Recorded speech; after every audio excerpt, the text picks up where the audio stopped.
Todd K in the left lane. I'm sorry, in the right lane. Field Grand National. We're going to go ahead and get on hold real quick. The ET Shack tells us that the red barrel just went by. Maybe put down a little bit of fluid. So we're going to real quick ride down and make sure that the racetrack is safe before we send our next pair. Todd K again, 7th place in the 10-0 category. The 3rd gen Camaro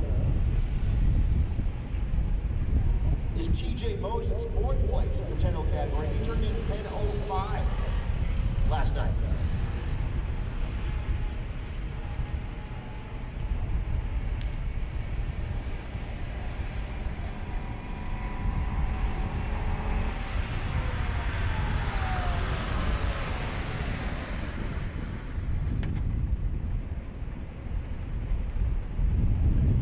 So again, just gonna run down there real quick, check it out, make sure the racetrack's good to go.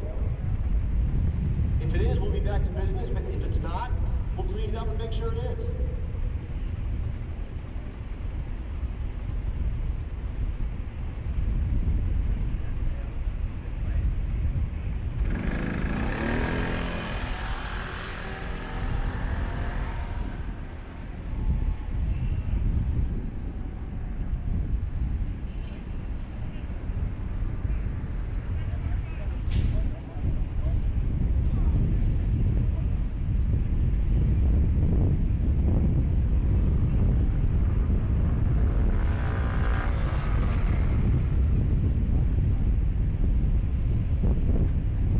I was just talking to a muted microphone.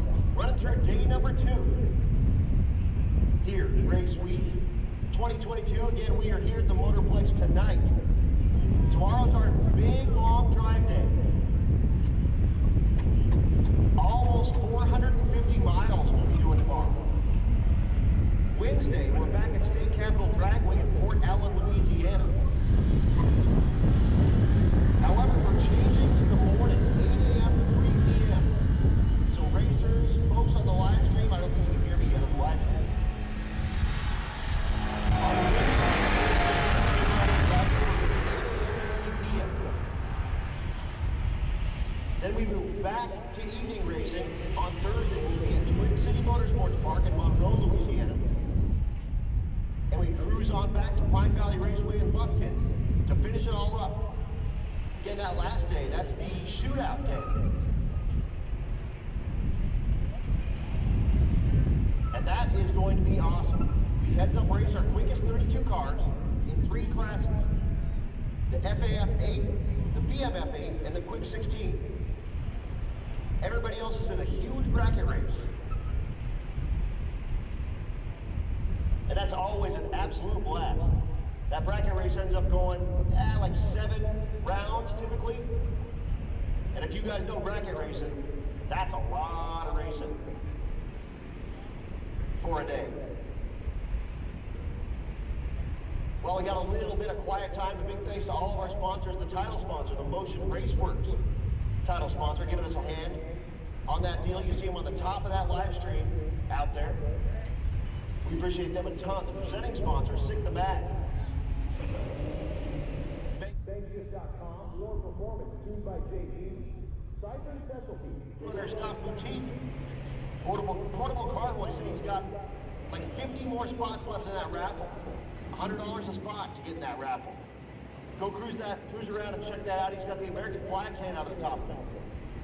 Parts Legion, Norex Engineering, Moody's Performance and Design, Wale Motorsport, Juggernaut Mobile Welding and Fab, Joe Tech Motorsports, 4i Performance, BANGshift.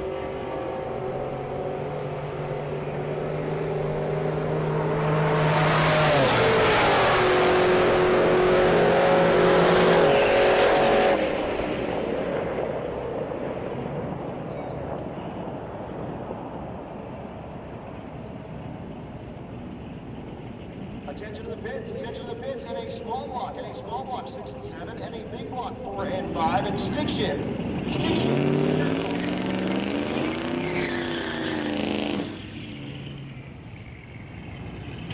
Here's Steve McDermott.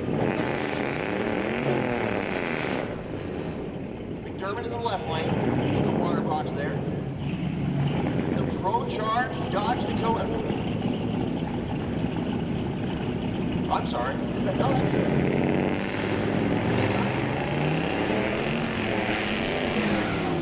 Looked like it, and it started doing its burn out, and I was like, that's not McDermott. Many guys practice.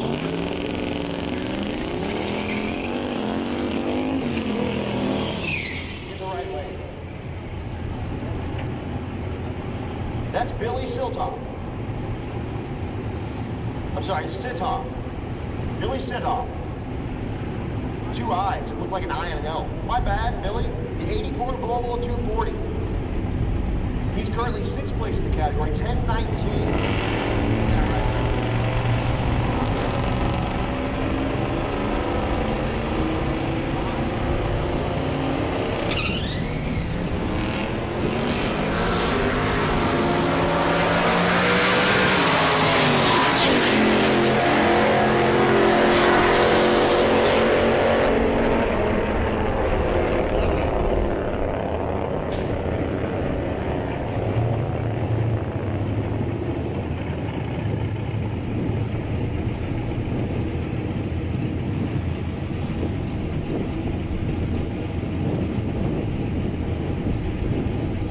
Josh Raw in the left lane, I'm sorry, the C6 Corvette.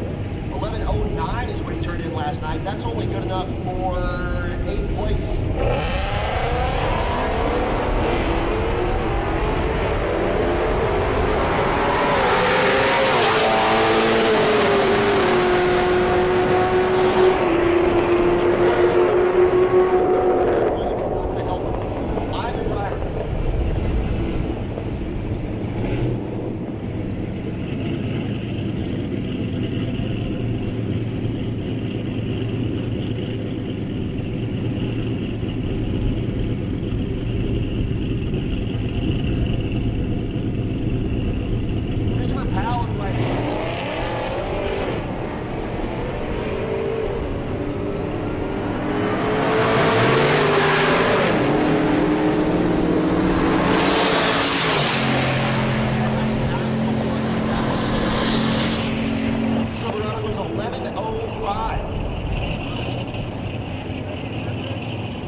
Way up in the standings. He turned in 11:10 last night at Pine Valley.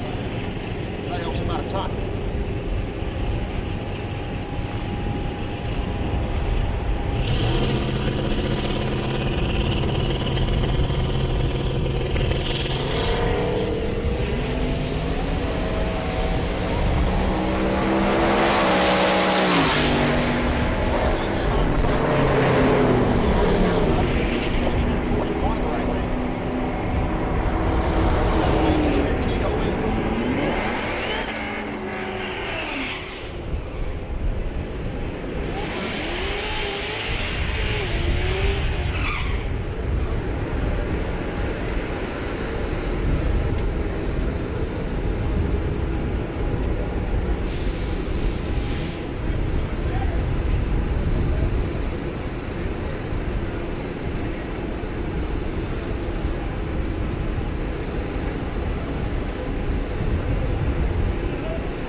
Wade Osmedo in the right lane.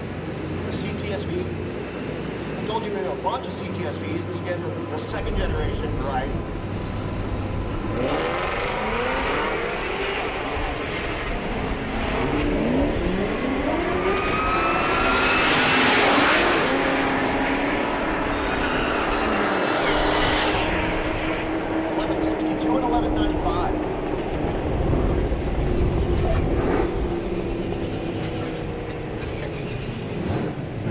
Small block, we're running you guys now, and a big block, you should be making your way down to the 405 station.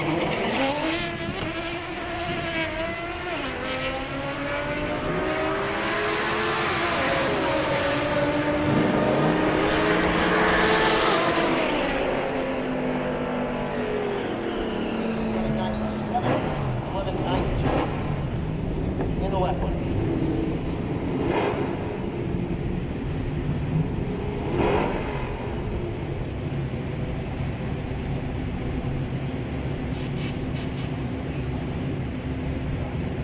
Michael Hollis in the right lane with that four-door Malibu. Beautiful red paint job on that thing.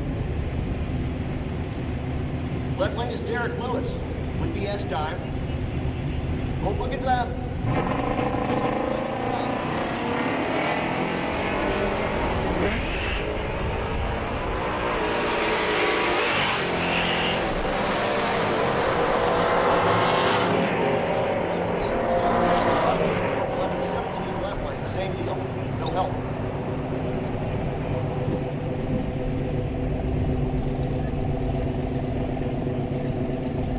F100 in the right lane.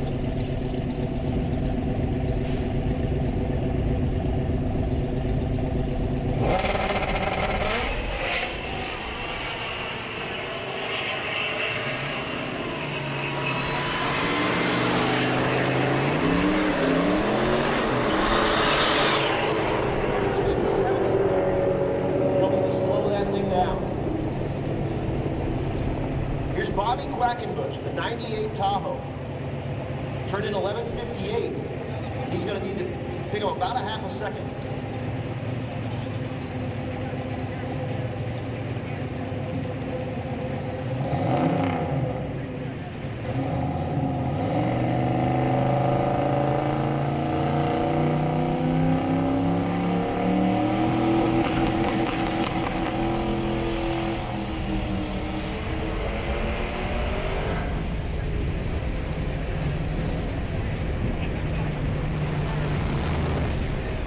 Quackenbush's car makes a weird little move at about 330 feet. And he smartly pulls over off to the right there. He's still kind of rolling. And he's stopped and he's got the door open. So it'll be a minute. We got to go scoop up that Tahoe off of the top of the racetrack, and we'll be back to business before you know it.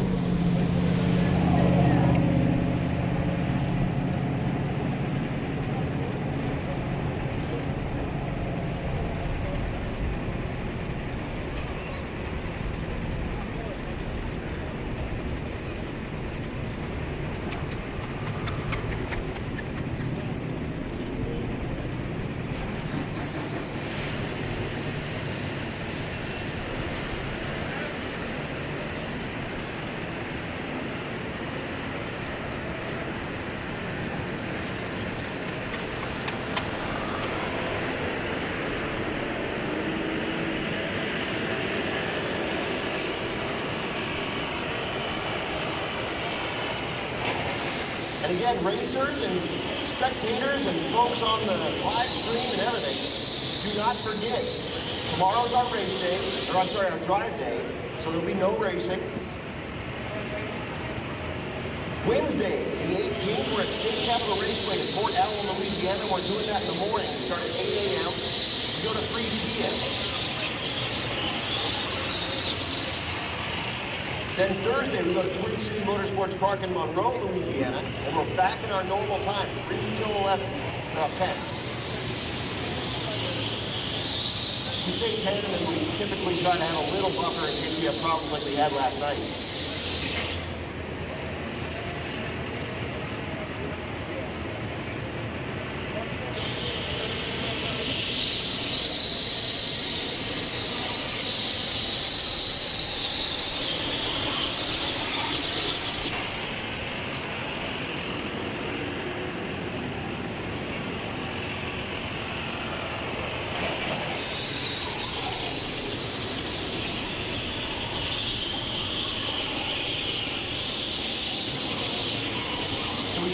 Tahoe off the top end. We're going to take the advantage of the little bit of time off here to do a little bit of rotating, and then we're going to bring you Britney Friesen out of Britney Automotive with her brand new 610 Camaro. Well, brand new to her. It's not a brand new Camaro, but it's brand new to her. Running in the naturally aspirated small block category. Turned in a 10:32. Doing some license passes, so I think that she's doing those license passes with nitrous. Taking the nitrous off, to actually go in competition, but using this opportunity on the racetrack to earn herself her competition license.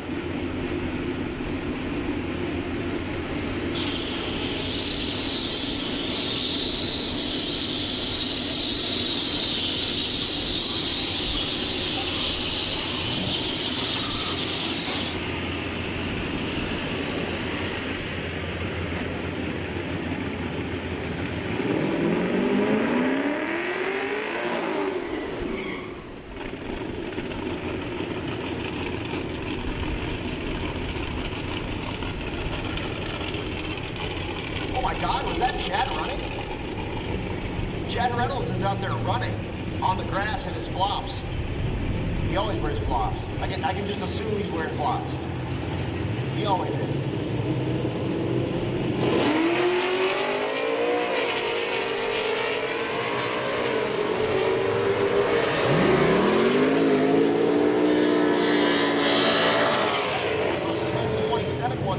So maybe not actually, because you don't need a license to run that time. So maybe that'll be their actual turn-in time. That is quicker than last night by 4 numbers with 10:32. Turns in now at 10:27 at 1:34. Same mile an hour, but a better ET for Britney. That brings up the Cornhusker Cougar.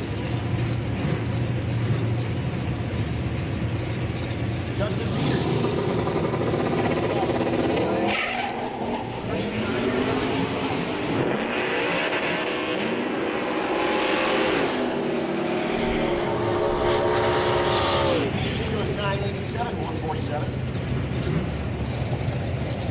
Attention to the pits, attention to the pits, Outlaw Street, this is your call to the lanes, lanes 6 and 7, please. Outlaw Street, this is your call to the lanes, lanes 6 and 7, please. And Limited Street, come on up 4 and 5. Again, Outlaw Street, come on down 6 and 7, Limited Street, 4 and 5.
Second time slip at only 33 miles an hour last night, and then shows up here and lays down a 10:56 with that small block powered Demon.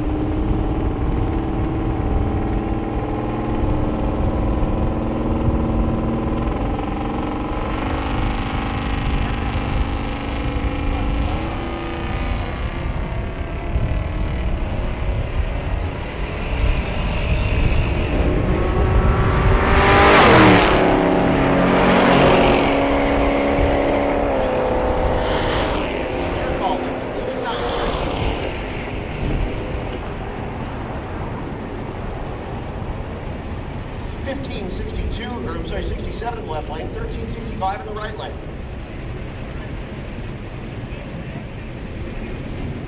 It's the dog start.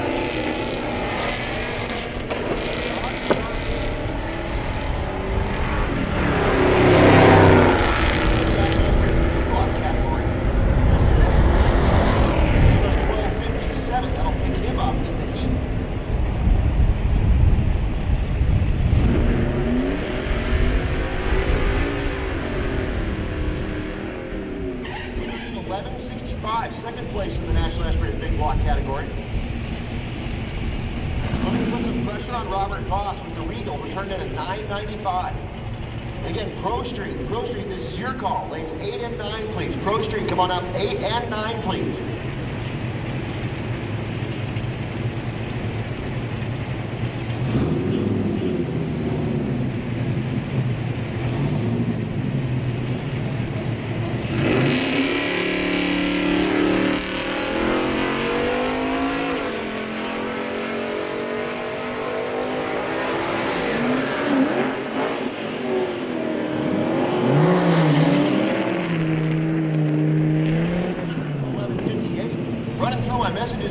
Marshall's looking for a spark plug for his C8. It's an LTR 7IX11. If anyone has one of those, we can run it by the Rocky Mountain Race Wek bus. If you've got a C8, you know what that plug is.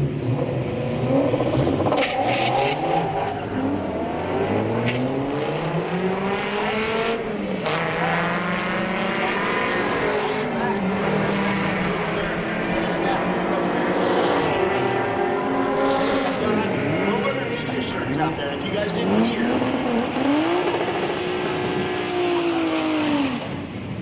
Patrick had a fire on the way here to Rocky Mountain Race Wek in his trailer. Lost a bunch of his camera gear, a bunch of his media gear and whatnot. He was able to salvage some shirts and whatnot. He did get the truck unhooked from the trailer, but BTR is hosting the Roadrunner Media merch. They'll have that over there. So inclined to shirt and help out Patrick. Pretty much everything he was running.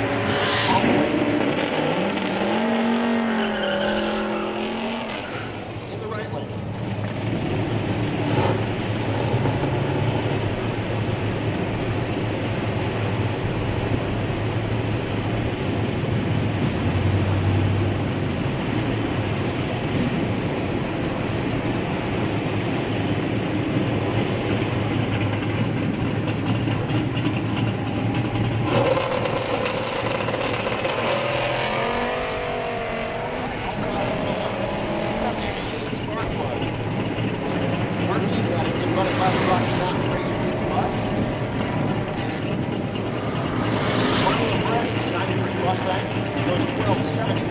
That brings up Bill and Rich, the stick shifty duo. Bill in the left lane, 66 Maryland. Rich Guido in the right lane, 65 GTO. The GTO Pontiac for power, 523 or 4 cubic inches. A real lap.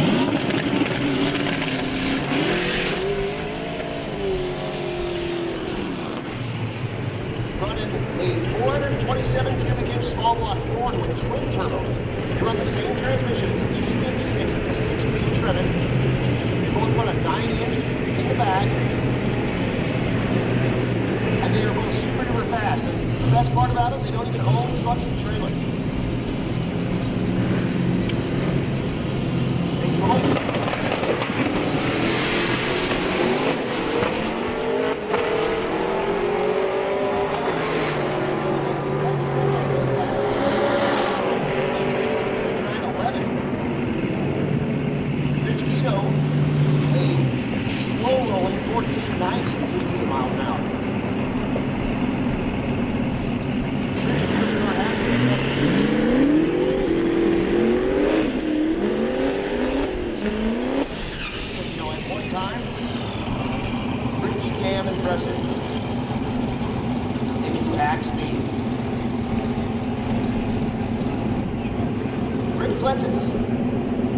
In the right lane.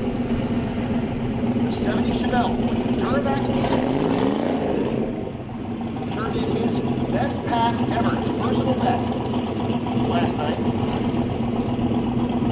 at Pine Valley, 881 at 155. He said, I wasn't even really leaning on it that hard, so moved from the 9-0 category into Outlaw Street, where he's 3rd place currently. And says, I'm going to go ahead and do it. Let's run this thing all out.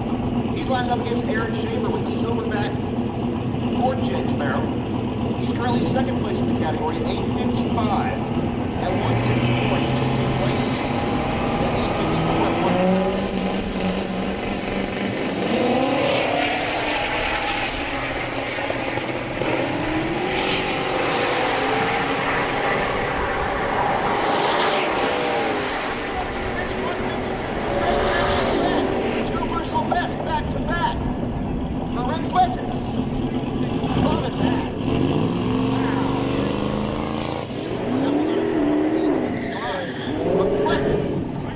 Another personal best, 876, 156.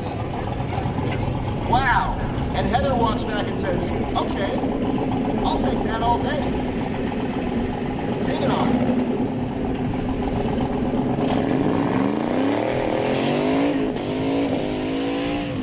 Rick Clinton's 2nd personal best out here on Race Week. Giddy up. I don't care who you are, that's good.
Attention to the pits, attention to the pits. Gasser, this is your call down to 6 and 7. Please, Gasser, come on down 6 and 7. And 12-0, come on down to 4 and 5. Again, Gasser, 6 and 7. 12-0, come on down 4 and 5. I'm happy to see that TJ Bailey finally showed up to work. He's Hollywood now, so he shows up when he wants. Oh, is that his son spraying? El Prepe Jr. and El Prepe? The dynamic duo? Okay. The birth of the new generation of El Prepe. So TJ can just go ahead and put all the weight back on now. No big deal. Get fat and happy once the kid do the thing. You can tell he's his son because he's out there doing the walk. He's doing the TJ walk. He's been watching him do that since he grew up. He totally has, 100%. And that's a TJ walk right there.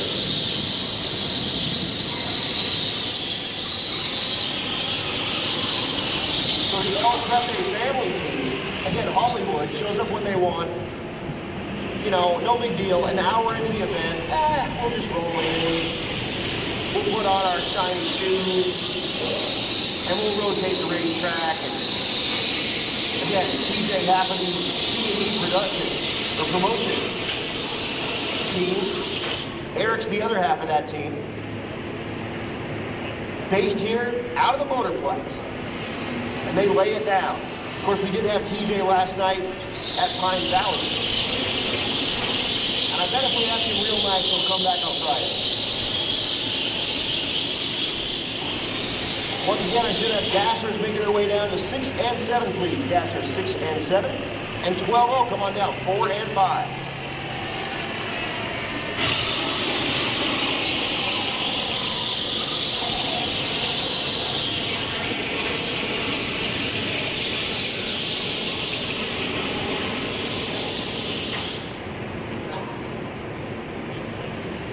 the classes that are coming up here very soon. Stephen Willingham is leading the limited street category. That's that 850 limited category. He turned in an 851 last night. Keith Benstead on his heels with an 870 with that Fairmont. Third place is Felicia Smith with her CTSV with an 895. Fourth place on her heels is Luna Tran with the GTR with an 897. Miles Davidson with the 78 Malibu with a 937 at 145. David Black, the 85 Camaro with a 945, and Michael Austin.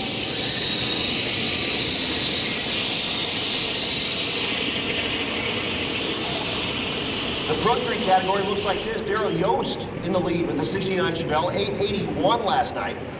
Eric Reisner with that awesome big tire 70 Mustang with the Pro Charge Coyote, turning in an 894 at 153. Dustin Cottle with the Suzuki Faster, turned in a 908 at 147. Jeremy Kroger turned in 912 with his Nova. Justin Heslin with his Camaro turned in a 943. Cameron Andreen with her S10 turned in a 952. Steve Farmer with that beautiful 87 Monte Carlo turned in a 980. Alex Scanlon with the third gen Camaro turned in a 1063. And Andrew Meek with the Bel Air turned in an 1135. So that's a quick look at the next few classes that we'll be seeing coming up here. And here is Felicia Smith, the four-door Rocky.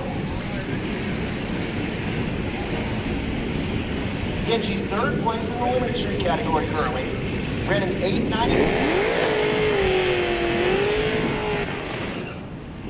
Class limited to 850, 850.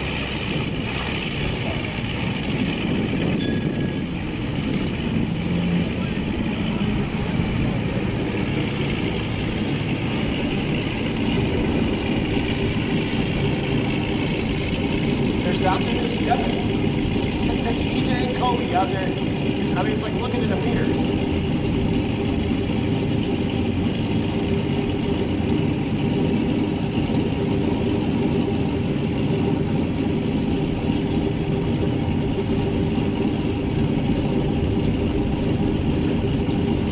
Duel Monday afternoon drag racing here to Ennis, Texas.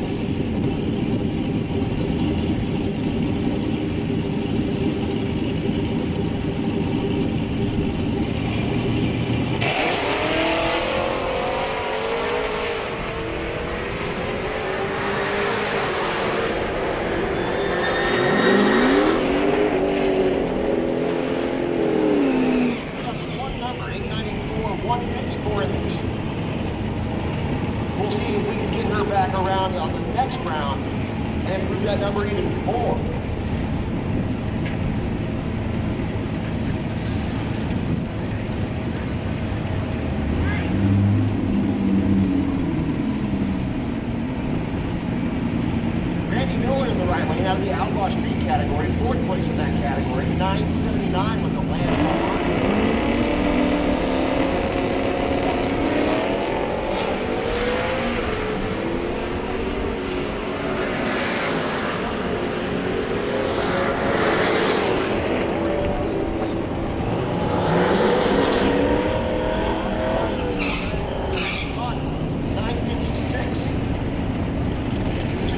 Faster than last night, you're gonna love that.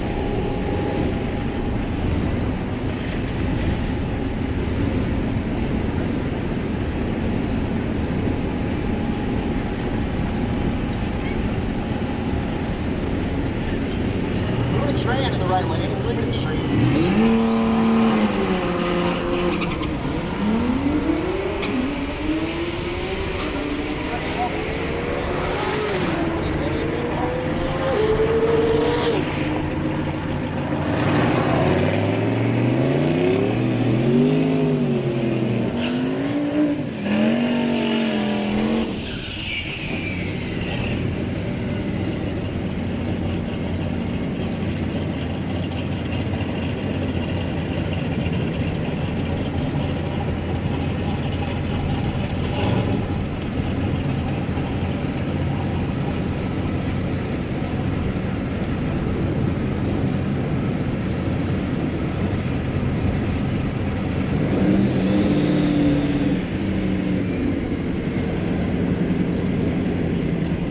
And Joey Marshall, he found that plug. He's at the race.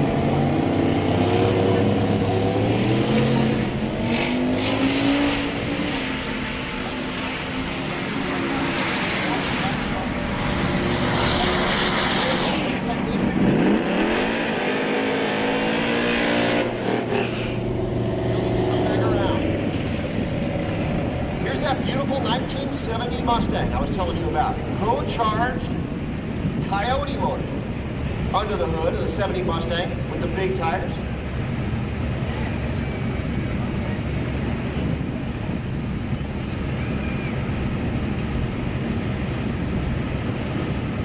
That's Eric Reisner, second place in the Pro Street category, turned in 894.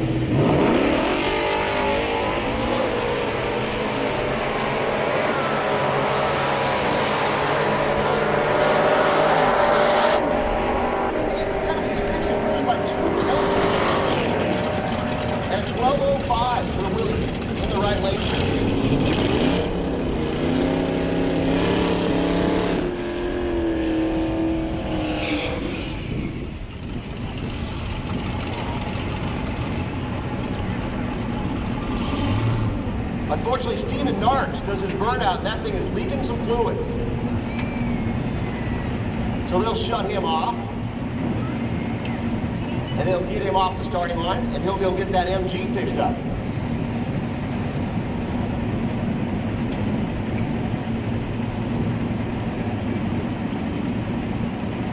Justin Hesselin in the left lane, the 69 Camaro, turned in a 943 last night.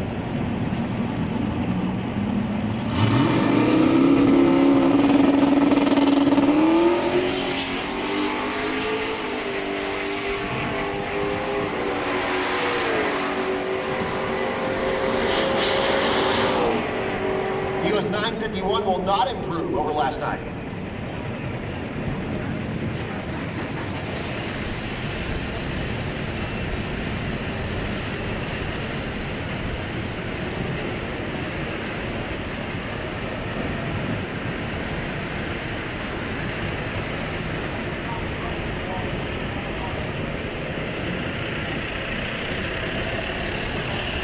So unfortunately, Steven Narks has some issues, and that thing is blowing some fluid out of it. I can see it underneath the car right now, the MG gasket. He brought this out last year, or a couple years ago, and it had a 4-cylinder turbo motor in it.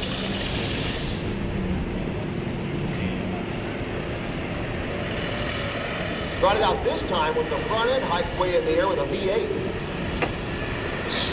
So hopefully that's not anything catastrophic, and he's going to turn back around.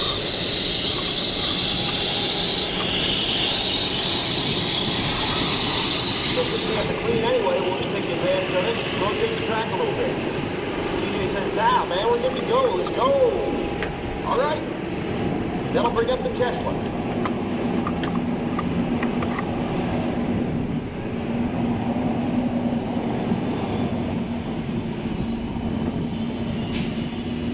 That's Daryl Goheen.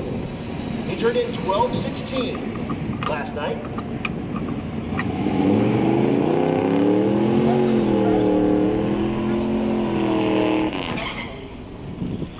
12:00 with a 2 last night. Greg Stafford put in the same number, 12:00 with a 2 at 1:23. Boltman went 12:00 with a 2 at 1:15.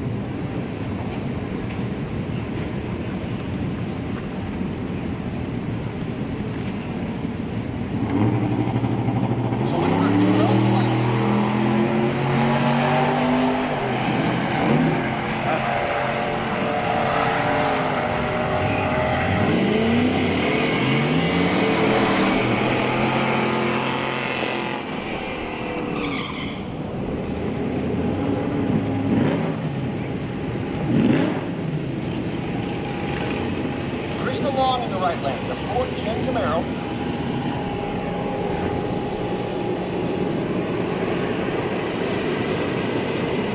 Left lane is John Long Sr., the Firebird.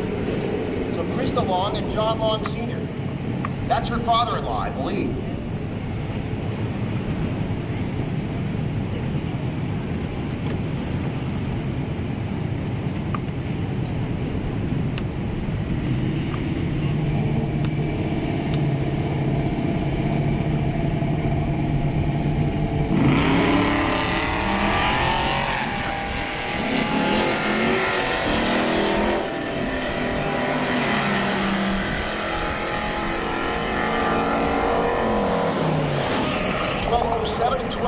side by side.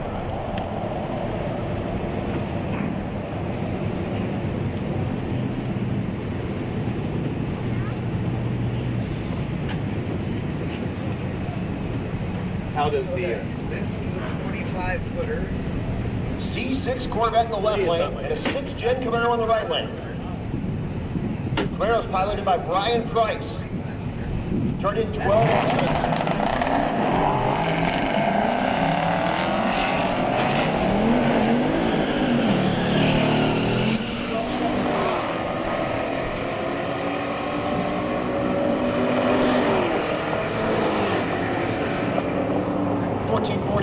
And a 1246.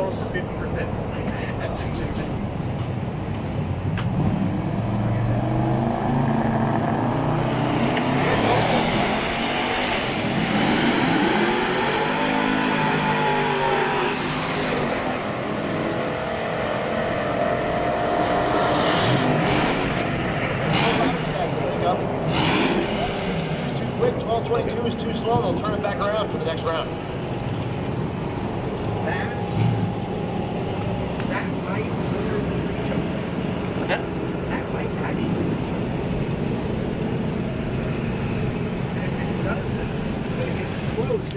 Probably be okay. And Leland Gorham in the left lane.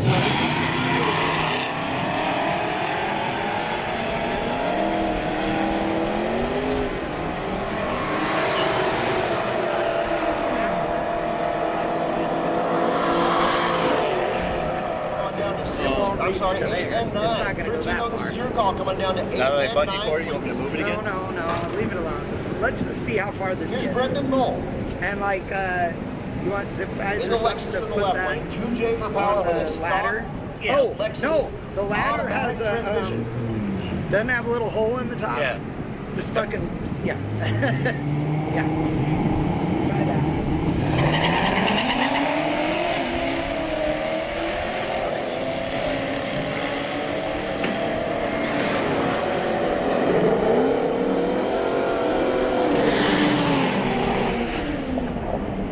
Goes 12.00 with a 6. Puts the thing on the number. You can only do 6 thousandths of a second better than that, and he may just take that and turn it right in.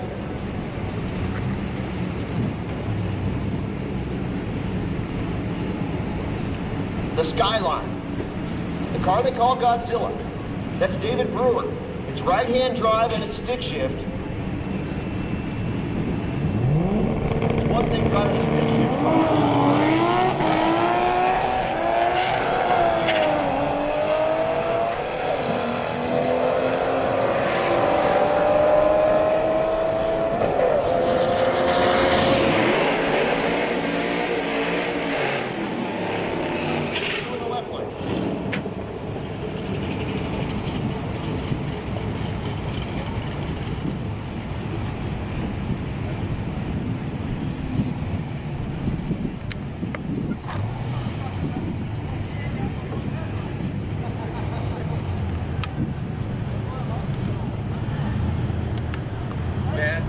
Yeah. We need at least another game.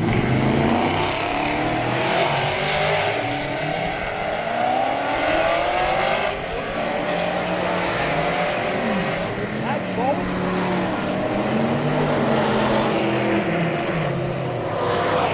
They call him the Sexy Bear. Goes 1254, 1227 in the left lane. I wonder if Ben would know where an Here's XR Phil Balmaceda in the right lane, the C6 CR1. He's duking it out with Keith Benstead. Benstead with a small block Ford Ventura. Not the fire off.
OBS in the left lane, going against the Chevrolet SS in the right lane. Attention to the pits, attention to the pits. 13-0, 13-0, come on up to 8 and 9. 14-0, come on up to 6 and 7.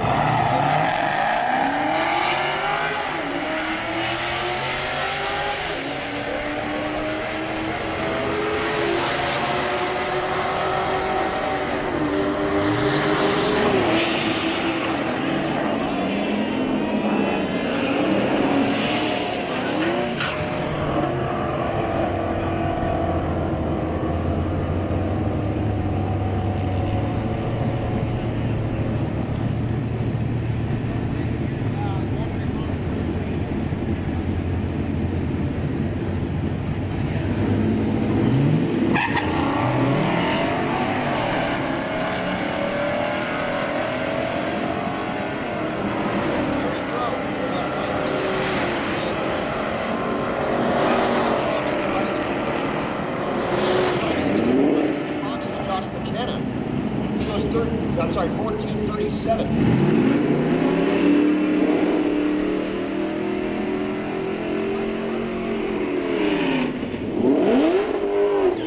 Tower.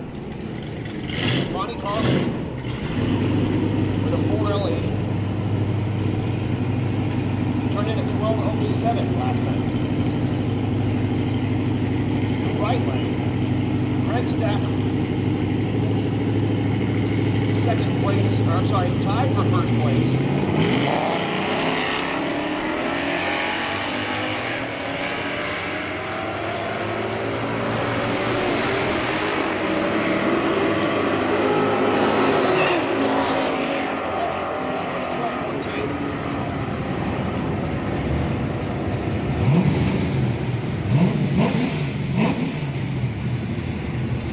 Once again, 12-0. You guys should be in 4 and 5 are running you now. 13-0, come on down 8 and 9. 14-0, come on down 6 and 7. And Junior Street, come on down to lane number 3.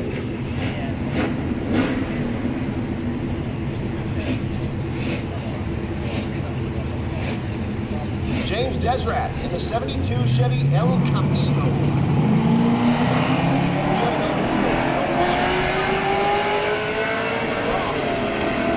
Larry Dawkins.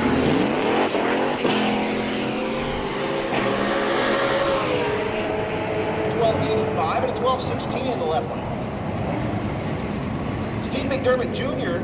is doing his best John Force impersonation with the Dodge Dakota. No charge, small block, no block. Left lane, the C7 Corvette. That's Bradley McGraw. Both outside looking in, looking for 12 flats. McDermott managed a 1219 with the Dakota. McGraw at 12.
Puts the thing on 12:02, and Vince comes back with a big old smile on his face and says, now we're going to put the CO2 to it and put the thing on 9 flat. And yes, Vince is the really short guy that looks like he's about 17. got a real cool 3/4 ton bird though. My old bird. Oh yeah. I traded him for chassis work on my Monza. Here's Levi Holt in the right lane.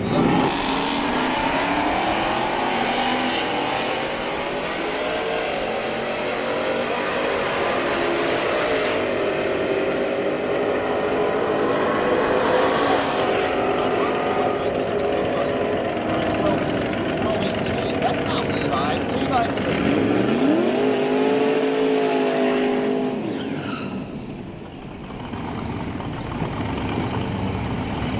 the wild. I've done that twice now, and he'll text me and say, that ain't me, pal. Sorry, Levi. Giving you a little extra credit.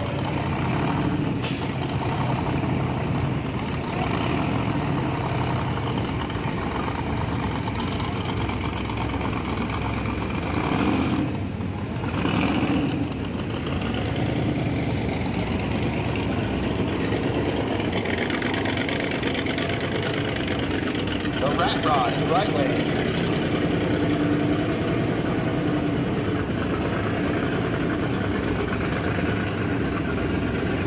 Having some issues for Brian Glover, so we'll bring up Joe.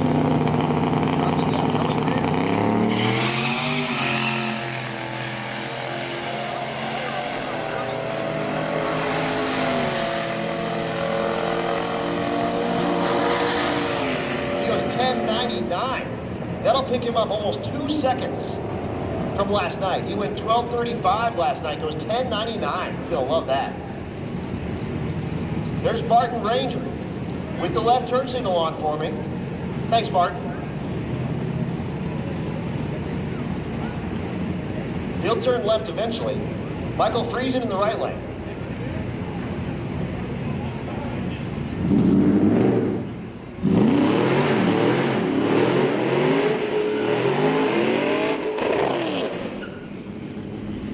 Turned into 12:87 in the 12.0 class. He's got to pick that way up.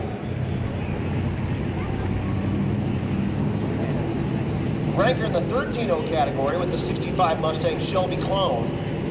He turned in 13:22, good for 4th place in the 13.0 category.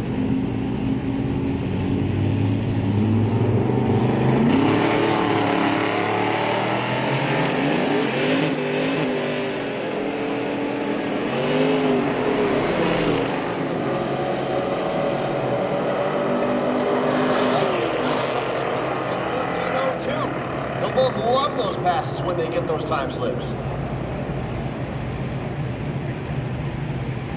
Eric Carroll, the Lexus called the Thundercloud.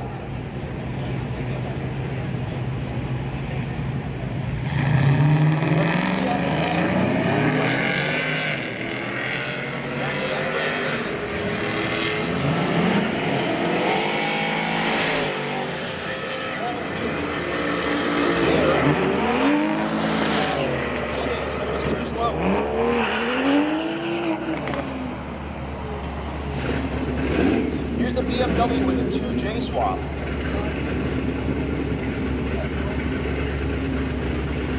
And it's got a little bit more room for wing, I think, on the back.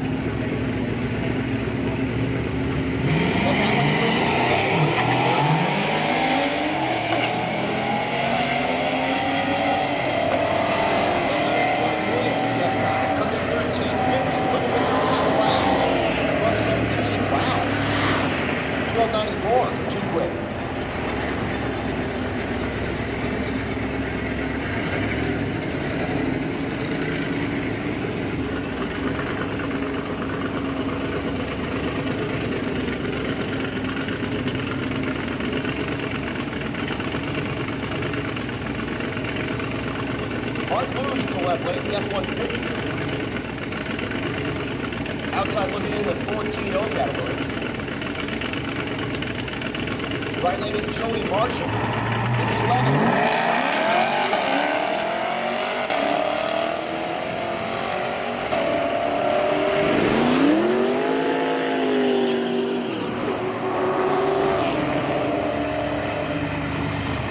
$11.50 for the C8 right. and a 1640 in the left. Brian Glover's back, got the leak fixed or whatever, and he'll bring the rat rod up to make a pass.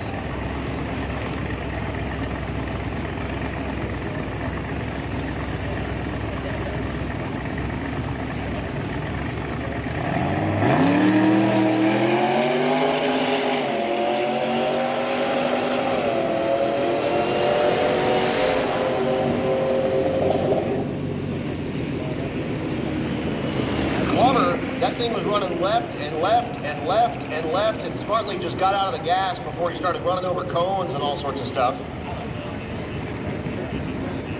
Hey, we set off a car alarm though.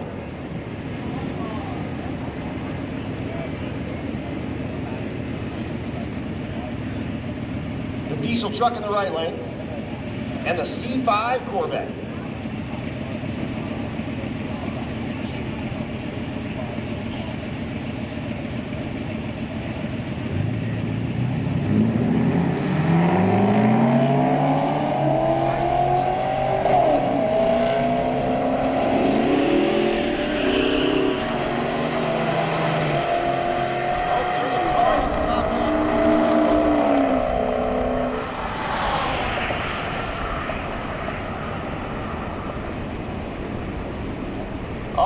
So we'll be down just a second while we scoop Brian Glover off the top end of the racetrack.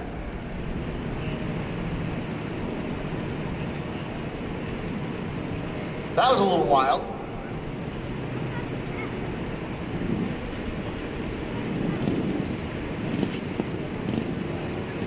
Again, we'll be down just a moment, and we'll bring you our next pair. Robert Miller in the right lane, the 47 Fleet Line. He's running with Disgruntled Motorsports. That's a military and veterans auto club.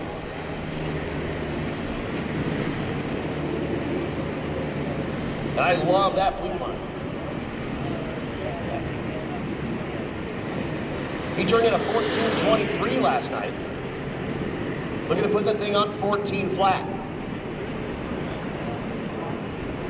Left lane is Garrett Hahn, third place in the category, turned in 14:08.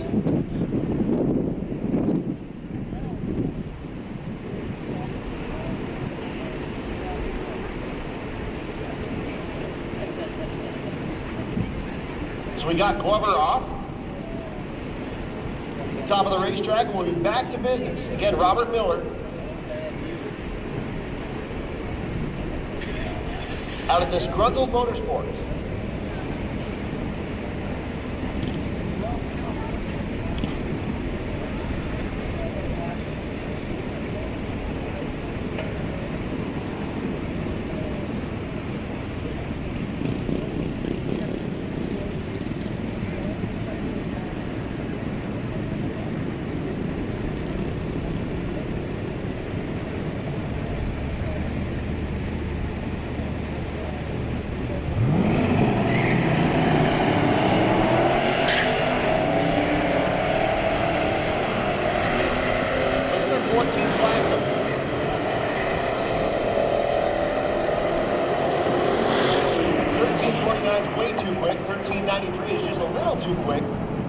Too quick is too quick. You try to turn that in, we say that's great. You're still in competition, but that's a 20.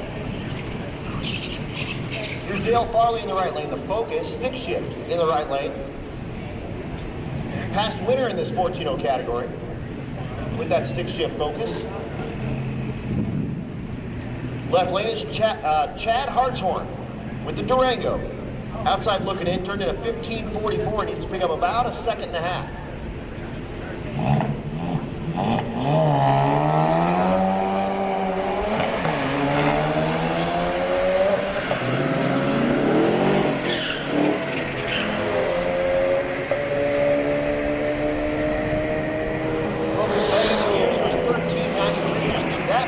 And a 15:32 will improve Hartshorn, but not by enough.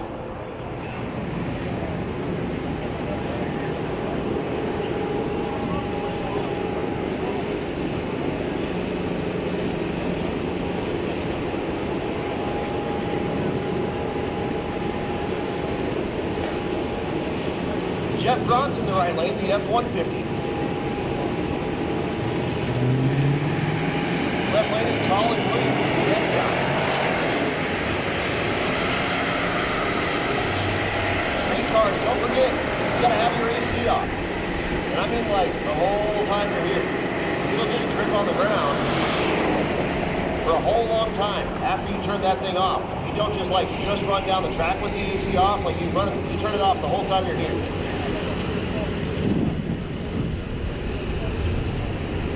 Danny Fatka in the left lane with a Silverado.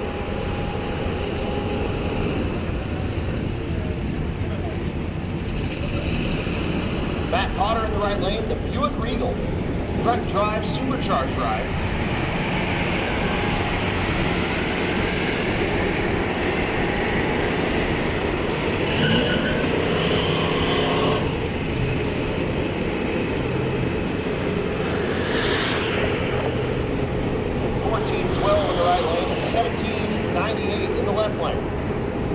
Racers, just a reminder, and this should be kind of first day stuff, you have to have long pants to run down a racetrack. It's a requirement. You don't even need like substantial pants. You can have like sleeping pants over your shorts, that's okay. You gotta have long pants though, you gotta have something. Cover up them legs, no one wants to see them, promise you. Wait, something.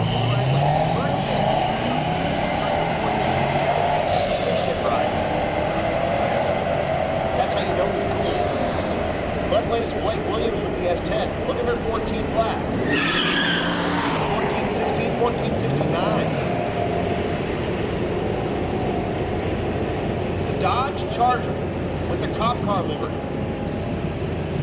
in the right lane. The F-150 in the left lane.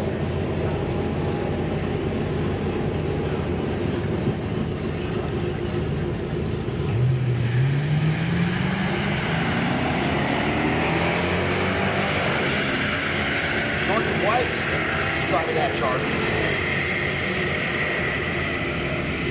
And Scott Lau in the F-150.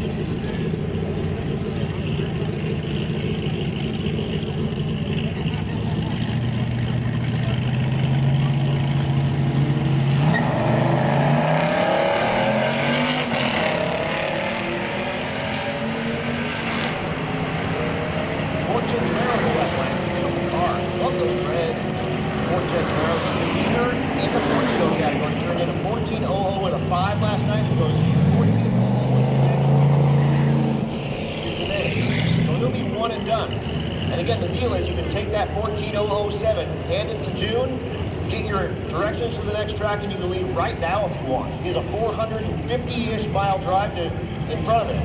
He can knock out a bunch of that tonight if he feels like it. I would. That's just me. I'm an aggressive dude. Right lane is Christy Shepard, the 2019 Denali. Left lane, the Stepside Silverado. Brock Roberts.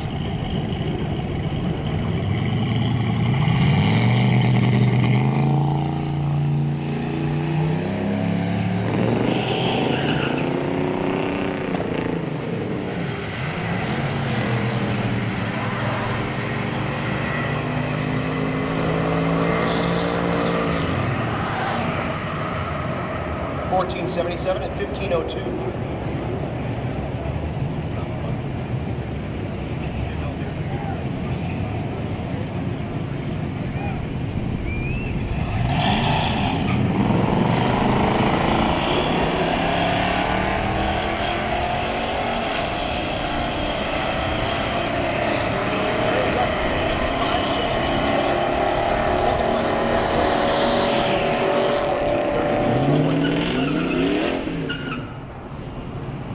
Man, how about Watson? 1400 with a 5 and 1400 with a 7.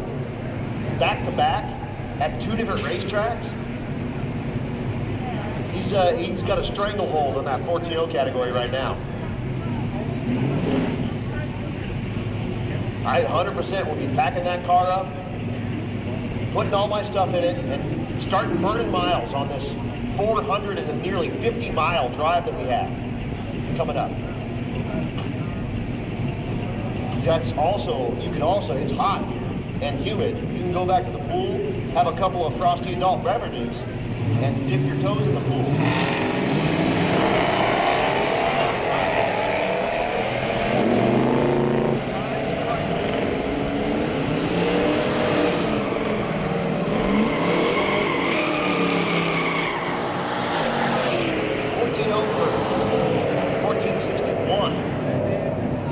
14-0 junior streets down there, and then we swing it all back to the top.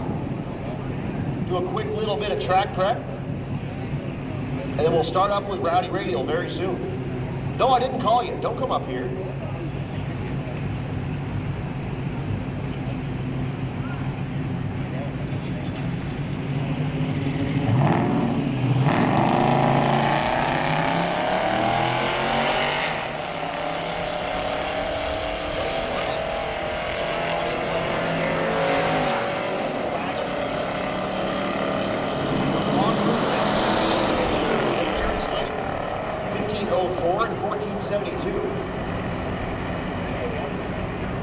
Hey, that's my fiance and that's my rental in the left lane.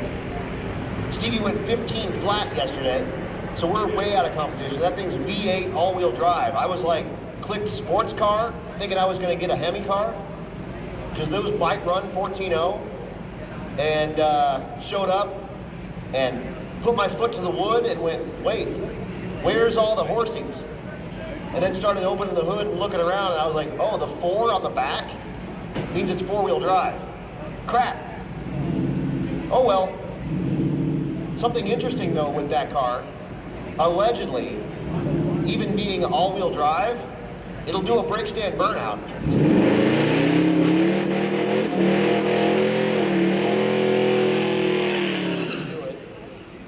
But we were in registration, apparently, allegedly, and Matt Blasco, who was teching the car, said, I wonder if it'll do a burnout. And I said, we're about to find out. Just did it right there in registration. Right lane is Caleb Sextro.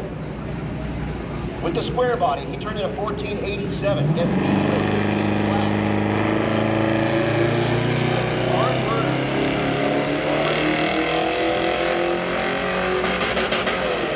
The square body on the limiter, Stevie might have something for it. Nope. Square body's going ahead. 1493 and 1520. That little car. I won't tell you where I got that little car. It's a building in Texas. And you have to remember it. Pink Challenger is super cool.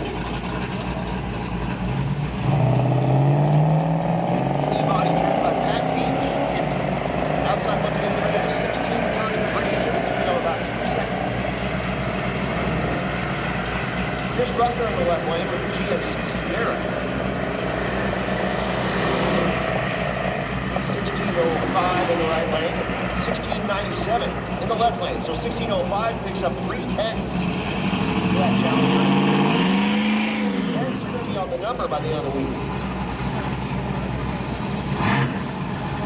Little pickup truck on pickup truck crime at you. New school and old school. Who you riding with? I'll take the right lane. That's Mark Beal, the 60 model Dodge D100. He turned in 1421 yesterday.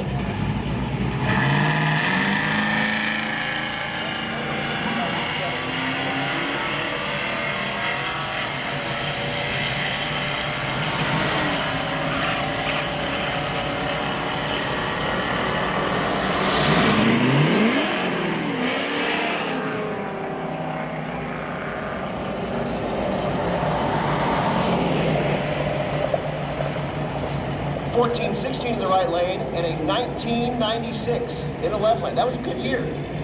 I was a junior in high school. Yeah, I just dated myself.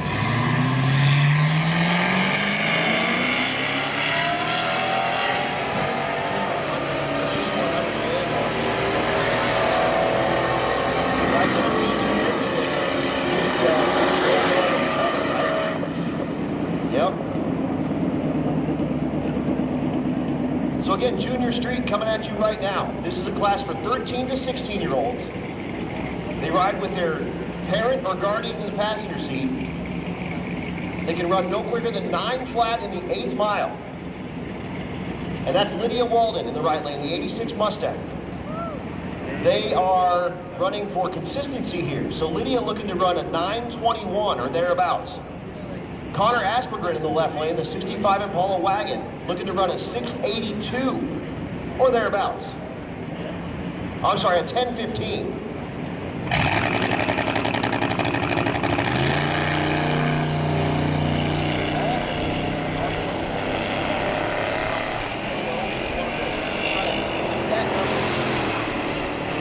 And a 9:19 on that 9:21.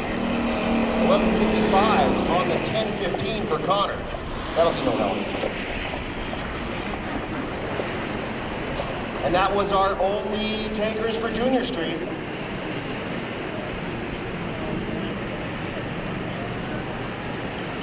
Oh, it looks like we maybe have one more Junior Street. There he is. Yep, that's a Junior Street car. Absolutely. Dad will get out of the driver's seat and pop himself in the passenger seat of the crew cab Malibu. Landon Hollis will be behind the controls of the 80 Malibu. That's a beautiful car, by the way. Landon turned in a 950 and looking to put that car on that 950 number. Take your time. You guys be safe. It's all about being safe. Make sure you're good. Get in that car and go have fun. Yeah, we're racing all night, man. It's a super cool class. It's a really good way to get your kiddo involved in this stuff without needing to get a whole other car. The license plate is Boothang. It's also got a student driver sticker on the back.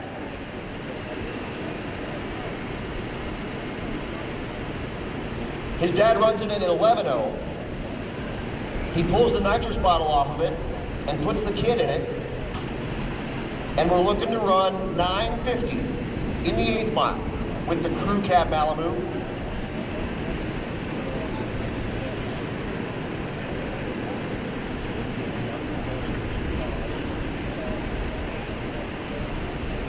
Again, the Junior Street class, check your local track, your local NHRA track. They will help you get a license for Junior Street if you need a license. I know that the Motorplex does that, and they'd be happy to help you out. But you do need to get a license in these cars to be able to earn the right to drive them down the quarter mile, well, 8th mile. It's a relatively easy process. You just need to make a few passes with the kid in the passenger seat, and then you switch seats. You walk them through all the stuff, and you can do, partial passes and whatnot, and just make sure they're all good to go. Then a track official will ride in the car with the kid, make sure that they have a mastery of that car and can get it around the water box just like this, and knows that they feel that that kid knows how to control that car. Once they do all that, they'll earn the Junior Street license, and then they can compete in Junior Street. They actually have a class for it. So the kids will compete against other kids in a bracket race type format.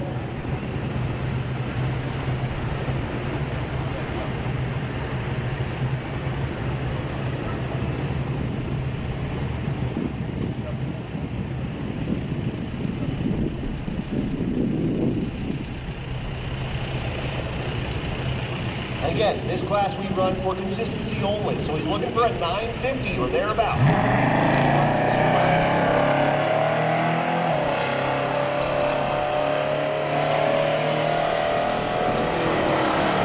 He's 892, that's too quick. So he'll need to come back around, and Dad will need to say, oh man, this is where you let off, or this is where you hit the brake. In that 80 Malibu four-door car. So down just a moment while we reset this track. And then I am going to bring you the top of our list again, and we're going to start it all back over.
All right, so we're doing a quick track prep here. We're getting that radial prep back on here.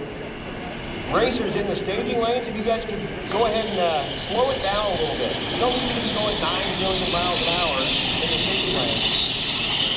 Brian, you need it. If you run him over and you hurt him, we're going to be in bad shape. So you can, you know, you're going to get your passes. I promise you. You can move slowly and get up to the front of the lanes. It's going to be an easy process. I promise you. Yeah, we're in the track ain't moving. We're not going anywhere. It's going to be easy. I promise you. So, you know, I like that you're moving with a quickness. I appreciate that. But there's no need to go 30 miles an hour in the staging lane. And again, if you hit Brian, we're going to be in a world of hurt.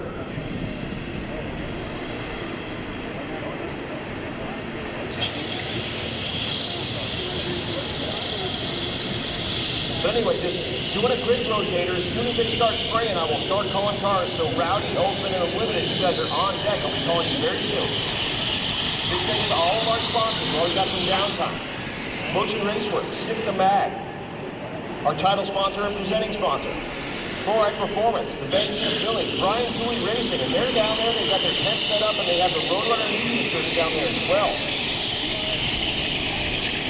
Don't forget, they still have those $10 hats. Go up and tell them flash sale. They only have like, at least when we got here, they had like 10 of them left, and that was it. Once they're out, they're out. They've also got those valve covers on the thing. They have cam kits in the bus. And we are actually going to talk about maybe doing a flash sale on cams, whatever they've got in stock. We might be able to get you cams in the $300 range. And if you know what a billet cam costs, that's a pretty dang good deal. So again, pay attention. We'll be looking at doing some of that stuff here in the near future. Check my messages. I always get stuff. Oops. Nope, we're in good shape right now.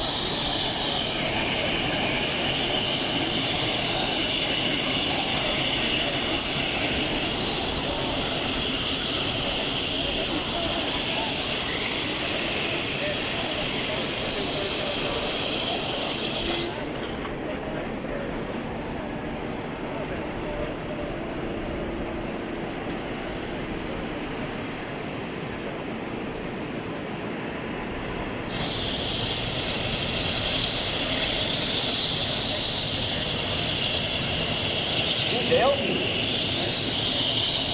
Yeah, he was hanging out with Rich Keto. Rich Keto drove that TCO to Yellow Belly. He drove Red Deer, Alberta, Canada, and went out and did a little bit of Yellow Belly stuff and hung out with old Jimmy Dale. So, thanks for showing up, Mr. Dale. Build yourself a street car. Bring it on one of these Dragon Drives, man. Rich Keto will tell you, this is the most fun you can have with your pants on. Plateau says maybe, but burnouts are cool too. Just do burnouts and Dragon Drive. Maybe we'll do that. Like Casey Ladd does that with his ride. He drives that Camaro all over the country, burns the tires off the thing, breaks it, fixes it, drives that crap home. I mean, he had that stuff on fire at one point. I mean, big time on fire. It's because car name is Tire Fire. So I was telling him we should just start a Dragon Skid. Or Driving Skid. It's going to be sweet. But again, Brian Tooley's down there, Certified Performance, Circle D Specialties, the torque converter of choice for Rocky Mountain Race Week. Crower, the valve train of choice of Rocky Mountain Race Week. Disorganized Grind, FM Fab, Force Performance, the turbocharger of Rocky Mountain Race Week. High Speed Media, they help you with all of your social media stuff. If you are a small business and you need help with social media, reach out to highspeed.media. They also, again, help with all the Rocky Mountain Race Week stuff. They run that Rocky Mountain Race Week Facebook page. Go check that out. And they're doing updates as well on the Rocky Mountain Race Week YouTube page. So lots of updates happening on there. Give them a look.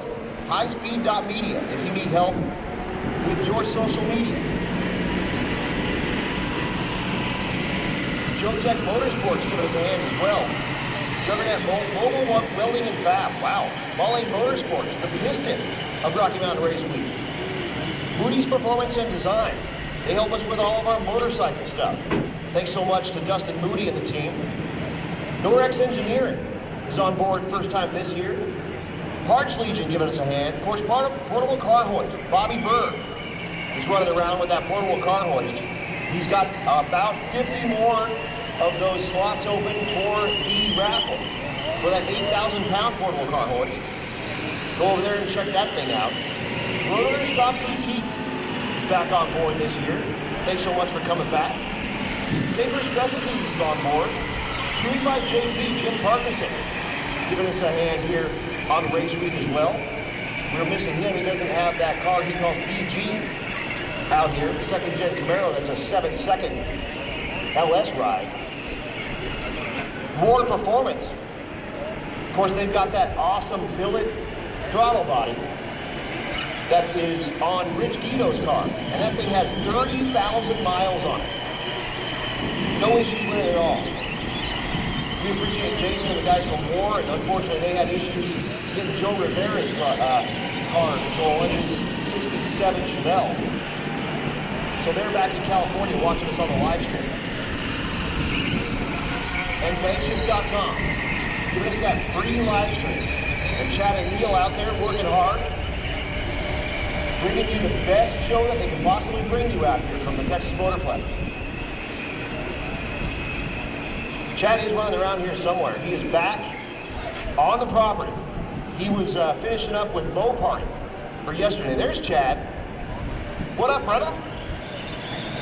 The Chad, the man, the myth, the legend behind BANGshift.com. He's a partner with Brian Lowens in that as well.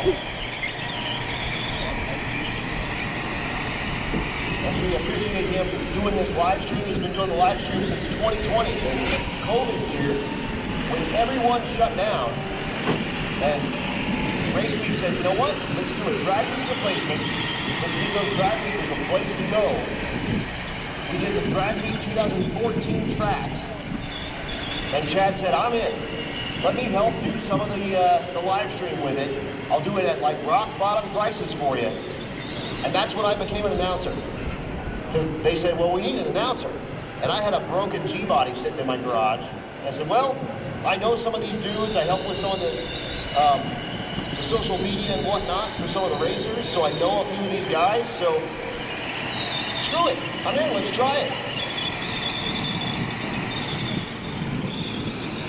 And the rest is history. Now that's all I do. Since I got fired from my job, I just went, well, let's give this a go. And I've been doing it since March, and I'm not homeless. So that's a plus. What I tell a lot of people is I'm not getting rich, but I'm not getting poor. And I'll take that. I'm fine with that. I don't need to be rich. But I also don't need to be poor. So just finishing up the rest of this prep, and I'll be calling cars very, very soon. Again, starting from the top of our list.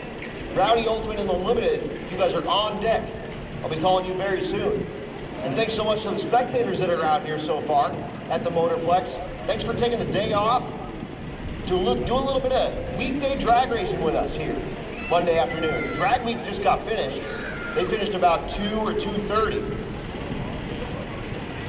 And then everyone just hopped on over from that drag week feed over to the Rocky Mountain Race Week feed. And again, for all you folks sitting at home or at work, this is non-production week like 3.0. There's 3 of these going on at the same time. Redwood Rally happening right now in the Pacific Northwest.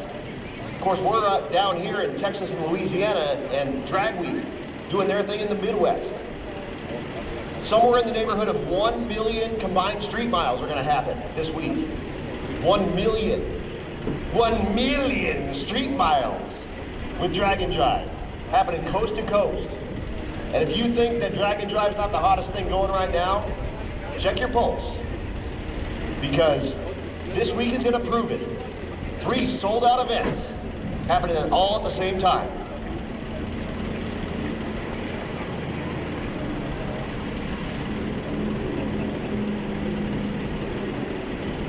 Attention in the pits, let's do it. Radial, come on down 8 and 9. Ultimate Radial, come on down 6 and 7. Unlimited, come on down 4 and 5, please.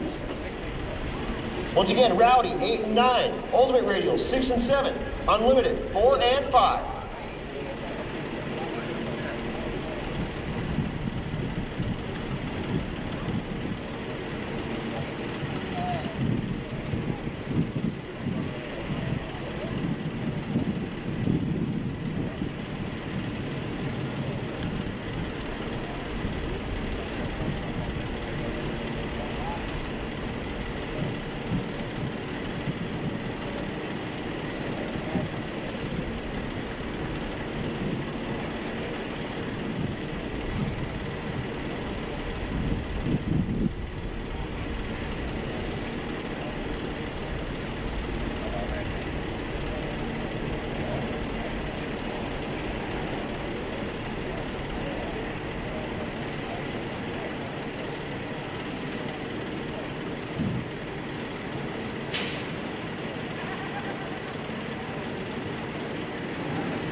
Once again, attention in the pits. Rowdy Radial, come on down 8 and 9. Ultimate Radial, 6 and 7. And Unlimited, 4 and 5, please.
I got a racer in need. I'm looking for spark plugs for GT40 heads. If you got a set of spark plugs for GT40 heads, if you can run those by the Rocky Mountain Race Wek bus, that would be awesome. And don't forget, folks, don't forget to go get some ice cream. They've got the ice cream chest freezer over there at the Rocky Mountain Race Wek bus. That ice cream is free with a donation. That's I know that's tough to, like, wait, it's free, but with a donation. All those donations go to the Wicked Chicks. So Chad and Neil stop occasionally and pick up a bunch of new ice cream and fill up that freezer. And they're doing that for those wicked chicks. And again, those are all of our female racers, and they're racing for a bunch of their own stuff. Like they have their own awards and whatnot going on, and that's built from Daphne Reynolds and from Morgan Hansen. Of course, Chad and Cody Hansen's wives, who we lost too early to cancer. And they called Daphne the Wicked Chick. And yeah, they came up with the Wicked Chick Awards. So all the females that are out here have Wicked Chick stickers on their cars. They have Wicked Chick shirts that Chad makes up and gives out. So if you want ice cream, cruise over to the Rocky Mountain Race Wek bus. We have a new freezer, the one we had last year, kicked the rods out.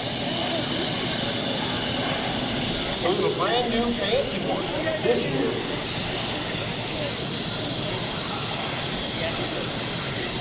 So make sure you get over there at Rocky Mountain Race Wek bus, buy yourself some ice cream while you're over there.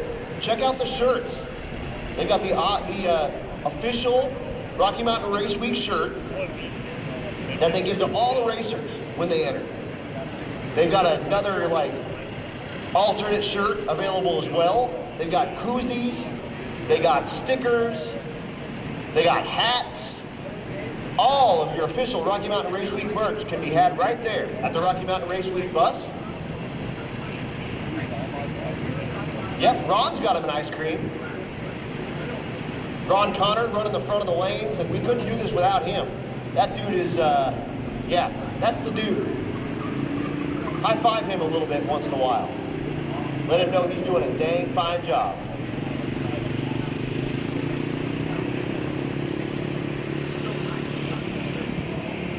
So again, just putting the touch-ups on the radial prep out here. Race Week 2024, day number 2, race day number 2. Right in the thick of it here at Texas Motorplex in Ennis, Texas. Tomorrow, again, our drive day.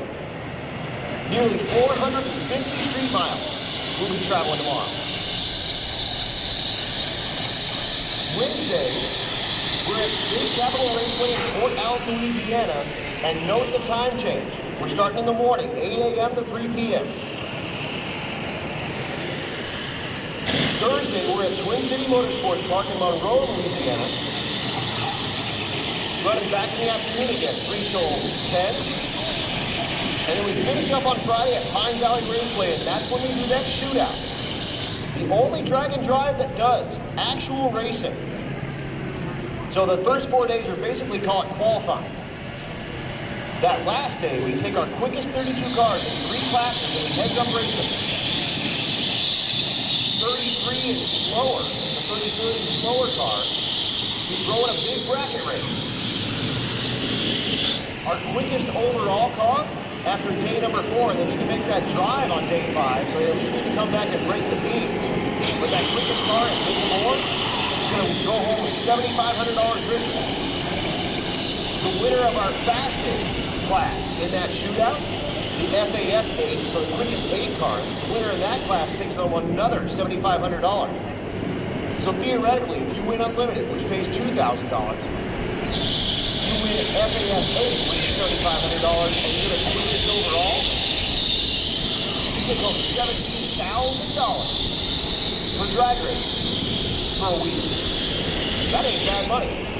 The BMF 8 running for $2,500.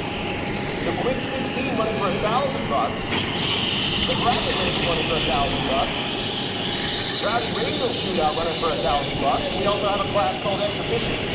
That's for folks that have broken, but have gotten their cars put back together and brought them back to the last day. We heads up race everyone that's left in that class for another $1,000.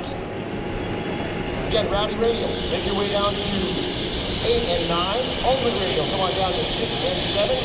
Unlimited, 4 and 5, please.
Hey, big shout out to Kenneth Woody. He's one of my veteran friends and he helps out over at the Mod Nationals at that race. That's a race I announced as well. He's watching on the live stream. And he's gonna join us on Friday. So dude, I can't wait to see you. Make sure you get up to the tower, because I need to give you a big old sweaty man hug. Attention to the pits. Attention to the pits. Hot Rod, come on down 8 and 9. Hot Rod, come on down to 8 and 9. And motorcycles to lane number 3.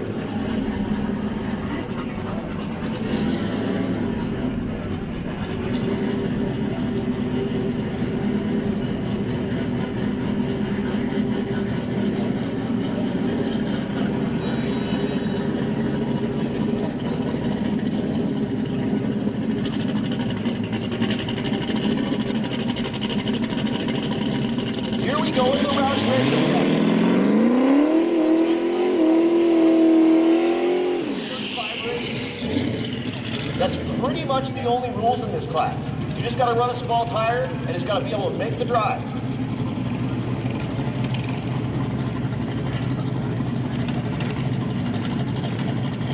Here's your leader in the category, Josh Wright.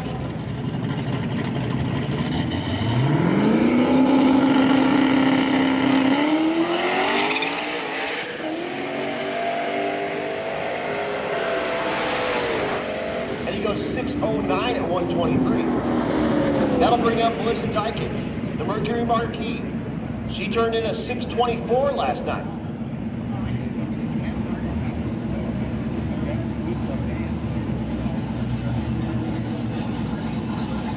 I believe this is Turbo Coyote power. Out of Casey's Chassis Shop in Oklahoma City.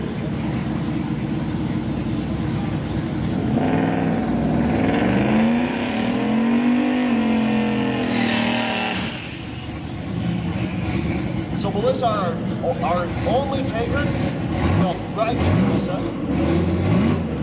The Cage, our only takers in the Rowdy Radial category. So the Cage looking to better that 6:24.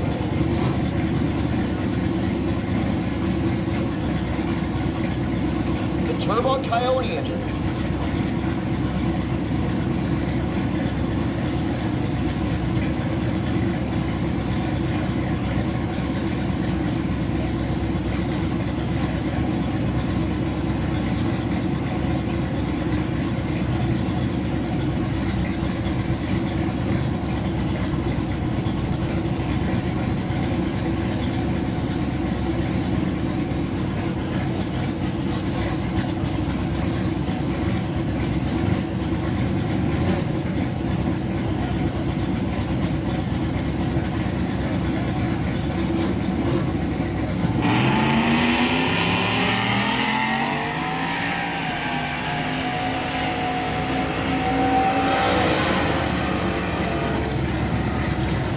Dykins goes 6:31 and will not improve. And then we'll move to Brad Thiessen. No way, 7-second capable small tire car. Attention to the pits. Attention to the pits. Hot Rod, Hot Rod. This is your call 8 and 9 again. Motorcycles in the lane number 3 and 9-0.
not improved. He went 769 last night at 179. 792 at 177 here. That was Anthony Salazar in the left lane. Here's that Gentleman Jim truck. That's Brian Taylor, the 75 model. Final call for Hot Rod. Hot Rod, this is your final call. 8 and 9, please, and motorcycles. Come on down to 3, 9-0. 9-0, come on down to 6 and 7, please. 9-0, 6 and 7, please. So the first gen Camaro in the left lane, that's Corey Petska. He turned in a 963 and sits 4th place in the unlimited category. Again, he's lined up next to Dater in that Gentleman Jim truck. He turned in 1189 with the big square body.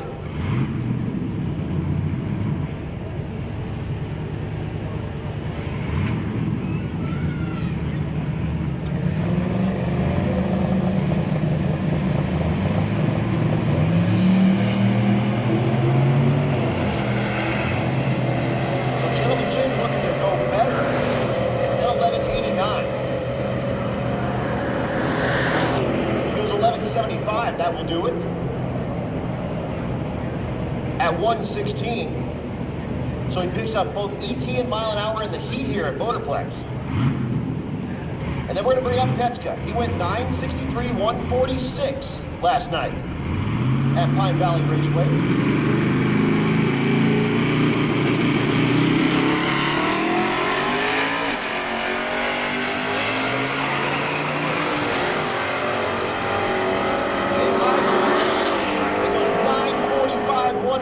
Picks up 0.2 of a second on that pass. Petska's gonna love when he gets that time slip. 9:45 at 150, big improvement over the 9:63 at 1:46. And here's Brian Weinhold, international truck. Pick up on that number. Oh, and look who's pulling up. It's Jason Hurley in the Meltdown Firebird. Second place in the unlimited category, 1264 by the way, for Weinhold will not improve, but here's Hurley.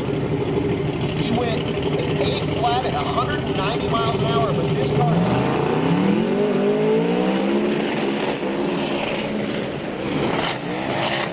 Help from Bowtie Engine Shop and Juggernaut Weldon Fad. The 3rd gen Firebird, he calls the Meltdown Firebird, Part 2. He had a 2nd gen car that he raced before this. He stuffed the nose in the wall at Tulsa on a Rocky Mountain Race Week and decided, I don't want to beat up this car anymore. So he went out and bought this chassis car. It's a full tube chassis. 3rd gen Firebird. Again, big block twin turbo.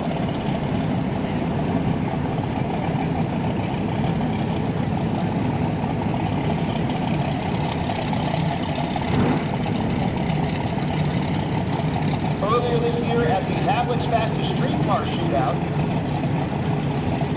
he did run in the 6-second zone with this car. It's been 200 miles an hour already.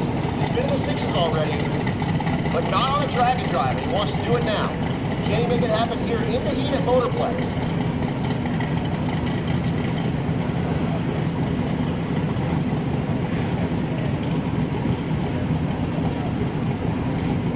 Second place in the category right now, chasing Earl Schexenator.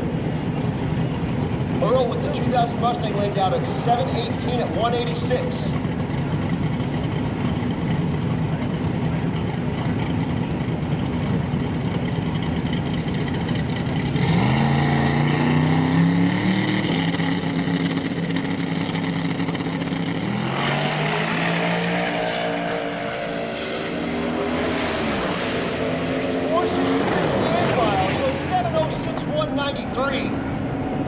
And both shoes blew him at the top end of the racetrack, and he's going to love when he gets that time slip. It's not the 6 he's looking for, but it's a hell of a lot better than the 8 flat that he turned in last night.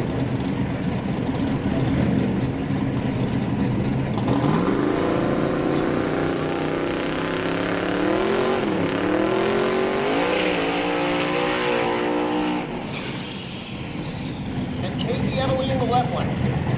This is the hot rod category.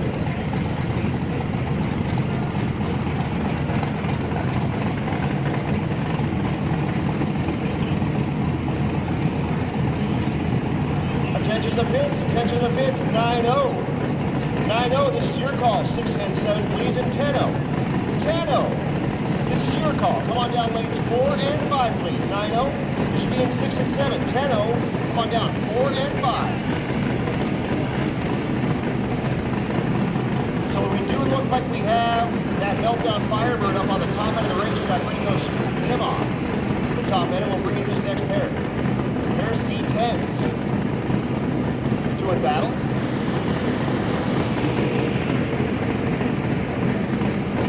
Thanks to all the folks out on the live stream tuning in on that BANGshift live stream.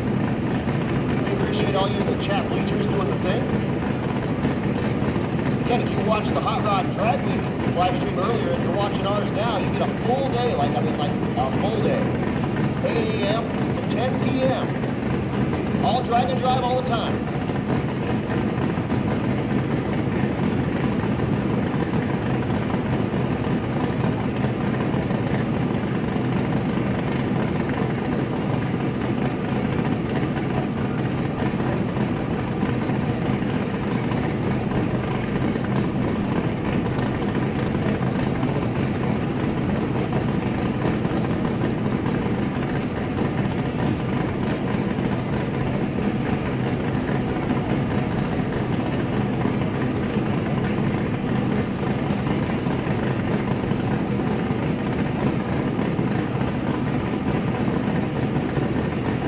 Jumpers, hit it!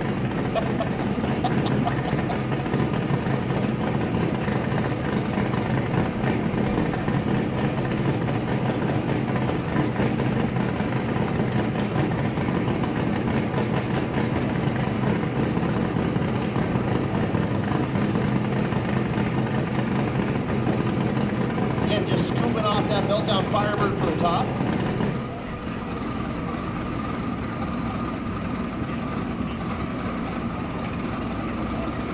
Low 7-second range with that ride. And again, we're looking for some 6s and drag and drive trim.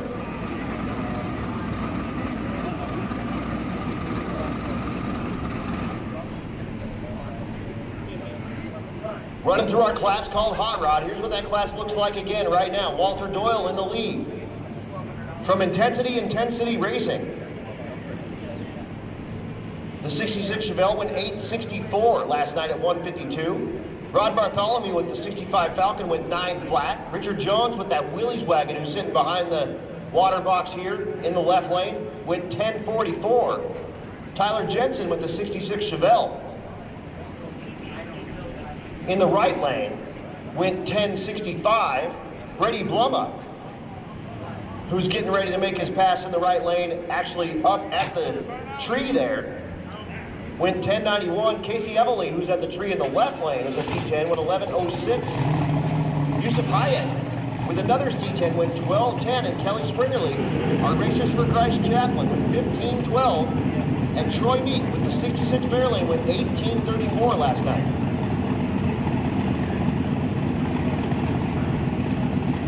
So here we go. Everly and Bluma. Bluma's truck they call the Tube Sock.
Sorry, 3 and 4.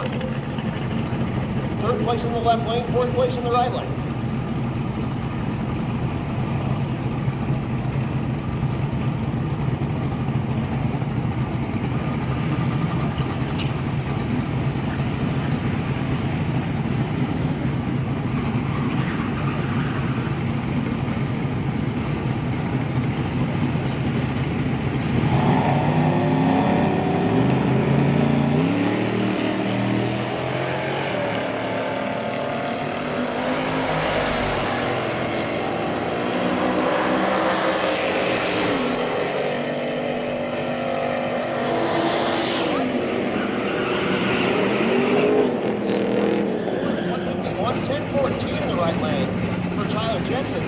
jaws on the floor.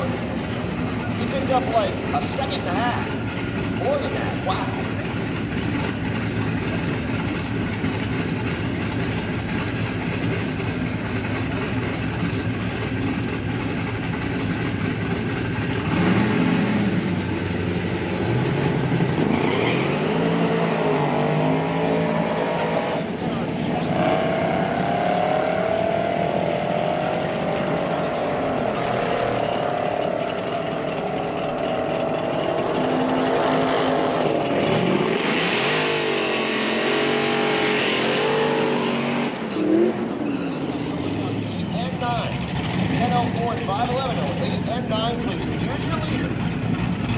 Category in the left lane, that's Walter Doyle. They call him Big Walt. Out of Intensity's racing team. He's also sponsored by Kirby Vacuums. He ran 864 last night, 152. Here's his first look at the racetrack today, out of Florida. The right lane is Troy Meaton, 66 fair lane. Twin turbo LS for power and Walter Doyle drive. In the hot rod category, no billet wheels, no feedlock.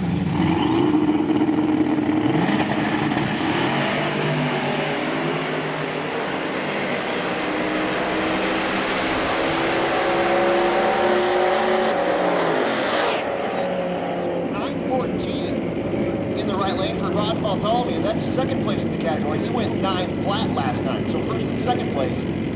But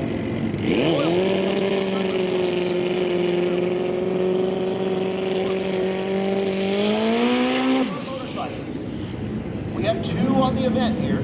Chris Baker and Pat Cook. Baker in the left lane, 10:30 last night. Pat Cook in the right lane, 10:59.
duking it out here. Jacoby Betts in the right lane, the second gen Camaro.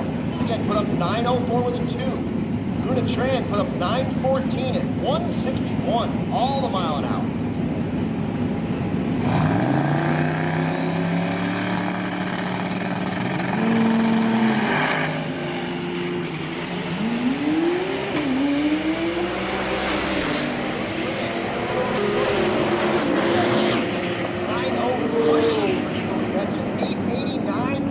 So 889 is too quick. That's as good as a 20. 11-0 drivers, we need you to your cars. Don't disappear from your car. You're over there in the lane. Crying out loud. 11-0 drivers. Put a little bit of pressure on Vince Ruby, who again put the thing in the 8-second range, which is again as good as a 20-second time slip. So that'll start putting some pressure on Ruby in that 9-0 category. All these index classes racing for $1,000 as well. So 9-0, 10-0, 11-0, 12-0, 13-0, and 14-0, $1,000 each.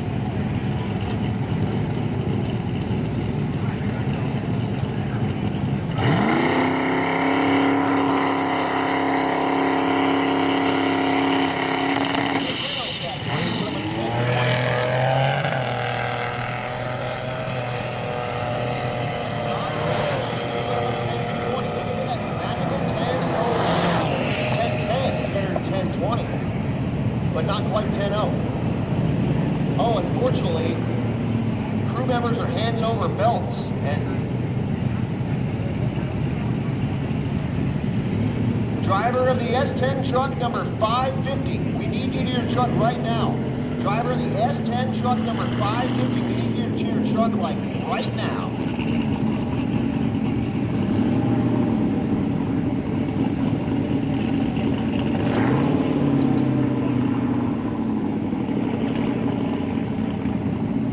Unfortunately, David Terran Chavez knocks the belt off the car, and they'll back it up and see if they can get the belt put back on or see what's going on with that thing.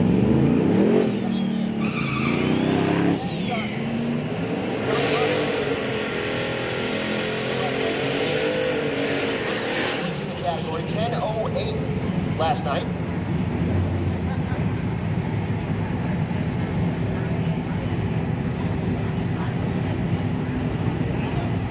Harvey in the right lane, the 1937 Diamond T307, turning in 10:37 last night.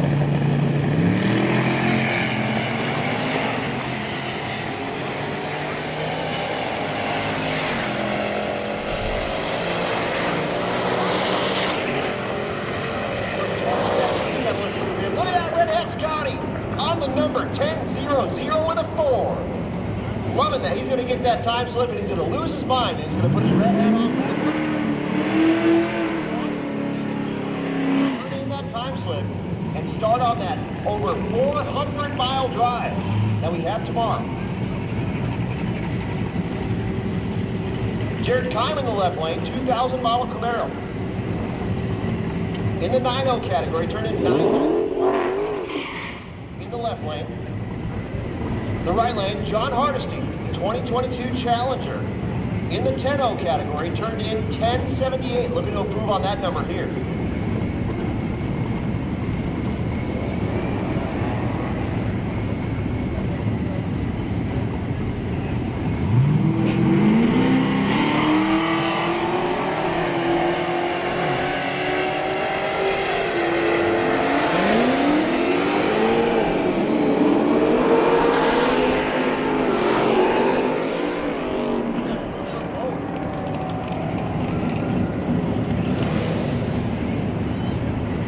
Mike B, your leader in the 10-0 category, in the right lane. He put up a 10:01 with a 5 yesterday. That S550 Mustang, out of the Zane Bobo Racing Team.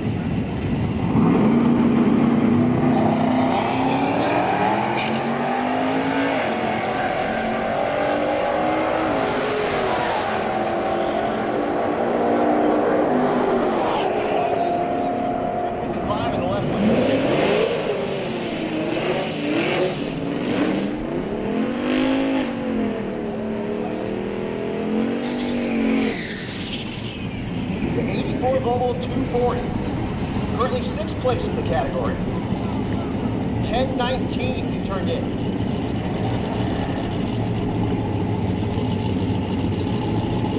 The left lane.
They've got that icon throttle body. They've got that operator shifter in multiple configurations. You can get that thing with all sorts of forward entry or forward cable, reverse cable, forward pattern, reverse pattern. You can also get, because they're drag and drive type people, cup holders to go onto your shifter. How sweet is that? Shoot, speaking of stick shift, there's a Rocky Mountain stick shifter shirt. Oh, that's Adam Kriego. The Rowdy Bunch, the Rocky Mountain Stick Shifters, they're a Colorado-based stick shift race class that I'm a part of. I've got a stick shift 79 G-body Malibu with an LS and a stick shift 2006 CTSV that I race with them.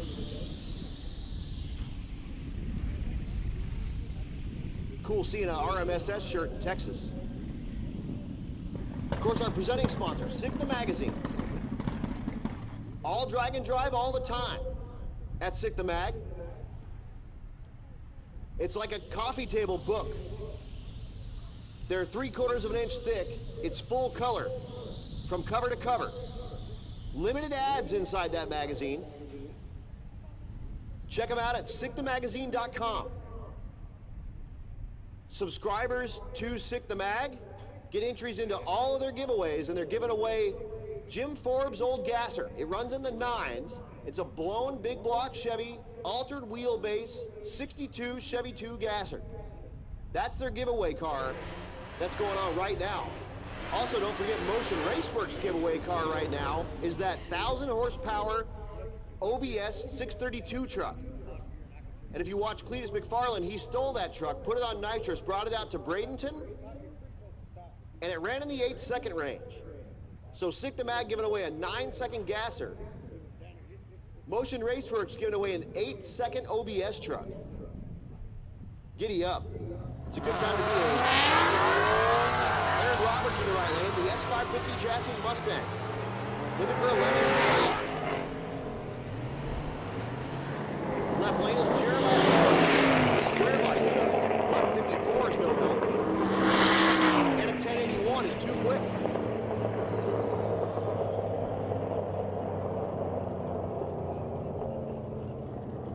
Another square body in the right lane, this one with the topper on it, like the grandpa topper even, with the slicks on the back, and the CTSV in the left lane. Square body's piloted by Sean Socceris. He went 11:49 last night, looking for 11 flat. Chad Cates in the left lane. He went 11:05, currently 5th place in the category. 11:10's no help. 11:37 will help with that square body though, for Socceris. Here's Wade Azevedo in the right lane, the CTSV Coupe with the Hellcat supercharger. Hanging out of where the hood would be. The supercharger's too big to run the hood. Still runs the 6.2 liter LS for power, but took off the LSA blower, put on the Hellcat blower. And he's out here running in the 11-second range. Tommy Fielder in the left lane, the 14 model C7 Corvette. Turned in 11:98 last night. Azevedo turned in 11:60. NA small, you should be in 6 and 7. NA big, you should be in 4 and 5 and 6. You should run out 8 and 9, 12, 10 in the left lane and 11:51 in the right lane.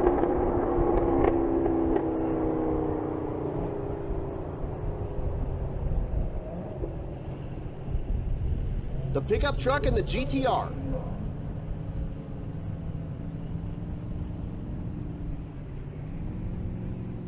GTR piloted by Kylie Moore, leading the 11.0 category. She turned in 11:02 yesterday.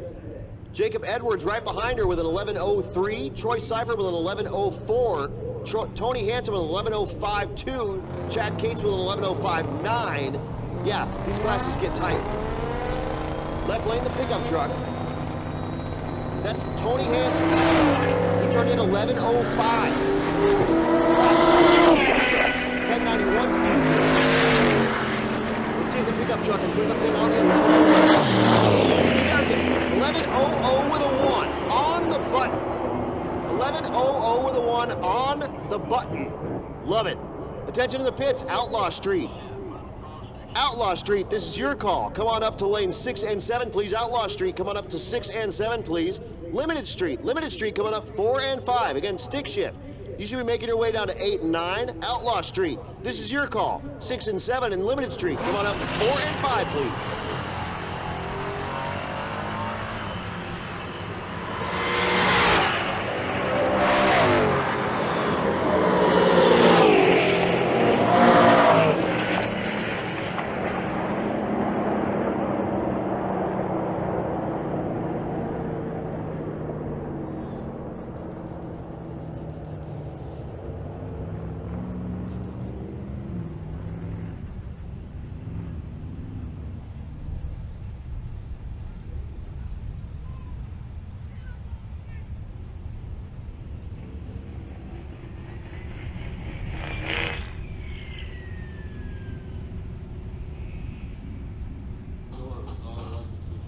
Here's Michael Hollis, the Mordor Malibu.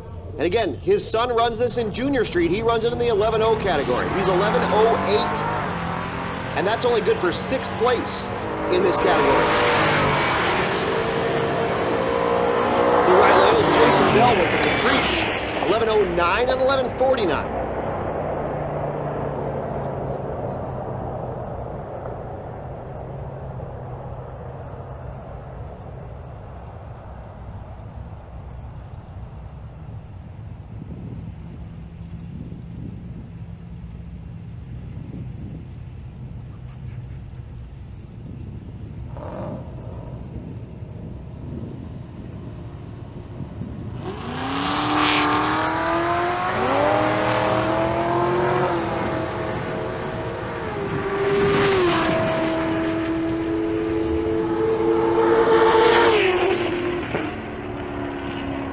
Thorpe goes 11:33 in the right lane with the GTO, 13:20 in the left lane.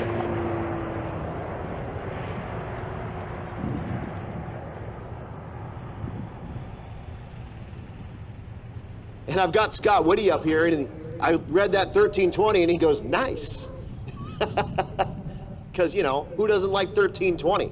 We do a lot with 13:20. They were the title sponsor up here for a long, long time, and we're big friends with the 13:20 crew. In fact, I do that Ricky and Young Guns deal. When I get to $1,320, I cut it off, and that's what we give away. Everything over that, I donate to the Iraq and Afghanistan Vets of America in honor of 13:20 Video, because they've been with us for a long, long time, and we're, like I said, we're homies with them. They all got to actually compete in Rocky Mountain Race Week a couple of years ago. They were like, man, we're coming off a really wicked couple of races, and we just want to do it chill. Like, we're going to cover the race, we're going to do our thing, but I'm going to give all of my photographers a chance to race the Blackwing. And I think, actually, Whitty, you won that, didn't you? No, I had to leave early. You had to leave early. That's right. That's right. That's right. But I think that, yeah, I think so. Yeah, and it had 4 numbers on it, and 4 people were running that car and like hot lapping it. And that's a supercharged Blackwing. Never had an issue. And you guys drove the route with everybody. You were doing pictures out of the thing and everything. It was legit, and it was super cool to be able to watch the 13:20 guys get to compete, because you guys are always at the track. I mean, you're at every track all the time, watching this stuff go down. But it's really rare for you to be able to actually like race in a car at these tracks. So it was super cool to watch you guys compete. You were doing who could go quickest, who could go closest to the number. Lots and lots of inside kind of betting and stuff. It was that was super duper neat, and that was like I said, it was fun to call.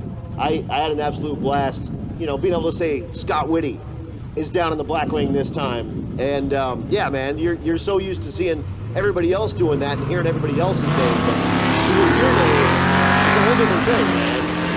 It's pretty sweet. Right lane is Stacy Streeley with the OBS truck.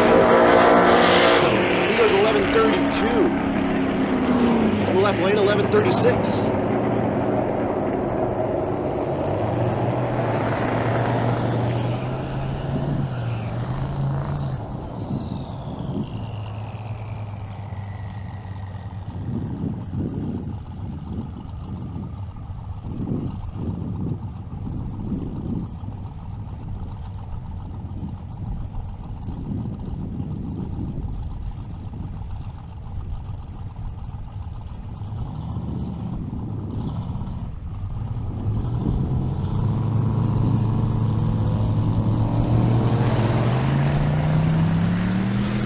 Here's Michael Butterfield, the 92 Camaro, 3rd gen.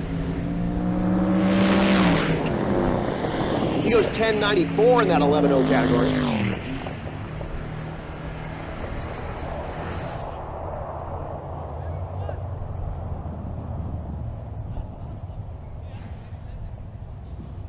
That brings up John Gilman in the right lane, the Franken Nova, at a shop 209.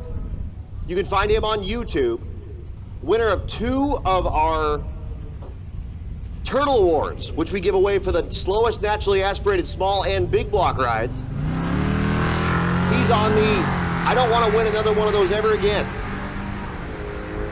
Love you, Mr. Wood.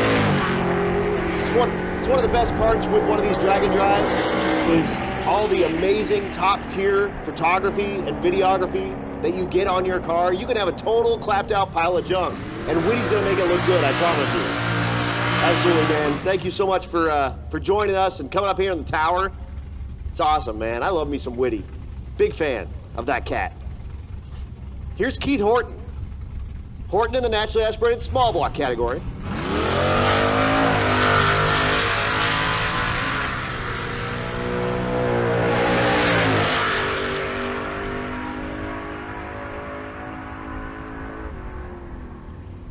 $10.39 at 129 for that Nova.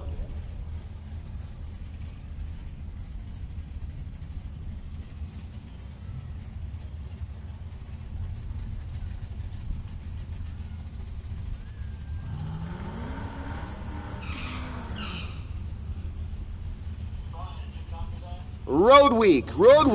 If you are on Road Week and you would like to make passes, Road Week, you can come on up to lane number 2, please. Road Week, if you would like to make passes, come on up to lane number 2, please, and we will get you some passes. Here's Dave Barry, the leader in the nationally aspirated small block category in the left lane. He turned in 10:05 last night.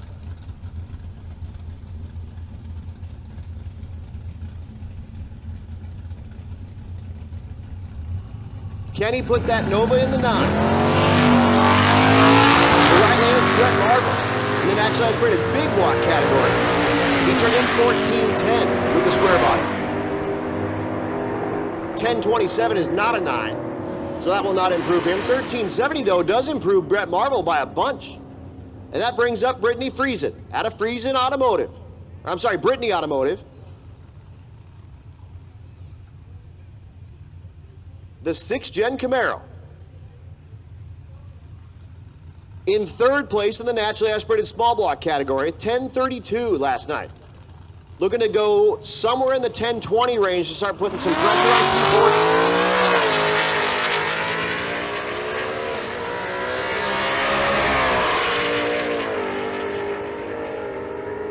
She goes 10:24 at 135.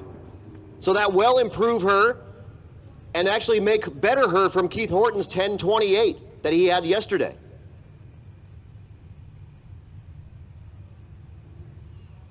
So Friesen's gonna like when she gets that time slip. And again, you can see her on Britney Automotive on YouTube.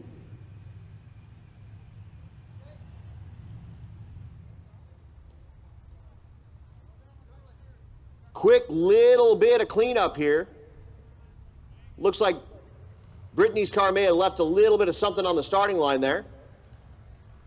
So the crack staff here at Texas Motorplex will get that all mopped up and make it happen.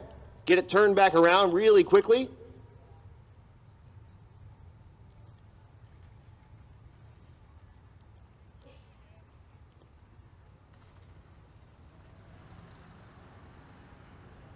So again, road weekers, come on down lane number 2.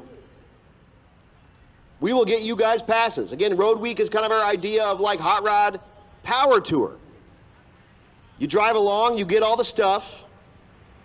You get to do all the checkpoints, you get all the stickers, you get priority entry into the racetrack, and you get to rub elbows with all of these racers. And if time allows, we even let you make passes. You're not in competition, you can't win anything. But we thought of this idea when Bandamere was closing. And what better way to give everyone a chance to race on the racetrack than give those road weekers a chance to come on down. So road weekers, come on down. Lane number 2, if you'd like to make a pass, we'll get you that pass. Attention to the pits, attention to the pits. Let's get Pro Street. Pro Street, come on down 8 and 9. So I should have Outlaw Street in 6 and 7. Limited Street, you should be making your way to 4 and 5. Pro Street, come on down to 8 and 9. And Gassers. Gassers, this is your call. Come on down 6 and 7, please. So again, Pro Street, make your way down to 8 and 9. Gassers, come on down 6 and 7, please.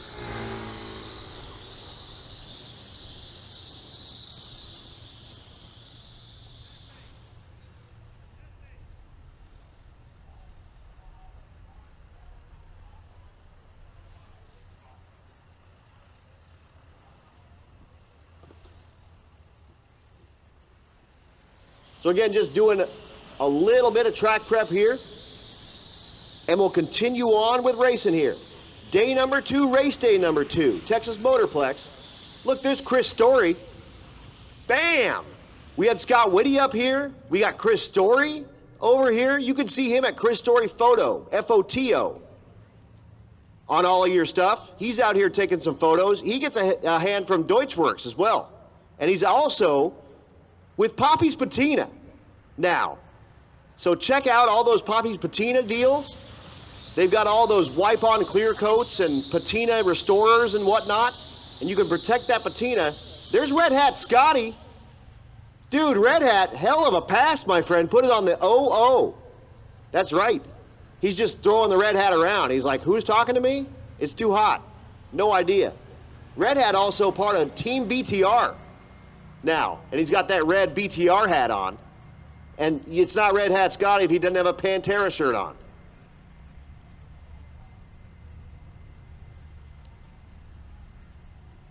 Stevie's up here. Hi, Stevie. Stevie went 15, 20, or 30 or something in the rental car. 20, whatever. Who cares? It's a little slower. We didn't unload it. All of our crap's in the trunk. It's a whole lot easier that way. Like, whatever. Junk in the trunk. Running the rental. And like I said, I'm not going to tell you who we rented that car from, but it's a building in Texas.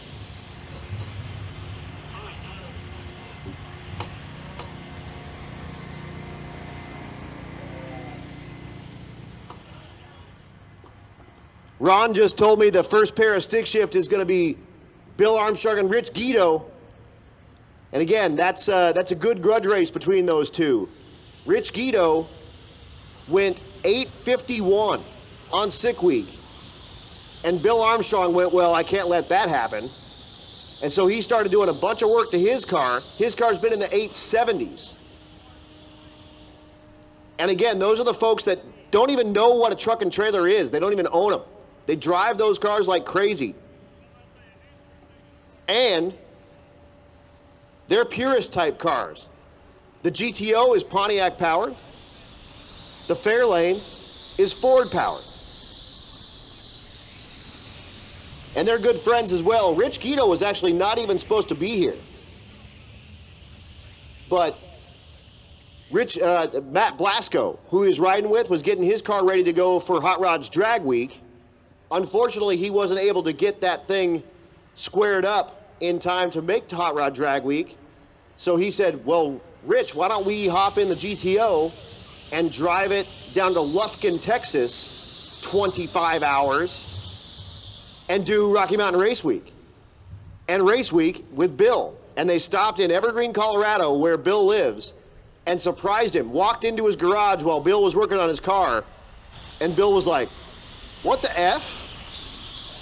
And they actually, Rich's car, he turned it off and coasted it down the driveway so Bill couldn't hear it coming into the driveway. Because he lives in like a really remote area and you could pretty much tell what's going on all around there. So yeah, they were able to kind of pop in there, surprise Bill, and bring it out here and say, well, now you got someone actually to run here. And, by the way, Rich still has the tiebreaker. He's beaten him both days, although earlier today, Bill got to show Rich what 66 Fairlane taillights look like.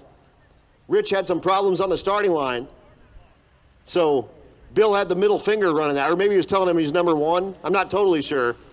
Out of the passenger side as he drove out of his life. Hey, there's Matt Blasco. Mr. Blasco helping out Rich Guido, and he's riding in the GTO and giving him a hand with the tuning on that ride. Matt Blasco's new CUDA, though, I've seen some, like, spy shots of that thing. It's gangster. He's got the Drag Week Dirty Dart. Is that what it is? Dirty Drag Week Dart? Something like that. And it was like a primered big tire. I think it was a wedge motor, right? Wedge motor, big block Mopar. Is the new CUDA at Gen 3 Hemi? No, it's a big block as well? Attaboy. It's got a Hemi? A Gen 2 Hemi. Okay. So it'll be broken down for sure. Those have like 700-foot long rocker arms in the top. And they weigh about 45 pounds. So when you start turning the thing over about 350 RPM, it just starts throwing rocker arms out of the heads. And also, I'm pretty sure that the spark plug tubes pretty much just leak everywhere on those. There's no way to seal those up. It's just, you know, it's an oily, leaky, it's basically like with the motor that you would put in like cruise liner. But the CUDA's sweet, dude. The CUDA's super sweet. And he's working. I know he's working on a Gen 3 Hemi for something as well. So you must just have like money or time or both. I'm not sure what's going on. Can I get a loan?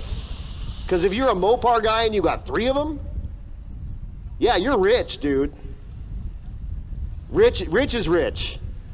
Well, but Rich doesn't have a truck and trailer or anything. And he's got the same motor in his crap for a long time. He's got like 30,000 miles on that thing. It's wild. Anyway, quick little bit of track prep and we'll be back before, oh, getting helmets on. So we'll be back before you know it. I'm gonna take a quick drink of water and say hi to Mr. Red Hat Scotty and give him a sweaty man hug. And we'll sing some Pantera together. I'll be right back.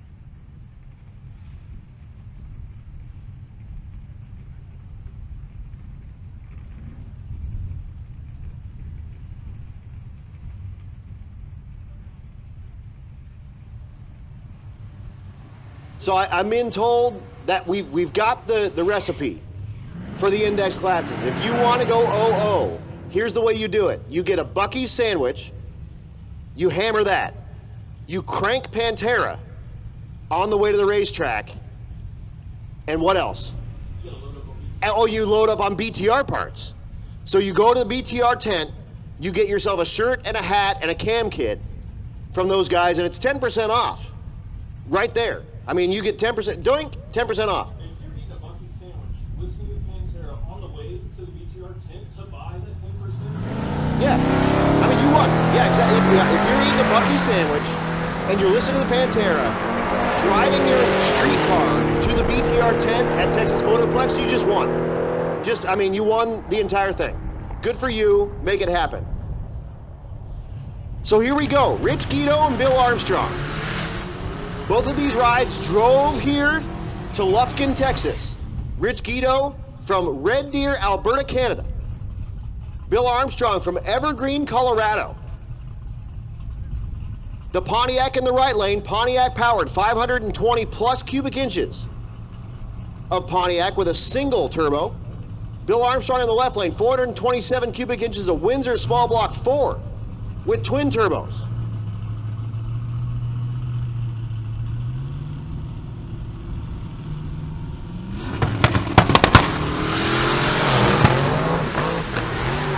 Bill knocks the tire off.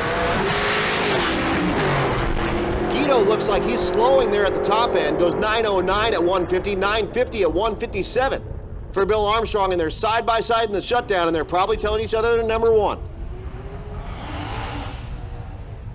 It's like looking in a mirror down here. A pair of blue Fox Coupe Mustangs. Oh, Nico's having some problems with his Fox Mustang, so Red Hat's gonna run down there and see if he can give a hand with that deal. Good visiting with you there, Red Hat. Yes, sir. Good seeing you. Heck yeah. He's got that red BTR hat running around, and you'll see him with that Pantera shirt. That's how you know you met Red Hat Scotty, Scott Cuddill. Running through the stick shift category.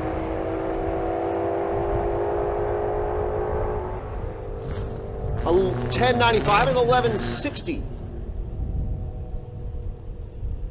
Here's our first look of the day at David Smith, the 97 Viper. In the stick shift category. He's lined up next to the C7 in the right lane.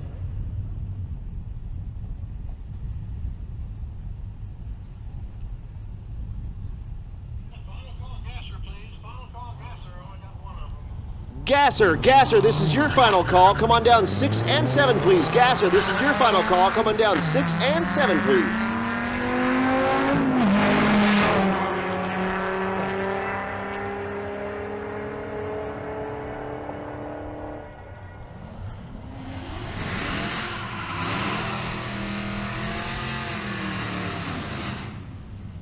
12:58 and a 13:11. Another Hellcat supercharged LS motor in the left lane. That's the GTO. Jacob Bailey behind the controls of the stick shift supercharged GTO. The right lane is Phil Balmaceda, the GR1 Corvette. Of course, this is the one he drove to Alaska for Alaska Speed Weeks. Once again, Gasser, this is your final call, and then Road Week. Come on down lane 2. Phil goes 10.66, 12.86 in the left lane for Jacob Bailey.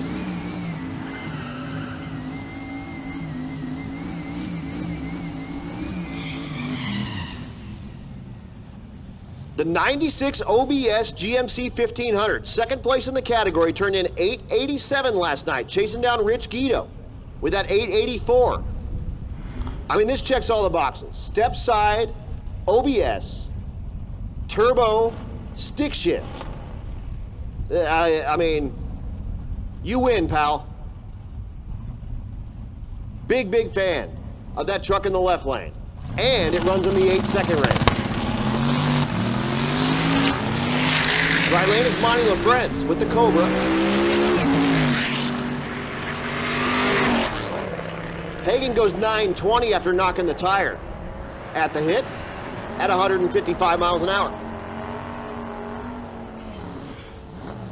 Pair of Fox hatchbacks coming at you now.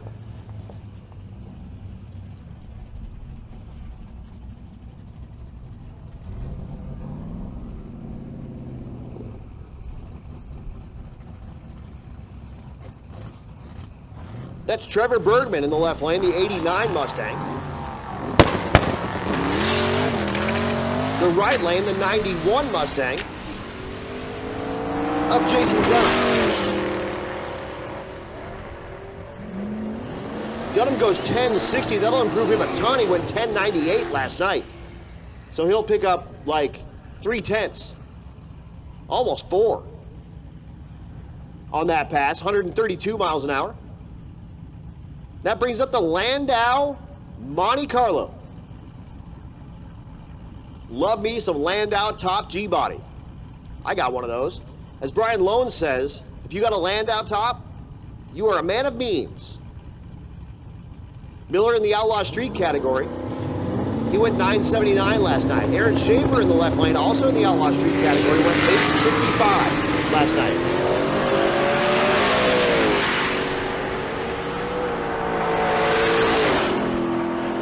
And he improves 8.53, 165, and a 9.30 in the right lane.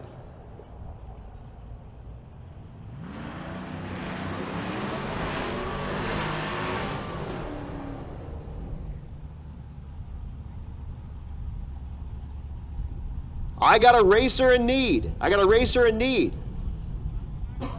Jason Hurley with the Meltdown Firebird is in need of turbo 400, direct clutches, and drum. Is that correct? Hit me up one more time.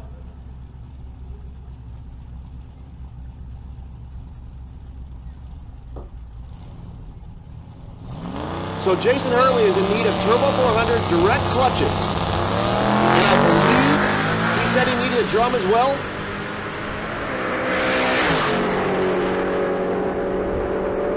So if you've got turbo 400 parts, go see Jason Hurley.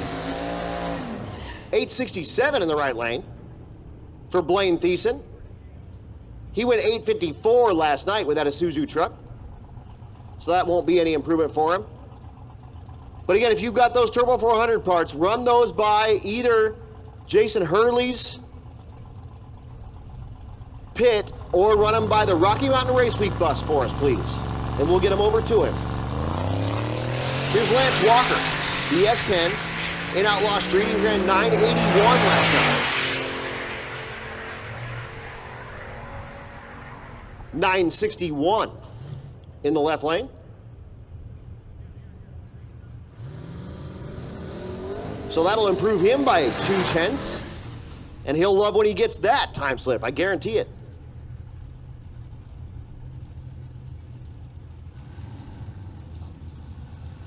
Matt Walker with his third gen Camaro. He went 995 last night in the Outlaw Street category.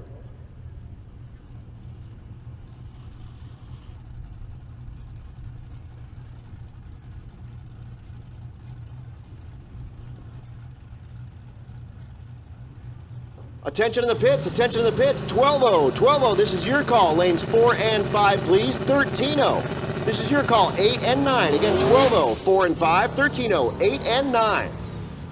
Walker knocks the tire at the hit, and he'll meander on down the 1320 here at Texas Motorplex.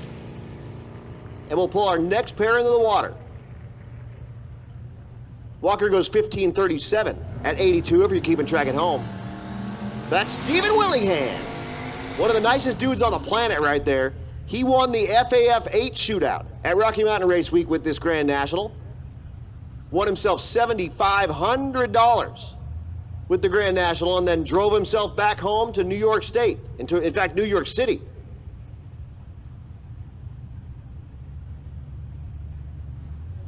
The right lane is Keith Fenstad. The turbo small block Ford Futura, I'm sorry. Wow. Falcon. Well, they had a Falcon Futura. Actually, I think that technically is what it is.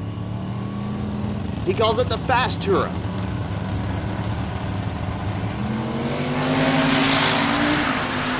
Willingham, your leader in the left lane. Fenstad, second place in the right lane, looking for the 850 number. 854 and 889. 854 may be enough for Willingham. He put up 851 yesterday. Keith Fenstad is chasing him with an 870, but an 854 may be enough to turn in that slip and kick his feet up.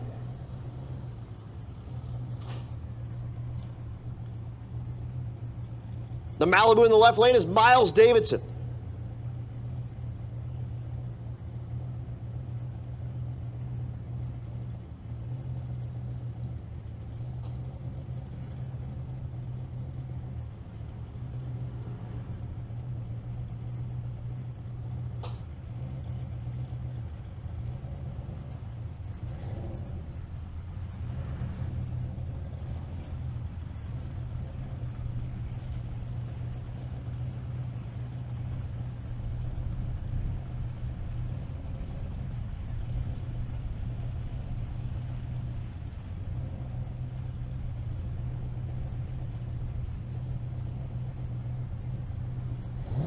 Davidson turned in a 937 last night, looking for that 850.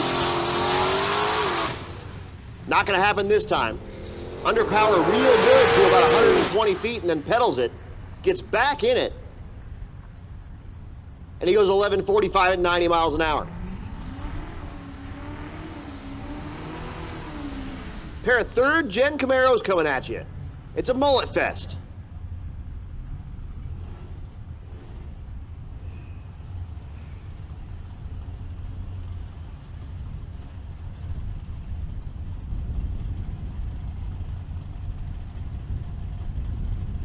Alex Scanlon in the left lane.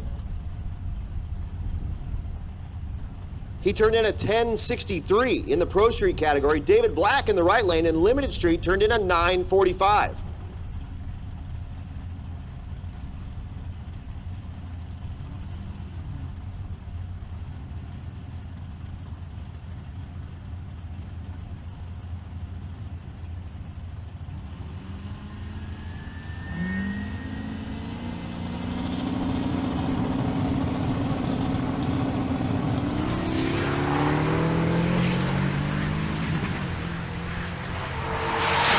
Third gen in the right lane made a little weird move on the 1-2 shift at about 300 feet, goes 936.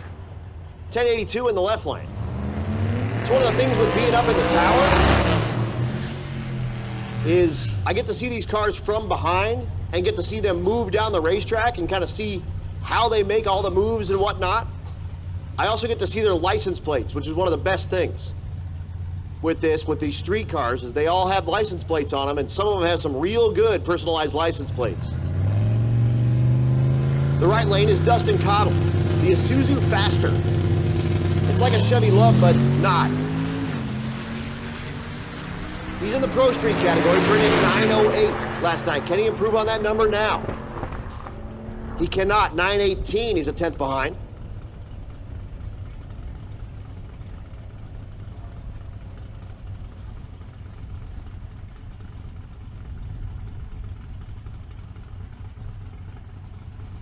Steve Farber in the 87 Monty having some problems. We'll back him up and get him a fresh tree.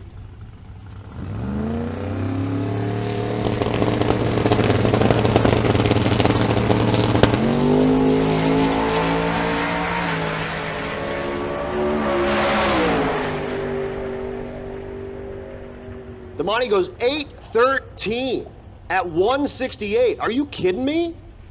He was 980 yesterday and goes 8:13? That was what, 168 miles an hour? Wow. He blazed down the gauntlet out here at the Texas Motorplex. That's the fastest pass in Pro Street by a ton, by an absolute ton. Your leader right now in the class in the right lane is Daryl Yost, getting ready to do his burnout. He went 881 last night with the Pro Charge Big Block Chevy 69 Chevelle. He's lined up next to Joey Greer in the gasser category.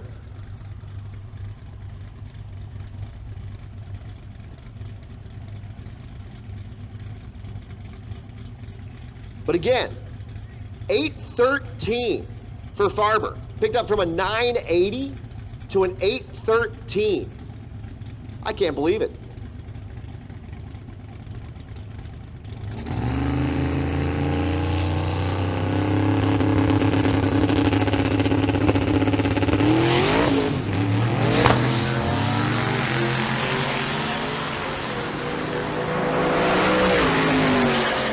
Attention to the pits, Junior Street.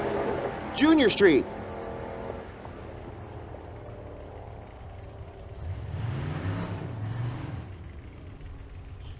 So again, 14-0. 14-0, come on down 6 and 7, please. 14-0, come on down 6 and 7. And Junior Street, come on down lane number 3. 14-0, 6 and 7, Junior Street, lane number 3. Here's Eric Carroll. Oh, it's Crystal Carroll. Driving the Thundercloud. The right lane, the Gasser MG.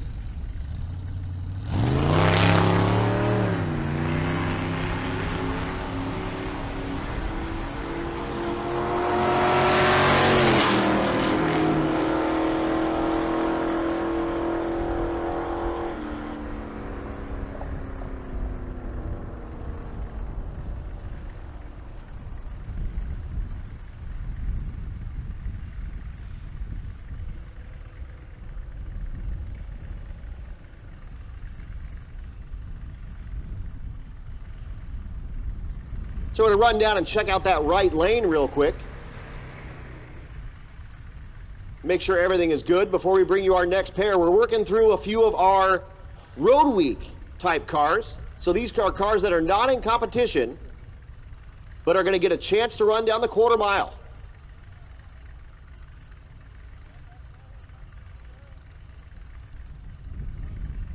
So the Silverado in the left lane, you can drink.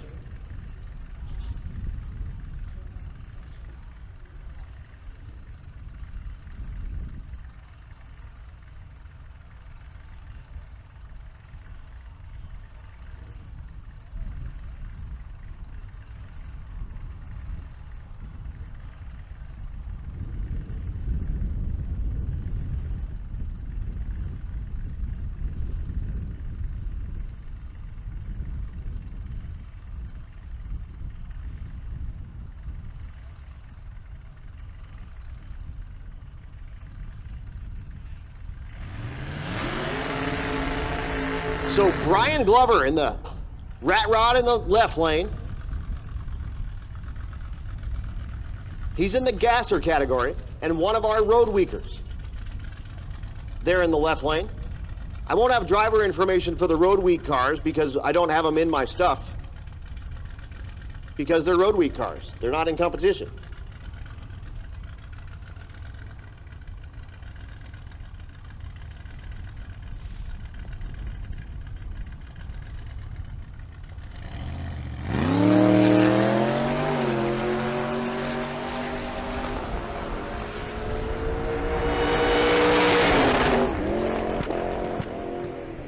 lover's ride, mixing up some cylinders at about 1,000 feet, goes 1281.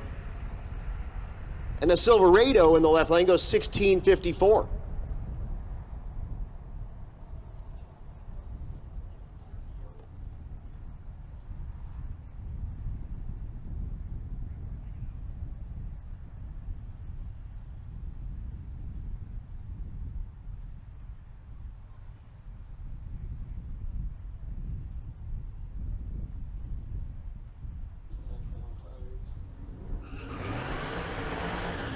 So that's Larry Dawkins and his grandpa in the right lane with the Mercedes SUV. I know that because he sent me a message about it.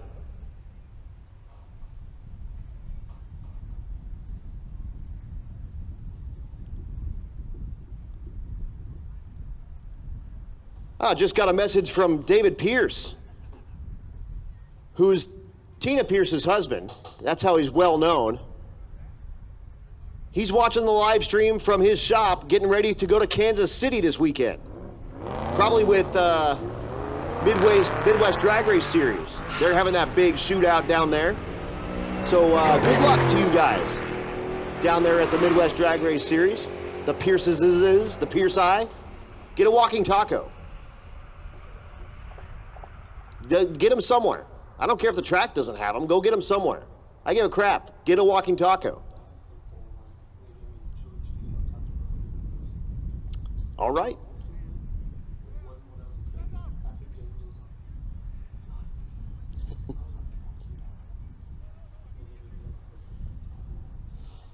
All right, I got a racer in need looking for a Holley USB data cable 389, car 389. I'm like, what does a 389 mean? That's car 389. Jake Bannon in the 2000 Chevy is looking for a Holley USB data cable. I'm pretty sure that's just you can use a micro USB cable on that, I'm pretty sure, or a mini USB cable. It just won't have the little screw on it to screw in.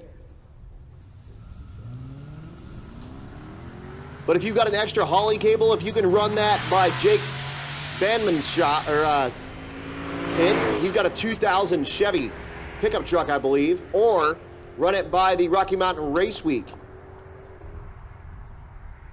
bus. The truck in the left lane, like way up against the wall. Not why? You don't need to. It's okay. You got like a whole track. You don't need to hug that. It's okay. Whatever. 1768 in the left lane and a 1330 in the right lane.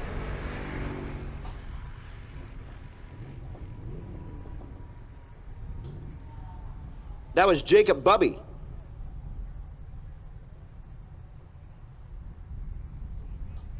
Although he was way slow, so maybe he was having some problems, and now I'm really happy that he was up against the wall.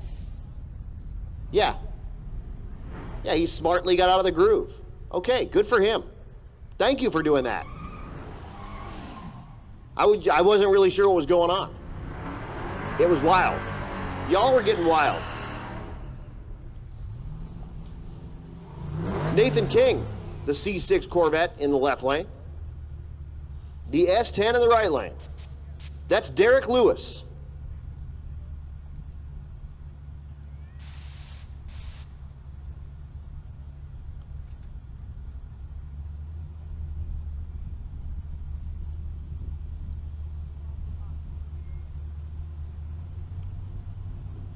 Oh, cool. Welcome to Race Week, Steve McDermott Sr. Out here watching Junior beat on the Dodge Dakota.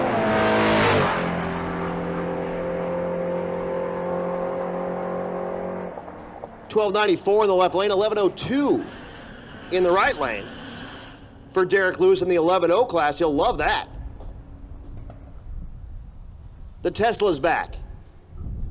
He'll be lining up against that 6th gen Camaro in the left lane.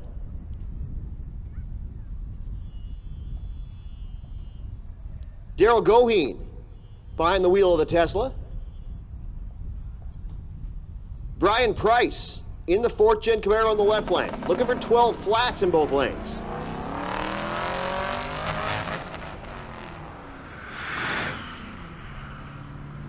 That 6th gen maybe missed a gear I didn't think it was a stick shift car, but it was maybe doing a burnout on the torque converter.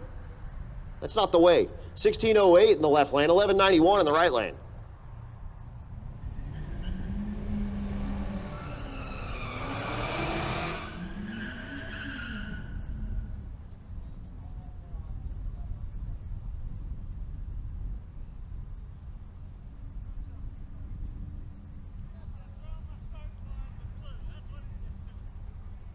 C6 Corvette in the right lane.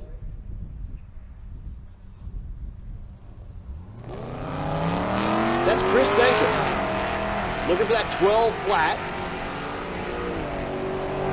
Left lane is Curtis Tanky with the GTO. 1231 last night. Goes 1205. He'll love that way more than that 1231, I promise you. He's going to get that time slip and go, woohoo!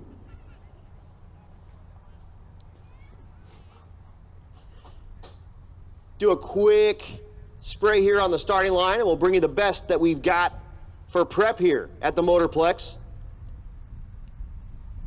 Next pair sitting behind the water, Jason Ely in the left lane with a 13 Camaro. And Joe Roberstad with the Silverado in the right lane. Roberstad turned in a 12:16 last night. Ely a 12:05.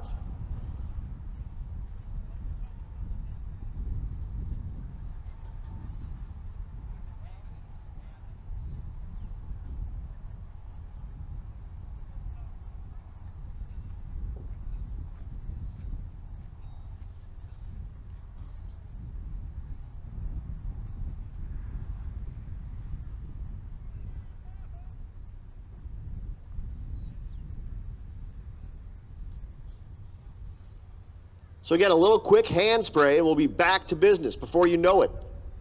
I did just call 14-0. You should be making your way down to 6 and 7, please. And Junior Street, come on down to 3.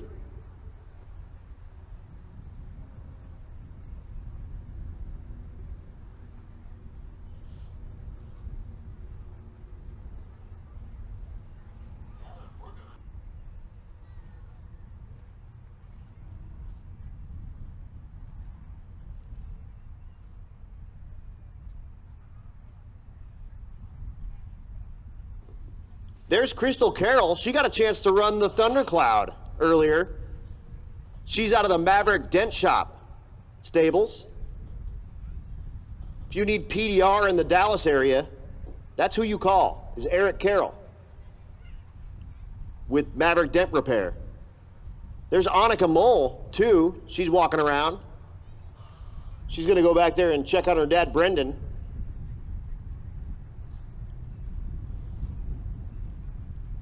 Maybe we'll get a chance to hear her crack announcing some more. I don't know.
So here we go, Robertstead in the right lane, and Jason Ely in the left lane, looking for 12 flats.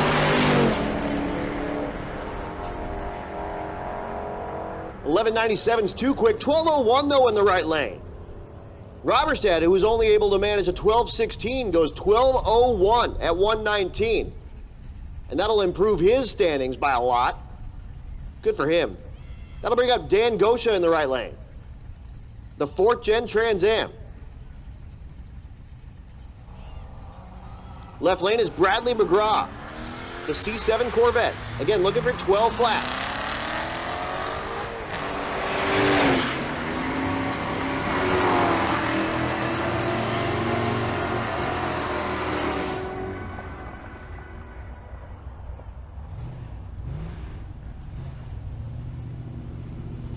12:51 and 11:84.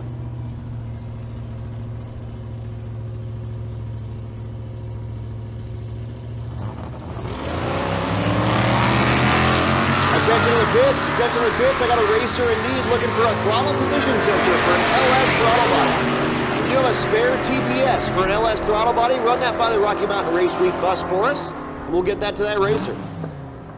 Worst case, just shove them in the Mini or the smart car and send them to O'Reilly.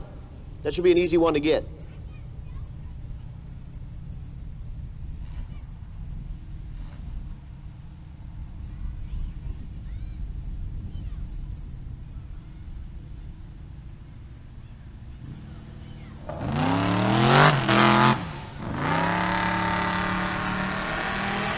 Wow, both rides having some problems getting off the starting line here. Michael Deronda, they call him the sexy man. The right lane is John Long Sr., and he knocked the tire immediately and got the thing way sideways, 13:41 and 12:97.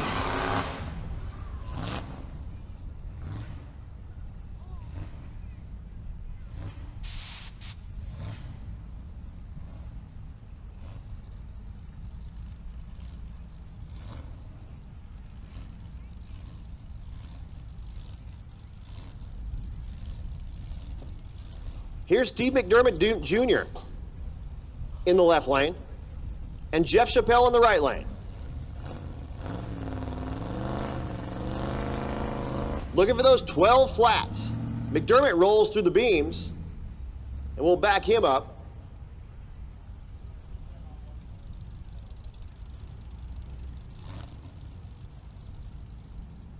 And it looks like we'll back them both up. Jeff Chappelle in the right lane again, the F-150.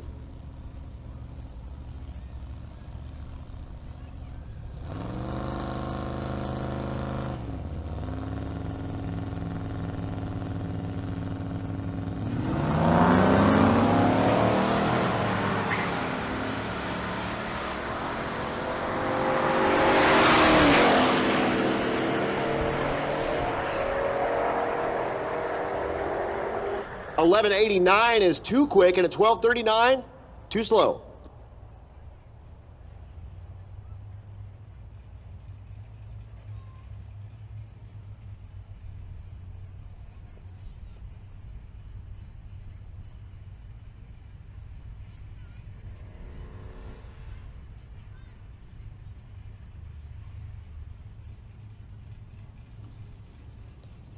S197 Mustang in the right lane. That's Mindy Kuhn. She went 12:19 last night. Again, looking for 12 flats. Left lane is Cesar Camus. The 2010 Camaro went 12:19.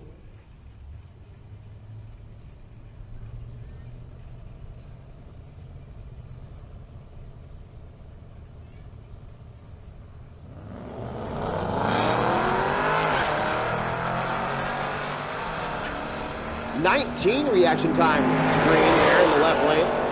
53 in the right lane. Looking for 12 flats, 12:25, and a 12:16, no help for either.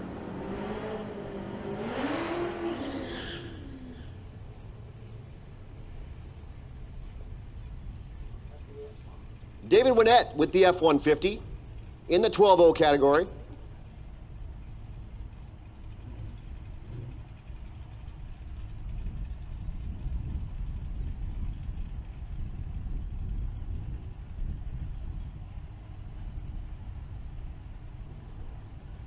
Greg Stafford in the right lane, second place in the 12-0 category, actually tied for first place in the 12-0 category, turned in 12:002.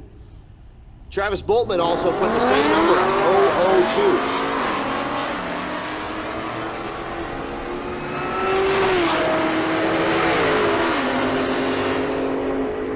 002. At the stripe, 10:87 is too quick, 12:25 is too slow.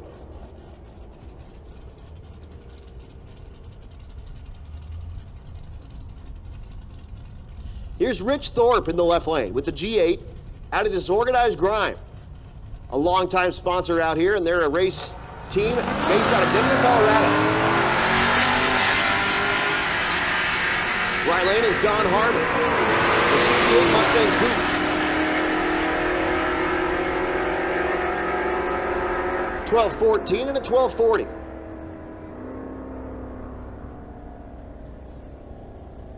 Beautiful orange C10 in the left lane.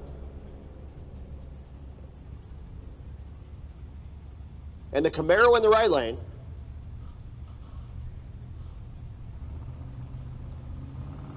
That's Gary Bro in the left lane, the C10. Right lane is Chad Wilson.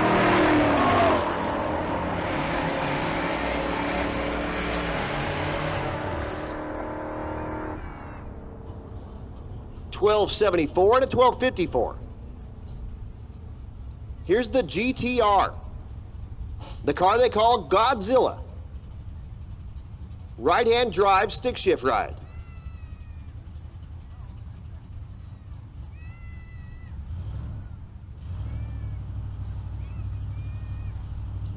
Right lane is Jeff Short with the OBS truck. David Brewer driving that Skyline.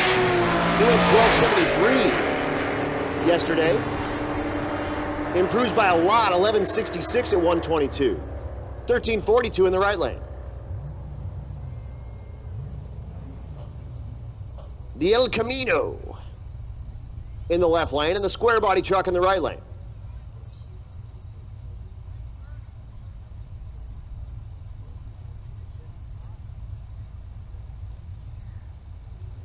James Desrat in the left lane. Third place, well, really second place because we have a tie for first place.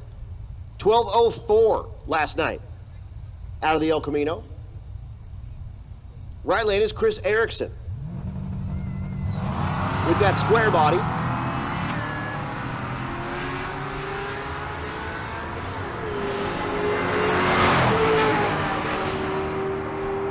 Also, Wicked Chicks. Come on down and see Chad at the van, at the BANGshift van. He has all your shirts, and if you are a female racer, you get one of those for free. So those shirts are down at the BANGshift van. Go ahead and cruise down to that van and see Chad, and he will get you that Wicked Chick shirt. He'll also get you the slip to be able to nominate other Wicked Chicks for some of the awards. Or he'll tell you how to do that. I hope.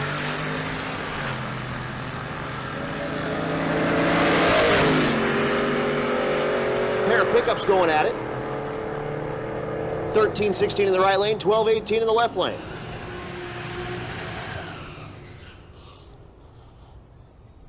Here's Brendan Mull. The Lexus in the right lane, 2JZ for power, but runs the stock Lexus automatic transmission in that ride. The left lane, the E-Body Challenger. And yeah, it's pink. Pat Beach driving the pink Challenger. He ran 16:33 last night. Brendan Mole, unfortunately, leaves before the third is active, so we'll let Beach make his run down the 13:20 here at the Texas Motorplex. And we'll back up Mole and give him a fresh treat. 16:13 is 0.2 quicker than last night for that Challenger. So he's improving, he's picking it up. Mole turned into 12:29 in the right lane with that Lexus. Looking to improve on that number.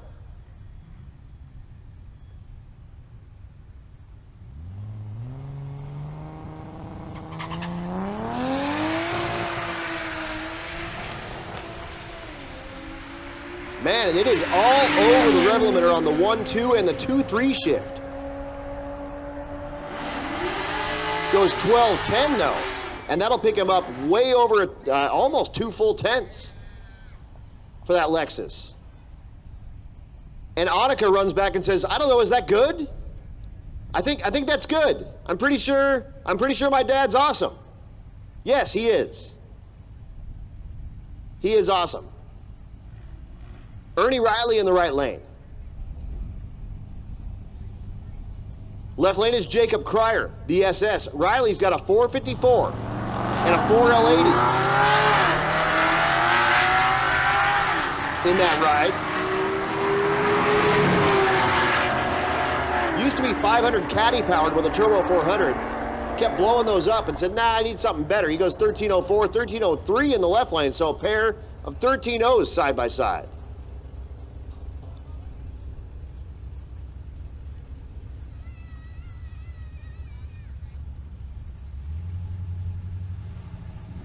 Another pair of pickup trucks getting ready to do battle. Kevin Williams in the right lane, the S down. Left lane is Doug Perry with the OBS truck. Looking for 13 flats. 1292 is too quick, 1373 is too slow. That'll bring up Devin Nuanez. You see co-pilot Kyle back there doing the video duties for the Nursing Garage OBS. This is the Honda Rado. It's a K24 swapped OBS Silverado truck. It's got a T56 transmission. He's lined up next to Alex Williams with that BMW in the right lane. The BMW went 13:15 last night. Nuanez went 13:49. 13:93 for the Honda Rado. 13:47 in the right lane for the BMW. So co-pilot Kyle comes back. They're out of Nursing Garage. You can find them on YouTube. They also have a bunch of burnout cars. Kyle drives that big red burnout car, which is a 4.6 Mustang. And it's totally stock. Just jam a turbo on it. It's got a stock tune and everything. And goes out and does burnouts with it. Those guys are awesome. I've run into them a bunch down at the bunch of the stuff going on down in Florida.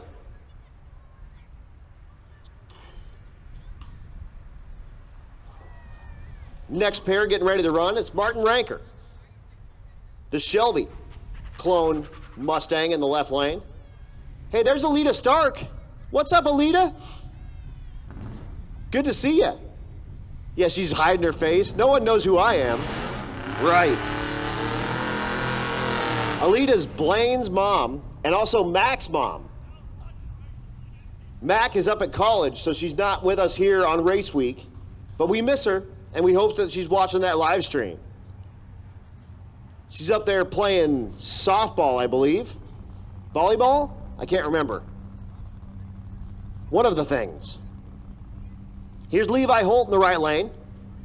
The F-150 in the 14.0 category. He's been running with a quicker category because his daughter Isabella is running that same truck in Junior Street. And since we're running 14.0 and Junior Street back to back, we're letting him run with a quicker class so that he can get that truck turned back around so Isabella can come back and make her pass in Junior Street. Martin goes 13:08, 14:78 in the right lane for Levi. That brings up Eric Carroll in the Thundercloud out of Maverick Dent Company.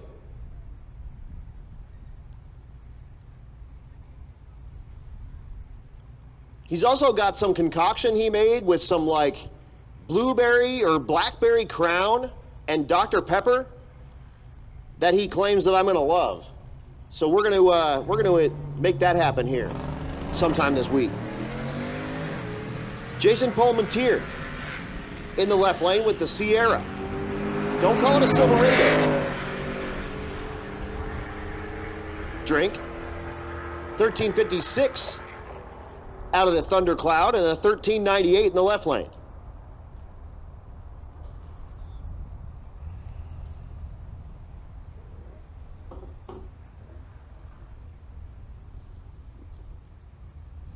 Pair of S10s going at it. The old square body S10 in the left lane, the more rounded S10 in the right lane.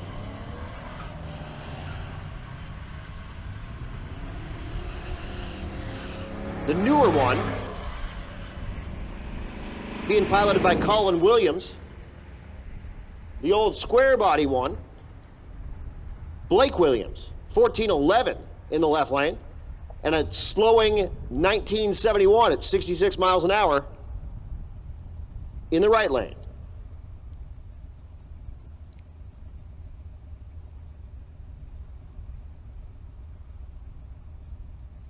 Getting 9,000 Snapchats from Stevie's family, who's obviously not watching the live stream. Stevie's like, sorry, it's not your fault. Robert Miller in the right lane. He's out of the Disgruntled Motorsports camp. They're a military and veterans club. The 47 Fleet line goes 1437, 1517 in the left lane. And that's Darren Guthrie with his 55 Chevy, and he wouldn't sell that to me earlier, which is a crying shame. I think I offered him a solid $4,500 for that.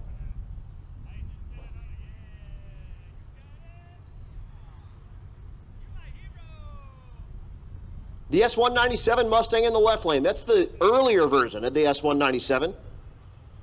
These would have come with a modular motor, but not the Coyote, so it would have been a 4.6 under the hood if it's stock. Stick shift car too, awesome.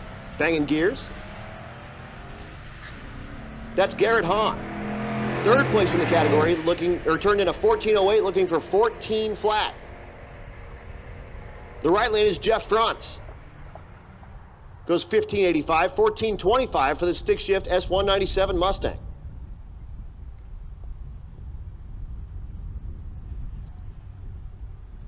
The Focus is back up in the right lane, going against that police car Charger.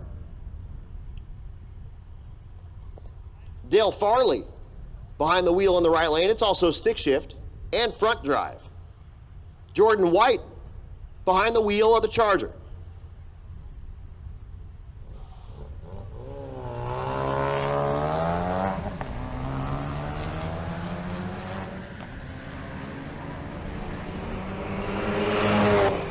Again, running through the index class. Looking for 14 flat. Oh, speaking of Starks, there's Tommy and Blaine. They're going to come over and hang out with Alita. Blaine driving the stick shift 55. We haven't seen that car today. Have we? Blaine's waving at me. Everything must be fine. They're just checking, oh, they're checking the track temp, because they're putting the moon tune in it.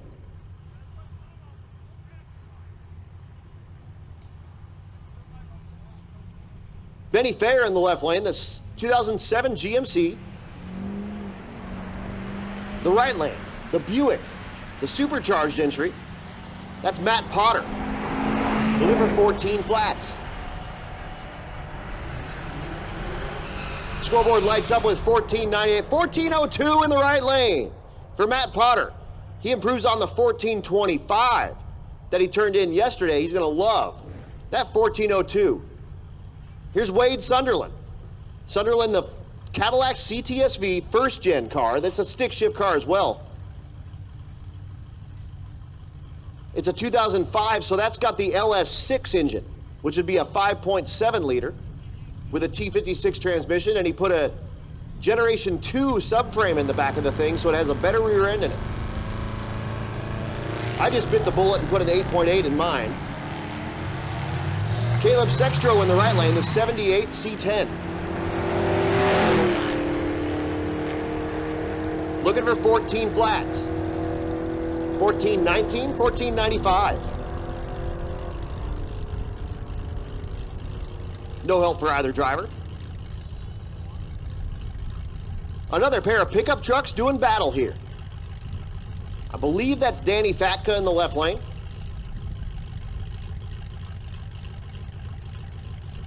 Right lane is Brock Roberts with the step side Silverado.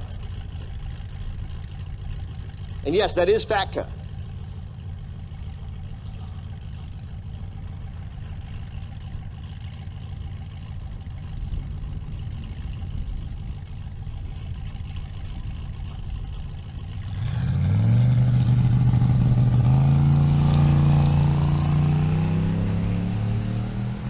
Both rides in the 14.0 class. I need to improve on their performance by a lot.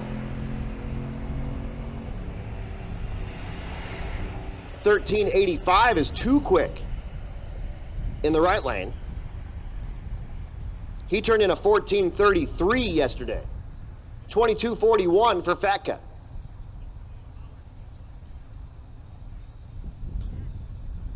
Taylor Dean in the left lane. The step side square body.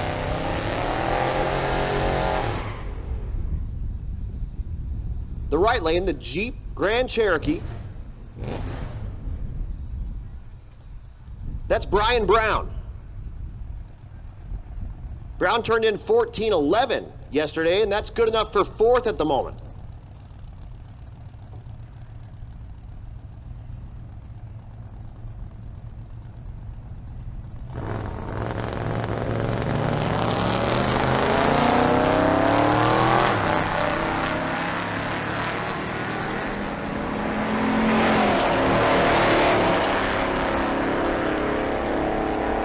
Scoreboard's lined up with on the button.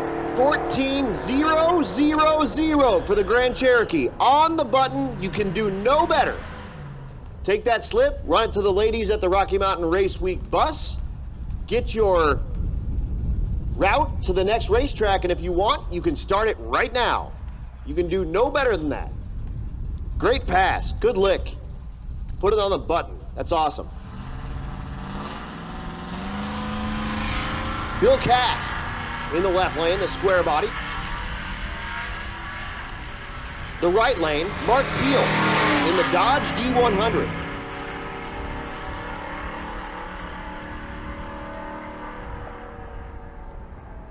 $14.28 and a $16.11, no help for either. The Denali is back up.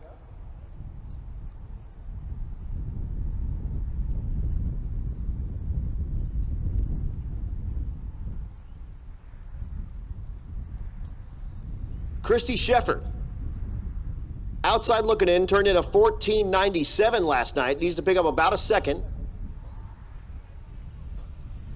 Wow, wow. Blaine just told me I was number 1. I am number 1. He's number 1. Okay, Cole's number 1. I'm not number 1. Yeah, just deck him.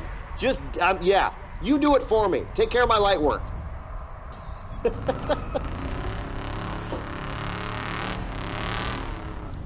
Ron's like, what? What's going on? What'd you say about my grandson? If you don't know, Ron, who runs our lanes up here, yeah, that's Blaine's granddad. And he doesn't like if you talk bad about Blaine ever.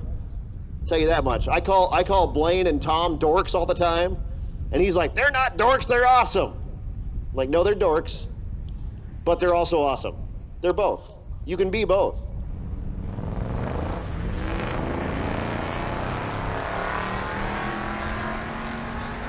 Yeah, that's Alita's dad.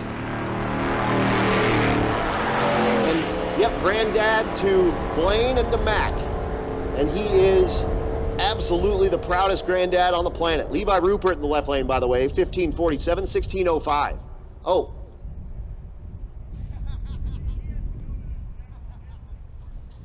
Now we're moving into Junior Street.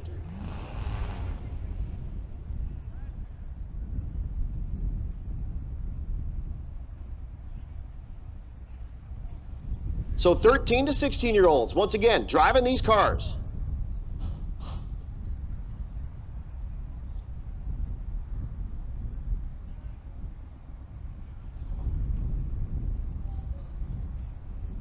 Lydia Walden in the right lane, the Fox Mustang. Looking for 921 or thereabouts. Connor Aspergren in the left lane. Looking for a 1015 or so. Again, this class running for consistency only. 921 on the 921. Holy moly. So Lydia Walden puts it on the number. Goes 921 on the 921. Blaine's up here with me. Hi, Adam. Hi, Blaine. How are you doing? Well, could be better, but I'm ready. We're ready. You are ready. This is the class that you started in with Rocky Mountain Race Week. You did junior dragsters, so you've been racing a long time, but with Rocky Mountain Race Week, started in Junior Street, and talk about starting driving a car, a full-size car at 13. How cool is that? It's rad. Going from the junior to the big car, even though it's a lot slower, it's completely different experience, especially being a stick shift. So I don't know, it's so much fun.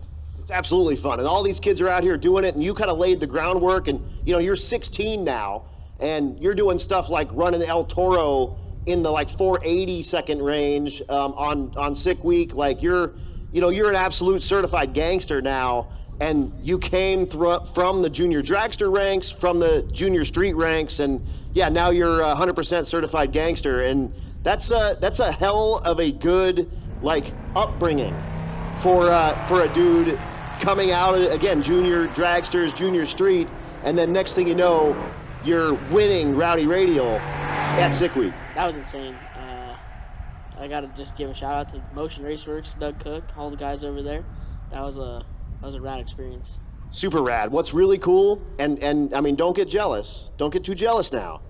But I'm gonna go down for FL2K, and I get to drive the OBS truck. There you go. Yep. So that my driver while I'm down in Florida is gonna be the giveaway OBS truck. And Doug was like, you know what? I need you to rizz it up for me because that's the last weekend before the giveaway. Okay, so you're gonna give her a little spit shine or what? No, Sam does all the spit shining. Sam does the spit shining. I'll let him do that. What I'm gonna do is just turn the tires a little bit. Oh, okay. You're just gonna get them all freshened up for the next guy. I gotta make sure they're round, they're ready to go. Rotate them, you know. Their tires are always rotating when I'm driving. Yeah. They're rotated. Yeah. Rotating. Rotate. Rotating. Yeah. And you're the CEO at Motion, right? You could say that. Some people don't say that, but Yeah, but I mean, you know, you don't work at Motion. don't work Motion, man. Dude, thanks so much for coming up. Thanks for rapping with me for a minute. Really good to see you, dude. Always a pleasure seeing Mr. Blaine Stark. How's your sister doing at college, dude? Honestly, I've only talked to her twice since she left. Man. Is that being a bad brother? Yeah, why don't you text her real quick and say, hey, how the heck are you, kid? Okay. Yeah, do it real quick. So Mac runs a stick shift Fox Mustang with a supercharger as well. You guys are stick shift family, and that's why we got hooked up, because stick shifts are life, man. Stick shift to the front! Yeah, boy. So Blaine Stark, the CEO of Motion Raceworks, joining me up here. Thanks so much for joining me on the mic there, man. That was sweet. And again, thanks to Motion, thanks to Doug and all those guys for letting him drive that El Toro car. It was maybe the coolest thing ever, watching a 16-year-old kid pilot a Fox Mustang with a Coyote and a turbo to a 486 and win himself Rowdy Radial at Sick Week earlier this year. It was absolutely amazing. And Tommy, who was riding shotgun with him, I pulled him aside and I said, Tommy, dude, about 10 years ago, you were wiping his ass. And now he's stacking helmets. He's got himself a Rowdy Radial helmet from Sick Week. And there's not very many people in the world that have that. And to be able to say that that 16-year-old kid has done that, pretty absolutely amazing in my mind. That said, give me just 1 minute. I need to, I've been talking on this thing nonstop for like hours, and my bladder might burst. So give me a moment. I'm gonna get that taken care of. I'll be right back, and I'll be calling cars as soon as I get back on this microphone.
Exactly. HRC just checks. Attention to the pits, attention to the pits. Let's get Rowdy Radial. Rowdy Radial, come on back down for your next pass in 8 and 9. Ultimate Radial, come on down 6 and 7, please. And Unlimited, come on down 4 and 5. Once again, Rowdy Radial, come on down 8 and 9. Ultimate Radial, come on down 6 and 7. Unlimited, come on down 4 and 5, please.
There's Nick Lateau. Are we about to see the plumber's crack van? Next time? Attaboy. You'll see the plumber's crack van in the naturally aspirated big block category. It's got a 540 big block Chevy with a carburetor. Runs it on gas for drag and drive type stuff. Puts a methanol carburetor on it for all the burnout duties. It's a burnout van. It's actually, that's the is Burnout Van. So check him out on all the social medias. Burnout Van, all one word. He's got 3, count them 3, bald eagles from Burnout Rivals down in Florida this year. He's won 3 events this year in that van. He's won, and he's actually in the Burnout Pros now. He started in the Rivals class, moved to the Pros class. And if you've never seen a Burnout competition, you owe it to yourself to check that stuff out. It is wild, absolutely wild. We were trying to explain it to a guy last night, actually to Walt Reynolds, Chad's dad. And I explained it as, it's like ballet, while you get punched in the face repeatedly. It's like you pirouette, you do all kinds of cool, crazy stuff inside of a little tiny box with concrete walls all around it, with a lot of rules. Like you lose points if you don't blow both tires. You lose both points if you blow both tires too quickly. You lose points if you just ride the limiter the whole time. You lose points if you don't use the entire burnout pad. You lose points if you don't go left and right in the burnout.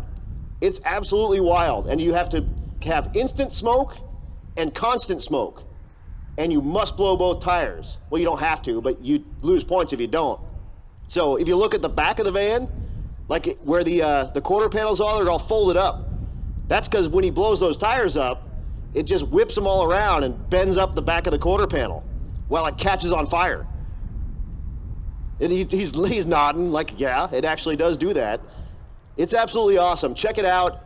Drag and Drive's maybe the hottest thing right now, but the most upcoming thing in my mind is burnouts. And that's Australian style burnouts. They are absolutely awesome. If you do like standing straight line type burnouts, these guys laugh at you because they dance those cars and trucks and vans.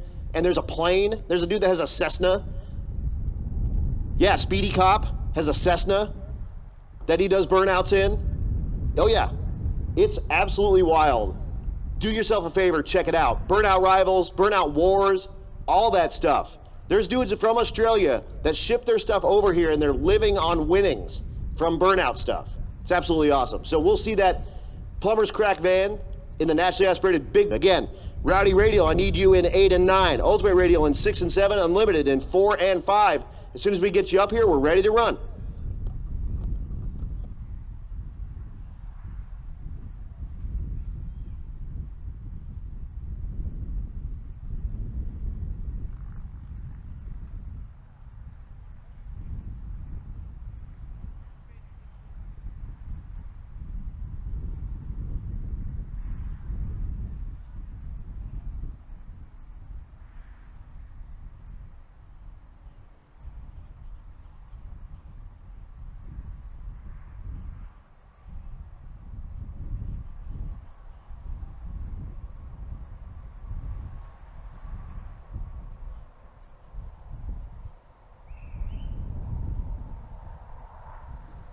Hi, Stuart Clifton.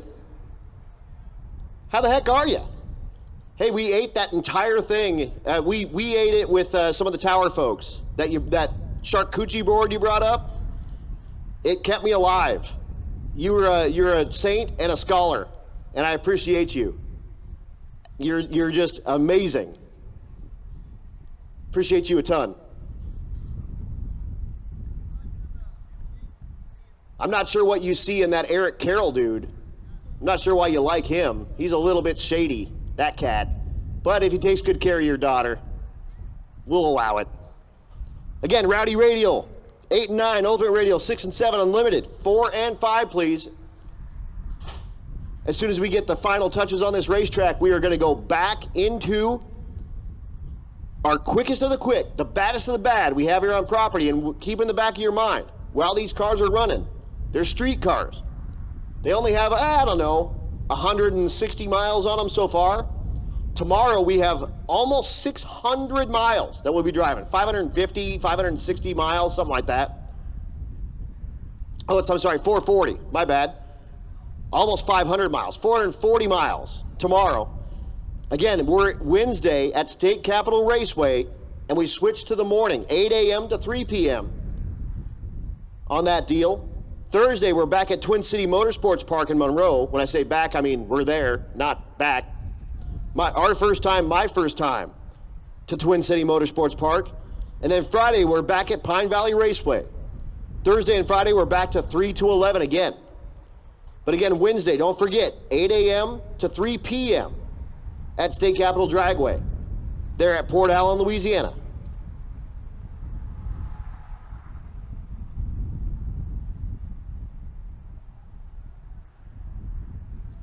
Big shout out to Robert Williams, who's watching me at his hacienda. He's got me on the big screen and you on the big screen. He's a race week and drag week long-time competitor. And it's Margarita Monday over there.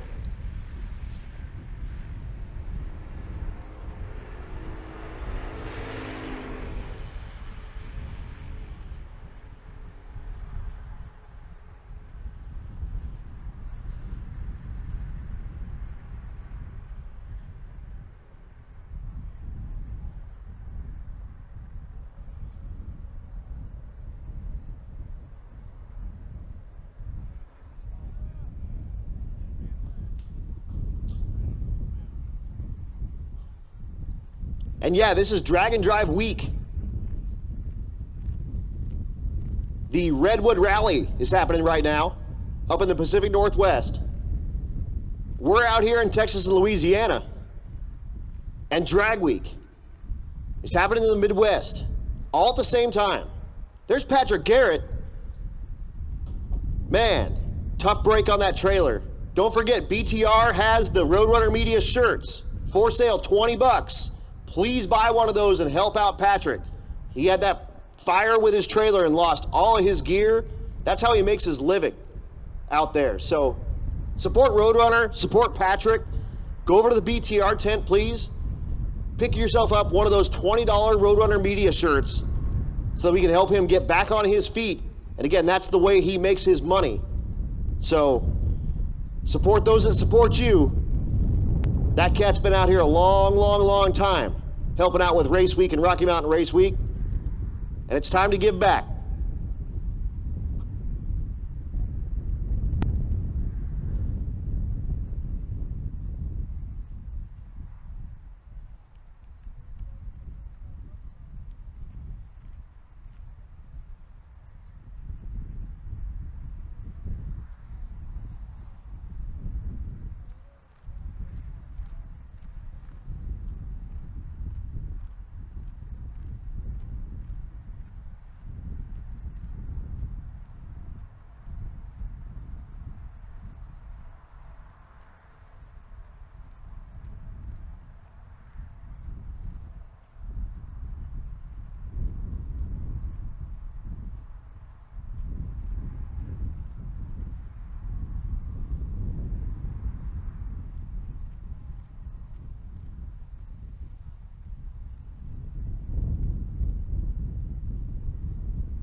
So TJ's getting the last little bit of prep putting on this racetrack. I'm looking down, there's Kobe Bailey. What's up, Kobe? Great job earlier today, man. You killed it.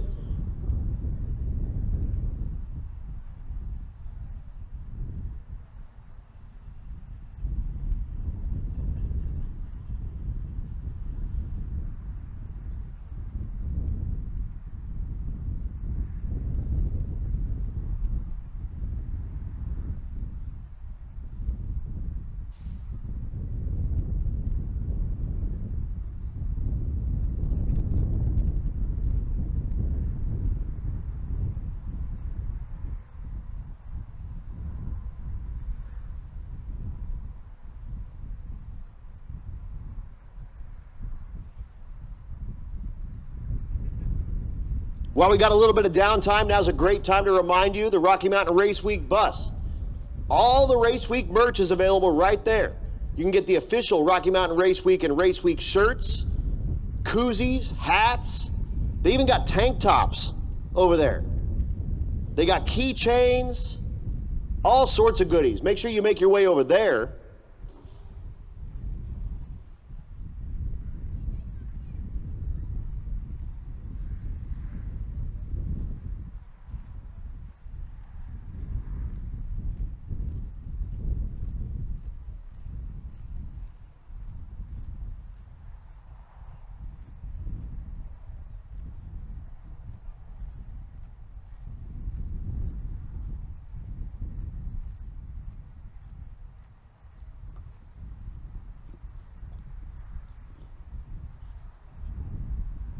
And I'll tell you what, Daryl Yost, Mr. Daryl Yost, why don't you make your way down to the BTR tent? Those guys have a little something something for you. Mr. Daryl Yost, next to the Rocky Mountain Race Week bus is the BTR tent. Make your way down there. They have something nice for you if you're still here on property. If you're not, we'll get it to you tomorrow. Mr. Daryl Yost. Attention in the pits, attention in the pits. Hot rod class, come on down 8 and 9. Hot rod, come on down 8 and 9. And motorcycles, come on down lane number 3.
And racers,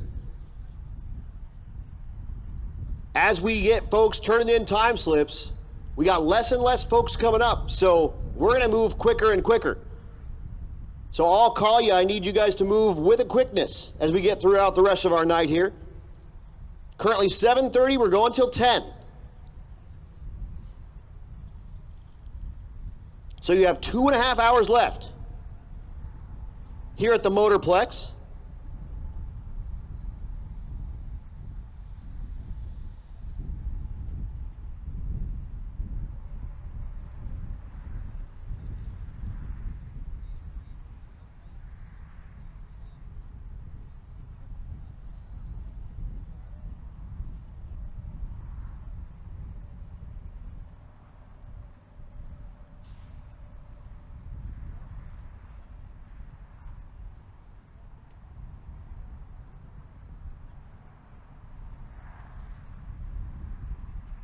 Just getting the last little bit of touch-up left on this racetrack. 3 to 5 minutes left.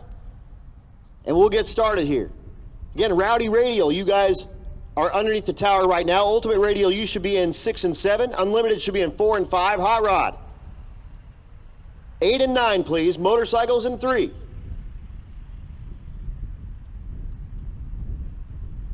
Nine, 10, and 11, you guys are on deck.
And a big thanks to all of our sponsors. Motion Raceworks, our title sponsor. Sick the Mag, our presenting sponsor. Jotech Motorsports, on site again for race week. Appreciate them coming back. Juggernaut Welding and Fab. Mahle Motorsport. Moody's Performance and Design. Norex Engineering, Parts Legion, Portable Car Hoist, the Roadrunner Stop Boutique, Cypher Specialties, tuned by JP, War Performance, BANGshift, High Speed Media, Force Performance, FM Fab, Disorganized Grime, Crower, Circle D Specialties, Certified Performance, Brian Tooley Racing, the BANGshift Billion, 4-Ride Performance.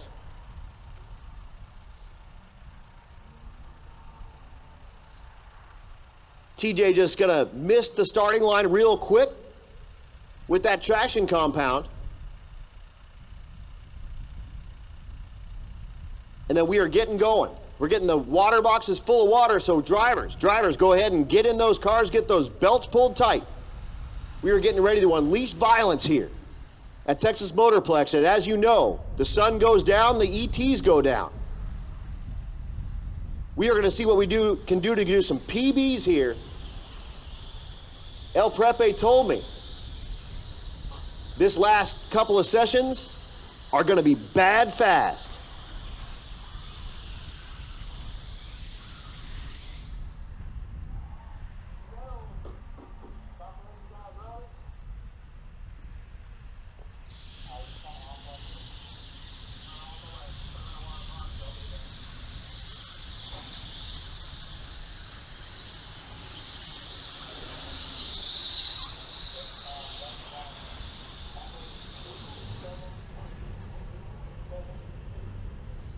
So here we go, Josh Reich, getting ready to pull in the water in the Rowdy Radial class, the 06 Chevy Colorado.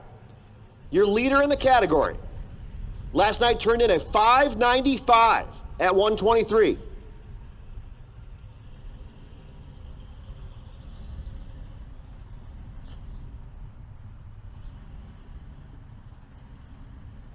Can he better a 595?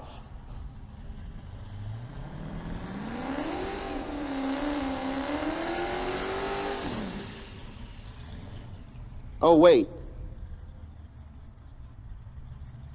Josh Rich. Sorry, I said it again. Josh Rich. Wow. I apologize. Old habits. So Josh Rich, your leader in Rowdy Radial.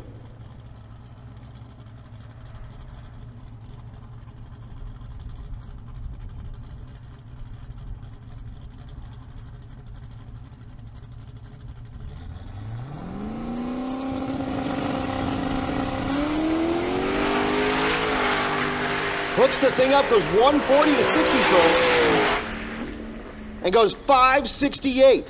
126, he improves by a ton. 3/10 better, goes 568. So Rich, the Colorado, picks up 3/10 and lays down the gauntlet. 568, 126. And we're moving back to quarter mile.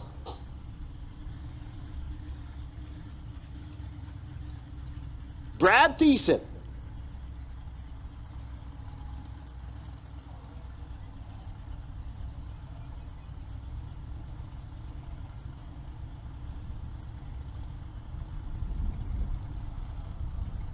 The 70 Nova ran a 769 last night.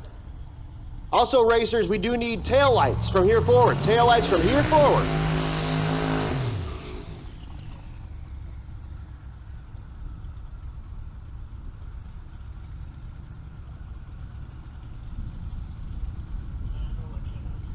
Attention in the pits, attention in the pits. 9-0, 9-0, come on down 6 and 7. 9-0, come on down 6 and 7. 10-0, come on down 4 and 5, please.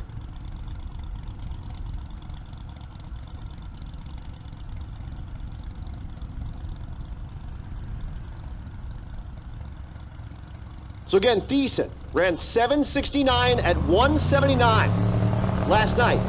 Can he better that time right now? Nova's on a whip, goes 119 to 60 foot. He's 508 in the 8th, goes 803, 166. The BMW in the right lane goes 15:06 at 94. Here's the Jack Wagon Nova. The long roof Nova.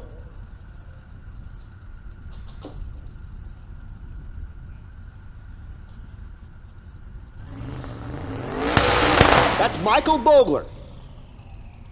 He went 895 last night out of the unlimited category.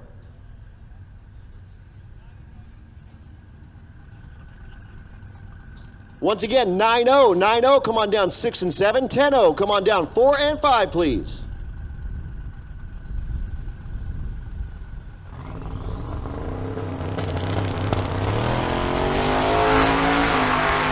Jack Wagon Nova goes 142 to 60 foot. And goes 894. He'll improve by 1 number over last night, 153 miles an hour, just a little shy of the mile an hour.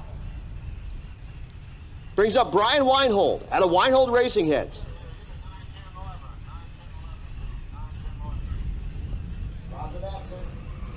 Again, 9-0, 9-0, come on down 6 and 7, 10-0, come on down 4 and 5, 11-0, 11-0, this is your call as well. Come on down to 8 and 9, please. So the International truck in the left lane of Brian Weinhold. The Gentleman Jim truck in the right lane of Brian Dater.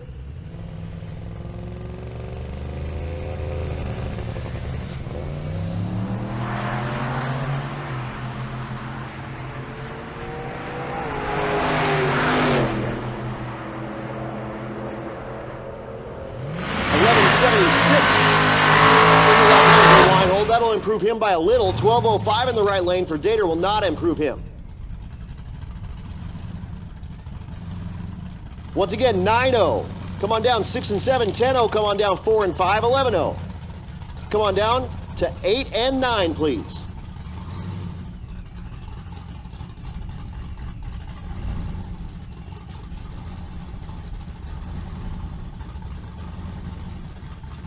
Here's Kelly Springerly in the right or the left lane, the 66 Chevelle. He's our chaplain with Racers for Christ. The right lane is Rod Bartholomew, the 65 Falcon. The Falcon ran trying to chase down Walter Doyle with the 864. Can he put that thing in the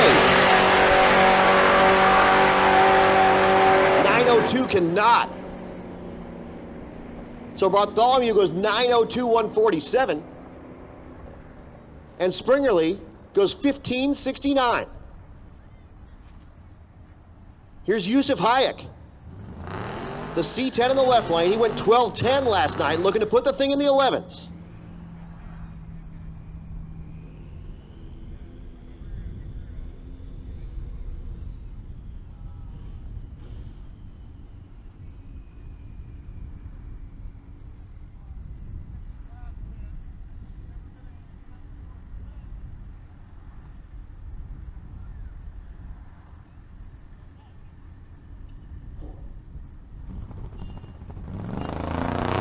Such a cool truck.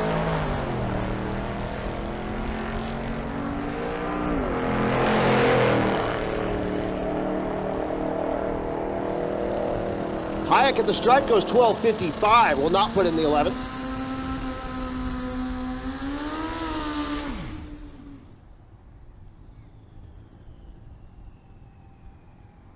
And that'll bring up one of our motorcycles. As far as I know, the only drag and drive with motorcycles on it is Race Week and Rocky Mountain Race Week. This is Chris Baker. Turned in 10:30 last night, looking to put the bike in the 9s. The Hayabusa.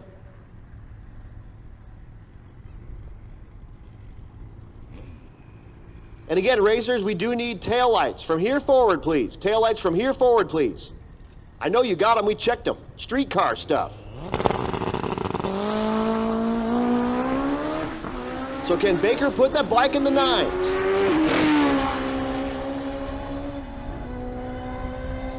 He can, 9:15 by a lot, 148. Improves by well over a second. Goes 9:15, 148. And again, that bike's 8-second capable all day long. It's a turbo Hayabusa.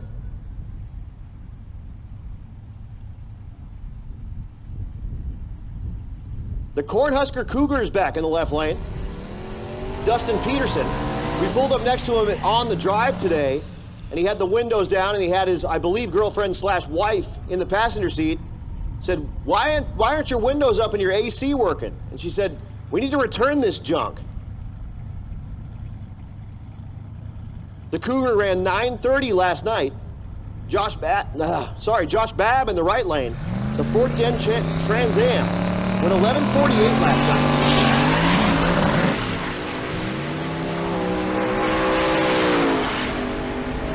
Babb knocks the tire immediately.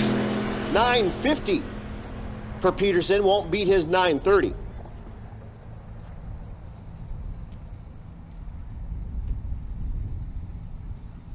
Here's Luna Tran, the 2020 GTR out of the Jotech stables in the 9.0 category. Third place coming into tonight, went 9:14 last night.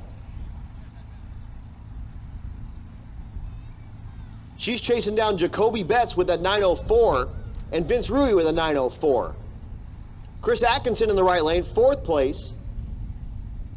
Turned in a 9:17, looking for 9 flats on the board.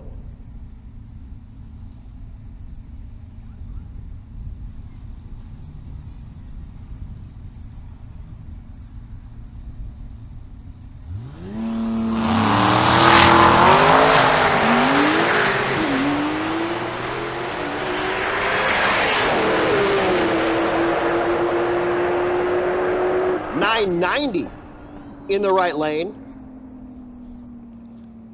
And that won't help him. 903 though for Luna Tran. That'll improve her a lot. That'll start putting a lot of pressure on Jacoby Betts and Vince Rui with that GTR. Look at the mile an hour, 168.95. That thing is awesome. Mile an hour indicative of the power the thing makes typically. And 168 miles an hour, that thing's making some stank out of those Jotech stables. Good for them.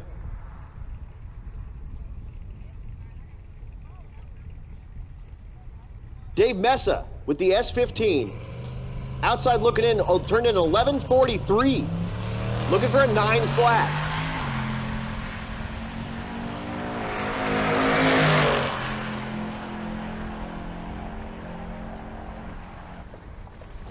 Goes 10:10. That's better than 11:43 by a lot, but not quite 9:0.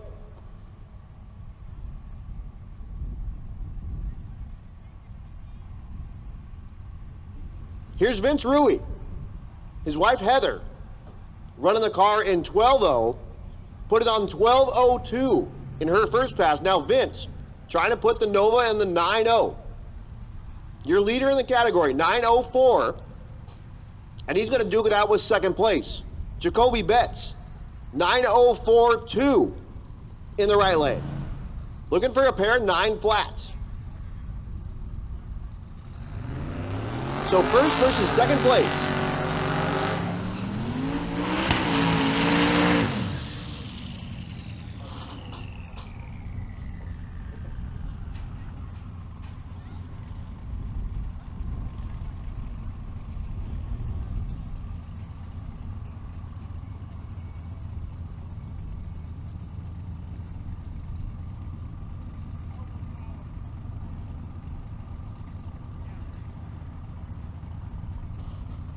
Again, looking for that 9.0 on the scoreboard here. First and second place. Both rides are hooked up. Making their way down the 1320 here at Texas Motorplex. 894 is 2. 905 though for Jacoby Betts. 894 for Rui. I don't think that he's got a time slip to turn in yet. Both of his passes have been in the 8-second range, and in the 9.0 class, you can't turn that in. So isn't it to come back around and put the thing on the 9.0, pull like 2 degrees of timing out of it. Come on back.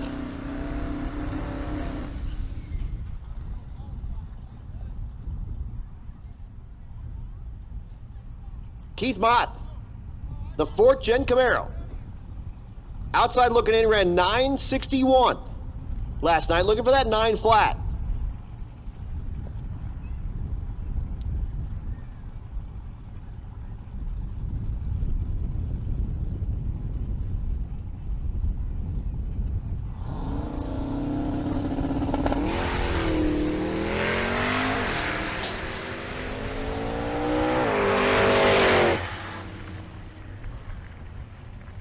Sounds like he's off of the loud pedal. He is. Goes 1034 at only 99 miles an hour.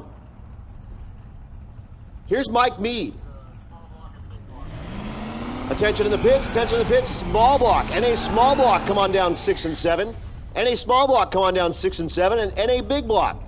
NA big block come on down 4 and 5. Again, Mike Mead out of the Zane Bobo Racing Team, and you see Zane down there.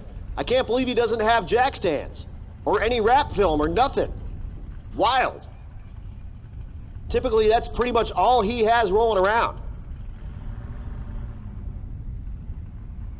The Zane Bobo Racing Team, their plan pretty much is 90% build cars and then sell them for pennies on the dollar.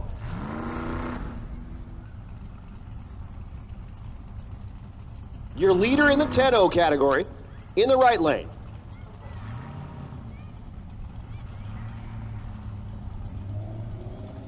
That was going to be a number 1 and number 2 battle. Travis Erbach unable to make the call and get the thing to do a burnout, so we'll send Mike Mead on his own. Looking for that 10 flat. Goes 978, way too fast. And he'll need to turn it back around and put it on the 10-0 number.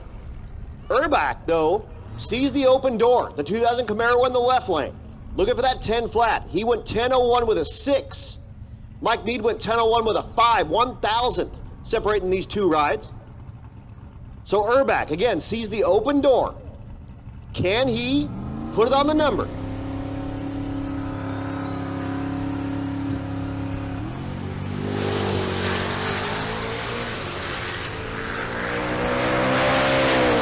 Eighth miles, 590.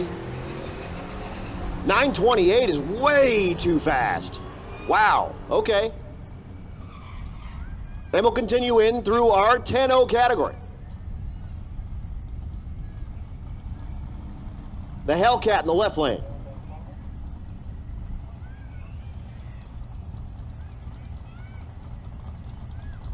That's John Hardesty. He went 1078 yesterday, looking for a 10 flat. Right lane is Jesse Hazlitt, though, third place. Again, just saw Mike Mead and Travis Erbach go too quick. Can he put the Fortune Camaro on the number? He turned in 10.03 yesterday. He goes 10.06. So that's the best pass in the 10.0 category today, at least, that we've seen. And here's your overall leader right now, completing his burnout in the left lane. He'll be going against that pickup truck in the right lane.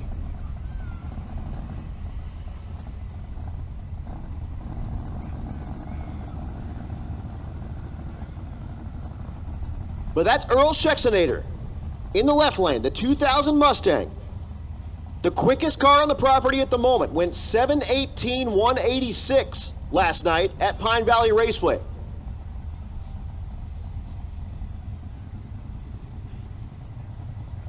Your current leader in Unlimited.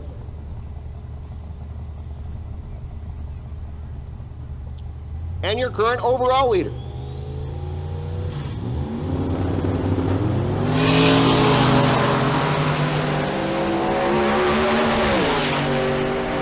At the stripe, he goes 7:26 at 197 miles an hour. 197 miles an hour. That thing is making some stank. Got it, sir. Attention in the pits, attention in the pits. Stick shift. Stick shift. This is your call to the lanes. Lanes 8 and 9, please. Stick shift. Come on down to 8 and 9, please. Holy cow, so nearly 200 miles an hour, 197 miles an hour for Schexenator with that 2000 Mustang.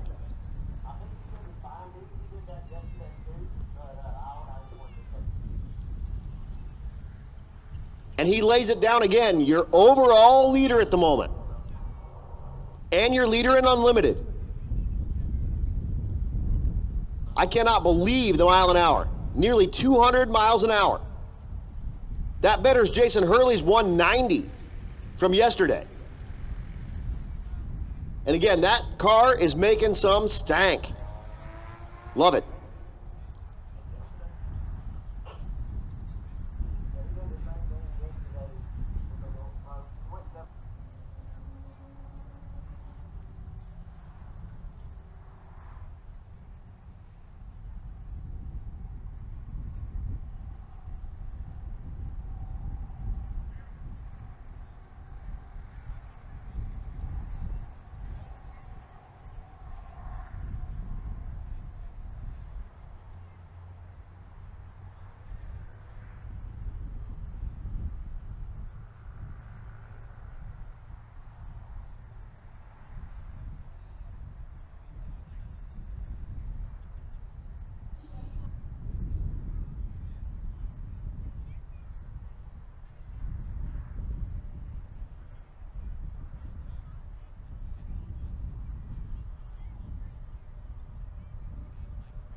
So again, here's what that time slip looked like. 128.60 foot, 477 to the 8th mile at 157 miles an hour, 726 at 197.5 mile an hour.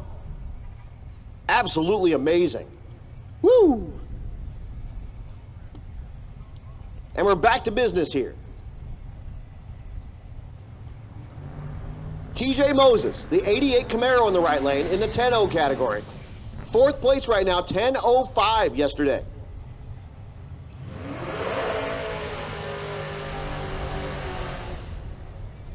Billy Sidoff in the left lane, the Volvo, put up a 10.19 last night.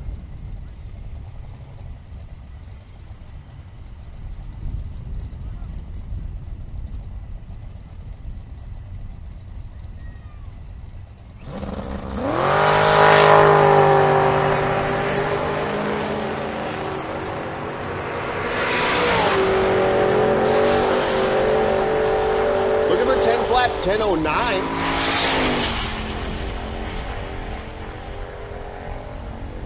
And a 997, just that much too quick in the left lane.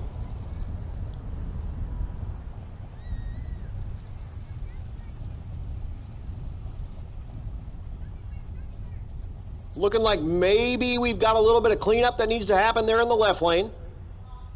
Oh, rocks, okay. Just some rocks. That's something we'll run into a little bit with these street cars.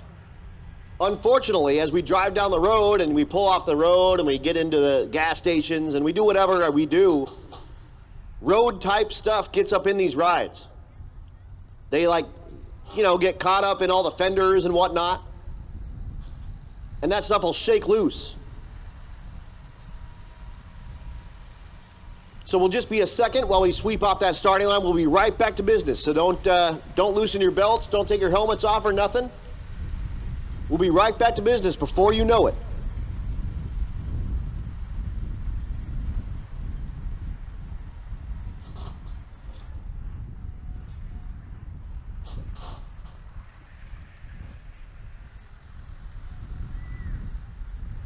TJ Bailey out there.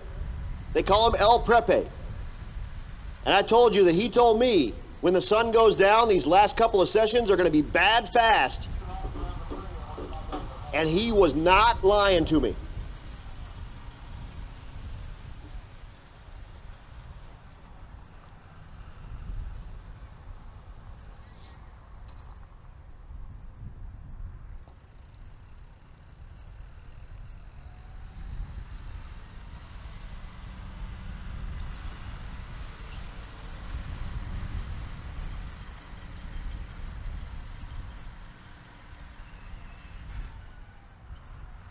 Looking through our messages real quick, making sure I don't have anything. No, I think I'm good to go, man. I did find out, yeah, Zane's on the property. So yeah, Zane is probably selling some wrap film. If you guys need some olive drab wrap film, he's got that for sale. And he's got the best of the best jack stands on the market. He's got those available for you if you would like to buy any of those. He's also got a few S10 parts left over probably, and he'll trade those for Fox Body Mustang parts. And eventually he'll again put those parts on his car and he'll sell that thing for pennies on the dollar. No, man, welcome back, Zane. Happy you're here partying with us and watching the angry little man Mike Mead keep that car hopefully in the first place in the 10-0. That S550 Mustang, that dude's a big Mustang guy, just like Darcy Laws.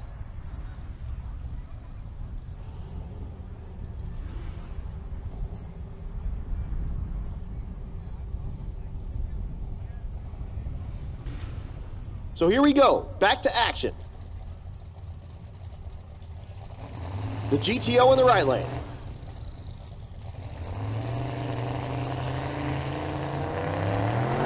The Camaro in the left lane. That's Michael Butterfield in the left lane in the 11-0 category. He currently sits top 10 with an 11.21. Looking for an 11 flat.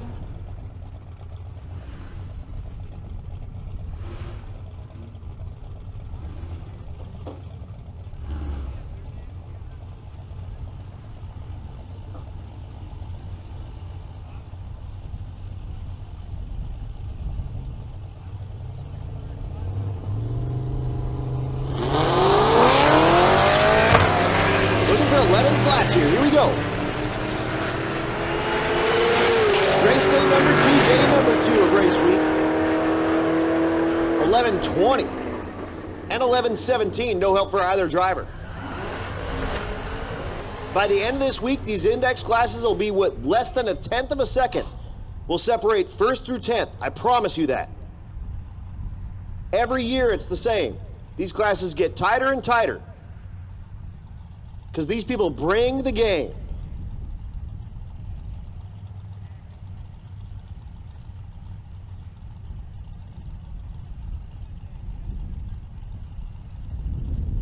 Left lane is Chad Cates, the CTSV. Currently top 5 in the 11.0 category, turned in 11.05 with a 9. Right lane is Jim Poindexter, the 2020 model Camaro, 11.02 in the left lane. And that'll help Chad Cates move his way up that 11.0 standings and put some pressure on Tony Hansen and Troy Cipher and Jacob Edwards and Kylie Moore. Here is Kylie Moore, the leader in the category in the left lane, the GTR. She turned in 11.02 with an 8 last night. Right lane is Brian Carmy, the S10, turned in 11.50, so he needs to pick up a half a second. But Kylie Moore, looking for that 11 flat with that GTR. Making her way down that left lane. She does it. Put it on the number. 11.00 with an 8. 127 miles an hour, and that is going to put a lot of space between her and Jacob Edwards and Troy Cipher. So 11.00 with an 8. 11.35 in the right lane is much better than that 11.50 from last night. But when she gets that time slip, she's going to love it.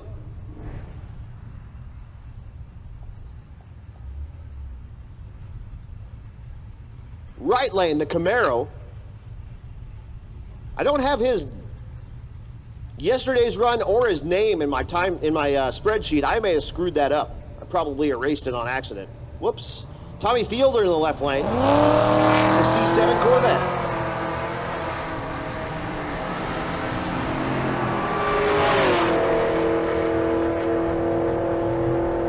.12.00 with a 7. Problem is, he's in the 11.0 class.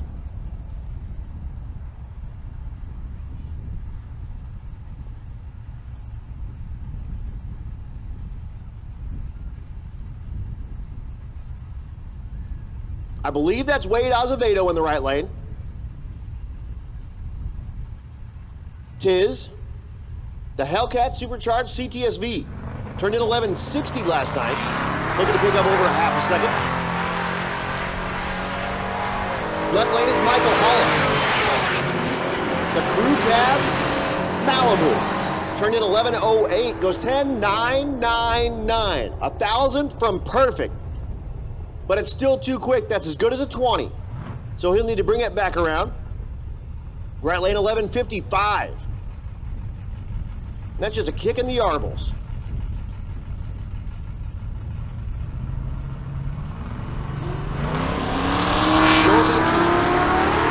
Sarah Thorpe in the right lane, the GTO. Turned in 11.36 last night, out of disorganized crime. She goes 12.09. 12.04 in the left lane. And again, problem with that is they're all in the 11.0 class. Here's Nico Christofori. I think our first look for him today, he had an issue earlier.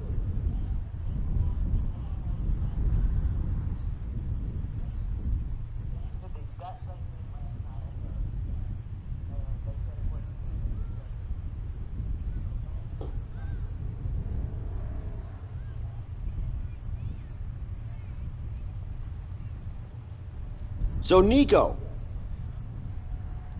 Oh, and we do have a little bit of fluid on the racetrack. Looks like Sarah Thorpe's car may have put a little fluid on the racetrack.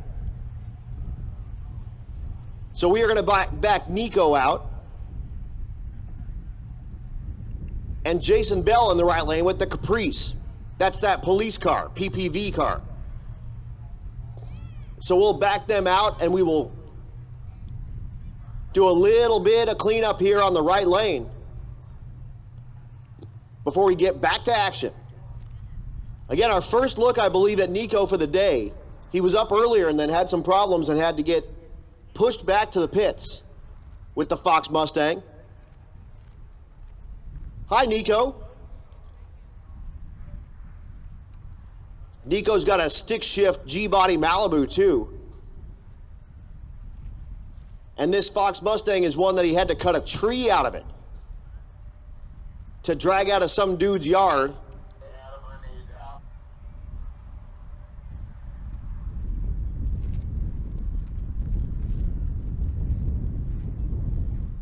He shoved a 5.3 in it out of a junkyard, put an obscene amount of nitrous on it, and brought it out for the circuit. Drag and drive. And I think he had that car put together for Red Hat. How much did he have it together for? 1,200 bucks? 1,500 bucks? Pretty awesome. He's also got a crazy last name. It took me like 2 years to learn it. Christopher. Okay, got it. He's also a member of the Colorado G-Bodies. Out of Colorado, he's got that G-Body Malibu stick shift car, and it's got the shag for headliner. That's how you know it's classy. But again, down, we're putting down Rysol. So it's gonna be a few minutes, folks. So go ahead and you can loosen your belts and get yourself a little bit comfortable because this is gonna take a little bit of time to clean up. It is gonna be quick, it won't be too bad, but with the Rysol, we're definitely gonna need to do a little bit of scrubbing and whatnot. So I would guess less than 10 minutes on this cleanup.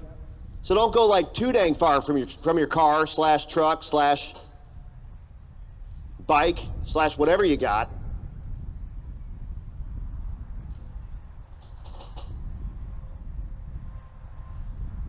Is that John Gilman? It is. Out of Shop 209. The Franken Nova. And ever since he won 2 of the Turtle Awards, he's on the not winning another Turtle Award plan. He does not want to do that. The Turtle Award put together for the folks that have the slowest naturally aspirated small block and slowest naturally aspirated big block rides. He won it back to back and said, my goal is not to win that ever again. Like, I love it. It's cool bringing that stuff home, and it's, you know, it's kind of fun and kind of cool to poke fun at those guys, but I don't want to put those trophies on my shelf anymore. I want to put some winner trophies on my shelf now. Again, the Franken Nova out of Shop 209. Check them out on YouTube. I've called it Shop 260 and Shop 844 and all sorts of stuff, but it's actually Shop 209. Go check him out. And yesterday he made a post that he was hangry. So, you know, it's pretty good. Yeah, he said, me hangry. When's this concession stand open? Me hangry. He rides with his wife as well in the Franken Nova.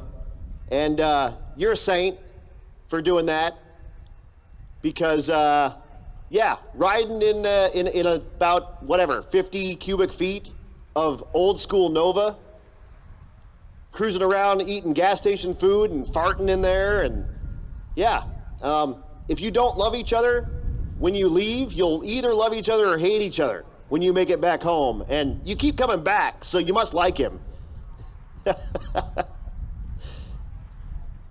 Again, check him out on Shop 209 on YouTube. Who else do we have down there? Let's see. Dennis Kirkland is down there with the GTO.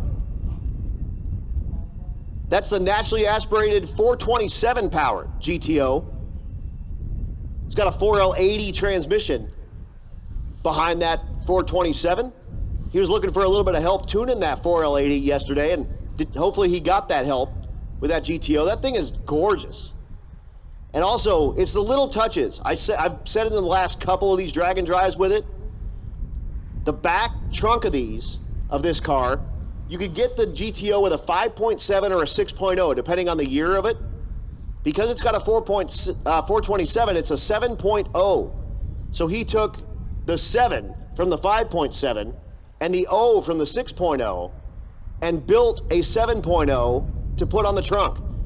Again, it's those little touches like you maybe never would even know until you look at it close. And that thing is sweet. He's run 1180. He did that last night. And he's looking to improve on that tonight. He's in the nationally aspirated small block category. So we'll see him very soon. Next pair.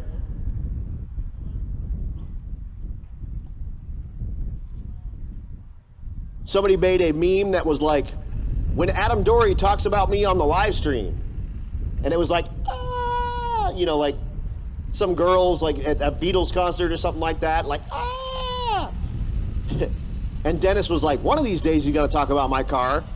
And I was like, Dennis, I talk about your car all the time. You just don't have your radio on.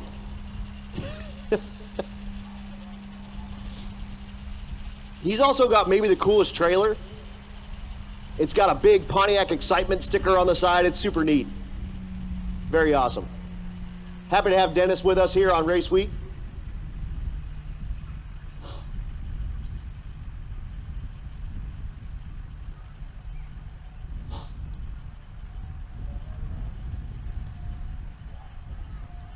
Darren Smith is down there. Darren was playing possum. Turned in a 21-second time slip yesterday. And I don't know how quick he went earlier, but holy moly. I can't remember exactly the number. But that demon's way quicker than a 21-second ride. Darren's in the nationally aspirated small block category as well. This class, again, 434 cubic inches. No matter the architecture, is a small block. 435 cubic inches is a big block, no matter the architecture. So we've had folks like the legend Michael Crow out here. He's got a small block Mopar in his car, but it's stroked to over 434 inches. So he runs it in big block. And also, I keep telling folks, I dare you, I hope you do, bring a 426 Hemi out and compete in the nationally aspirated small block category. We still haven't had anyone do it, but I dare you to do it. Bring that stuff out. The NA small block category looks like this right now. Dave Barry in the lead with a 10.05. Keith Horton in second place with a 10.28. Brittany Friesen in third place with a 10.32. Fourth place, Joel Lyles with a 10.94 with the pickup truck. Kevin Bishop in fifth place with a 2000 Pontiac Firebird with an 11.48. And Lane Atherton with a 79 Camaro in 11.57. NA Big Block has Robert Voss in the lead with the 81 Regal. I don't think we've seen it yet today with a 9.95. Steve Smith in second place with the 68 Chevelle with an 11.65. Rick Gray in third with the 56 Dodge Suburban with a 12.63. And actually, I'm not totally sure because Nick Lateau switched over to that class yesterday and I didn't have his time in there. So he may be in that third or fourth kind of time area. He's in that 12.60 range with that Plumber's Crack burnout van. Julia Smith with the 67 Corvette with a 13.24. And Brett Marvel with the square body truck with a 14.10 yesterday.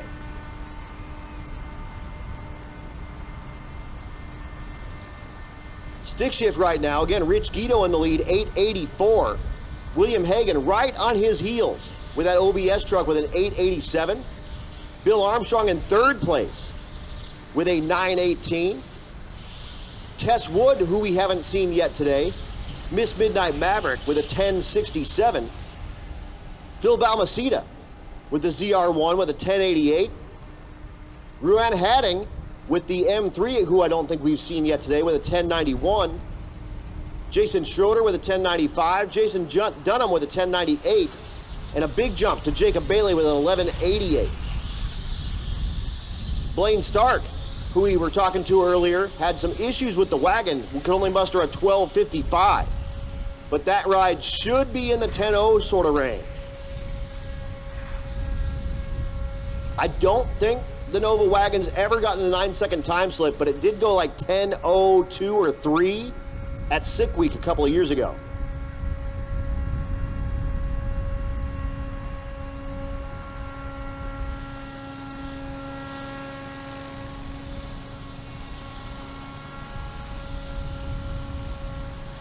I think we're looking relatively good. They're just blowing off the rest of the rice oil there.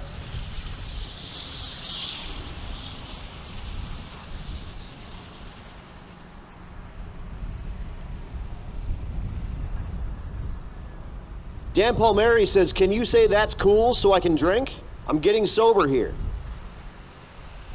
Sure, that's cool. Drink.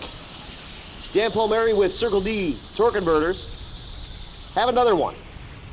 Let's see. Wicked Chick stickers are at the bus for those that don't have one on their car. So the Rocky Mountain Race Week bus has those Wicked Chick stickers. If you don't have one on your car and you would like one, and you're one of our female racers, those are at the bus. Don't forget, the bus is where you get your official Rocky Mountain Race Week and Race Week merchandise. You can get the official shirt, the same shirt that the racers are wearing. Nico's got one on right now. He'll show you. Get that official shirt. Oh, no, you don't. But anyway, you can get that official shirt, the same one that the racers get. They're at the Rocky Mountain Race Week bus. They also have koozies and keychains and hats, and they have tank tops as well. So cruise over there and check that out. Right next to them is the Brian Tooley Racing booth. They've got all their wares out as well. They've got the new shirt.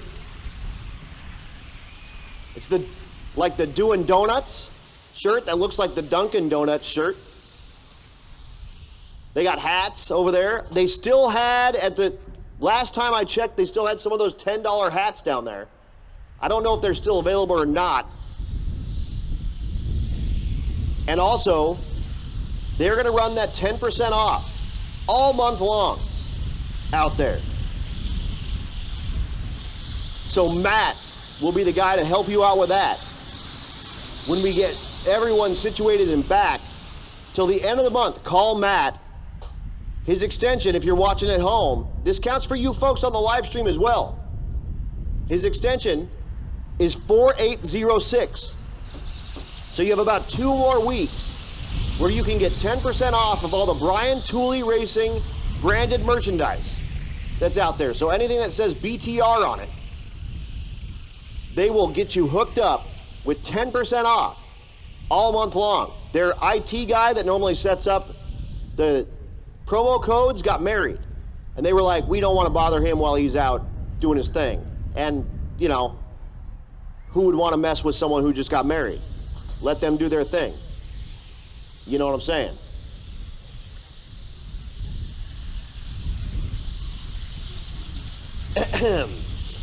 But anyway, through the end of the month, call Matt at the extension 4806 at Brian Tooley, and he will get you 10% off through the end of the month.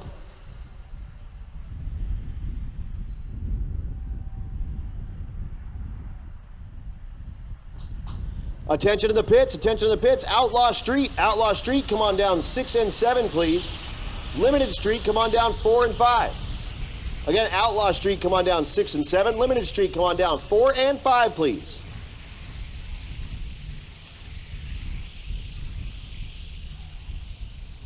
Molly Motorsports is set up down there as well. They got their tent. If you need pistons for anything, go see Eric and the folks down there at Molly. They would be happy to have their pistons in your next ride, I promise you. They got pistons for a ton of stuff. And they also have a custom piston program. So if you got something wacky, they can build it for you. So go talk to Eric. While you're down there, look at his beautiful Nova. Stick shift, naturally aspirated small block ride.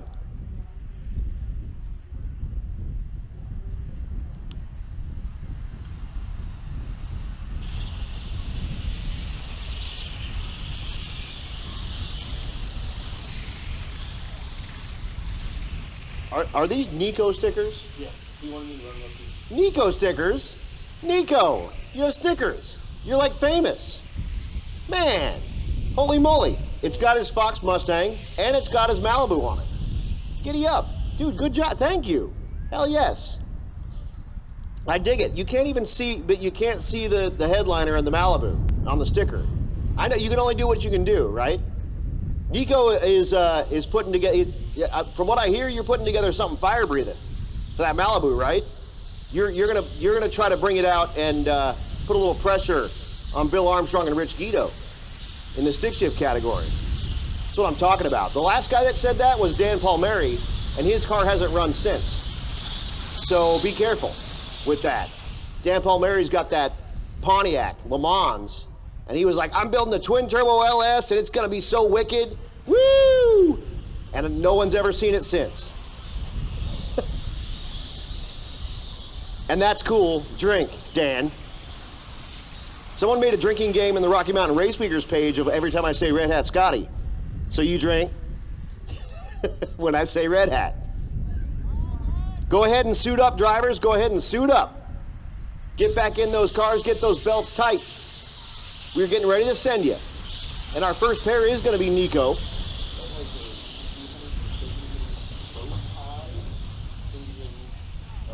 All right, has a 370-inch bow tie engine shops LS in it. Still on nitrous, right? Nope. No. NA. NA. That makes sense why he's in the NA small block category. Nice. I know he gets a lot of help from bow tie engine shop. I think they're working on the motor for the Malibu as well. So bow tie engine shop out of Greeley, Colorado. Those guys, we're missing them out here, man. They get they help Jason Hurley with his a lot of race weekers. Get Keith Horton has a bow tie engine in his car. They lay it down out here a ton, and we miss the McEwens, man. We typically have them out here in one fashion or another, and they just are too busy, which is a good problem to have. I mean, we'll take, I'm sure they'll take it, but I'm sure they're sitting there watching the live stream right now going, crap, I want to be there bad. So here we go, Nico. 370 inches of bow tie LS under the hood of the four-eyed Fox body and the right lane. That's that Caprice PPV, the police pursuit vehicle. 1156 he turned in yesterday. Nico, 1175, naturally aspirated. Okay, all right. I see you, bow tie engine shop. And only 370 inches. It's not like a big old mountain motor, 427 or nothing. That's sweet.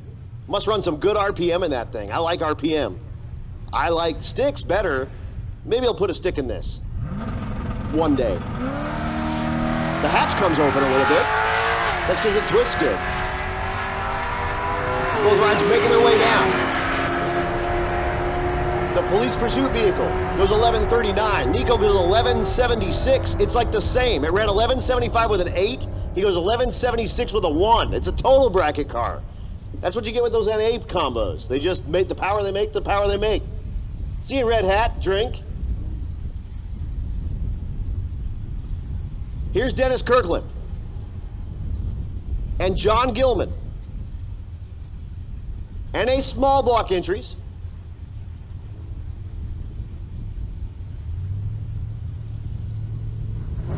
Gilman ran 1163 yesterday.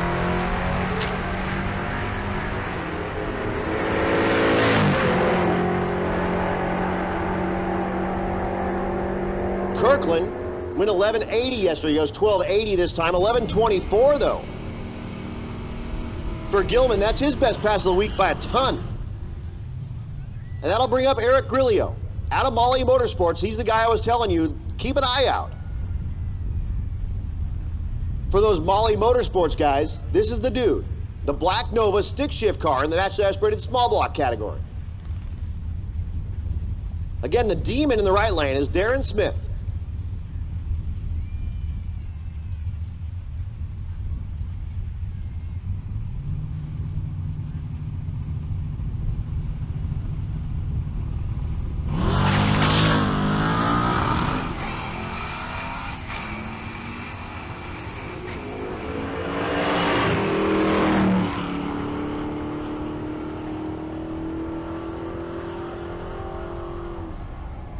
11:77 for the stick shift Nova in the left lane, 14:33 in the right lane. That brings up Britney Friesen.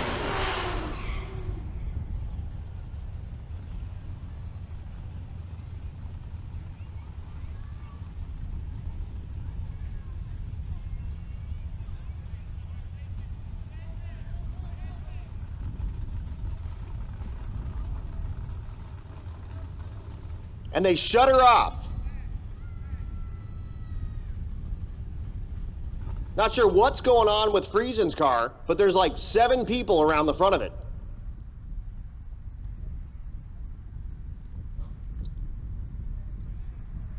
Friesen out of Britney Automotive. You can find her on YouTube and all your social media outlets.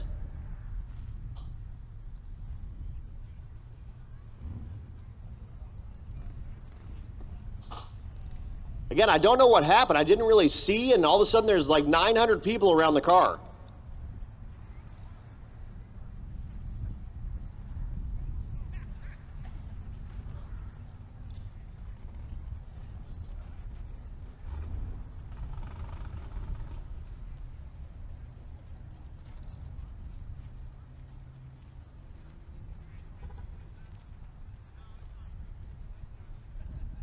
And they'll go ahead and push her back.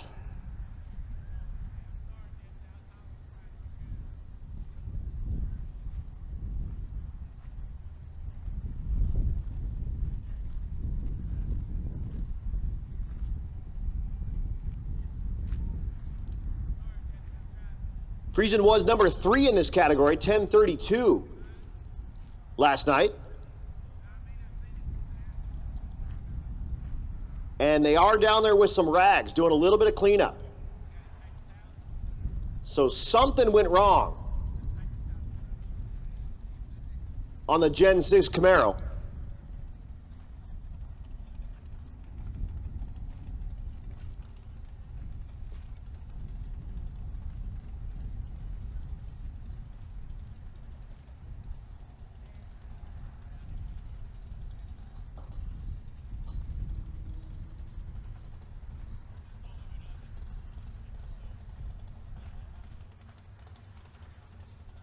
Luckily, whatever went wrong right here on the starting line and not further down the racetrack where more carnage and havoc could have happened.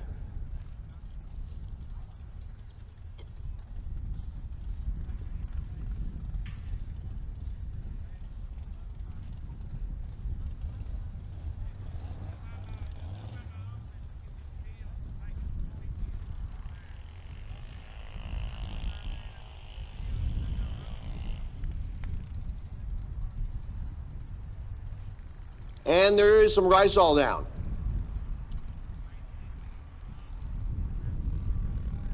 Looks like something right out of the center of the ride. So hopefully that's not catastrophic and she can get that fixed back up and start putting some pressure on Keith Horton and Dave Barry with that new to her car.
And again, this is Friesen's new car. Her old car, a 4th gen Camaro, that was originally LT powered. And I'm talking about like Gen 2 small block LT. She took that motor out of it and put a Gen 5 LT in it. This car also LT powered. That's, of course, the direct injected engine that GM came out with in like the 2013-14 era.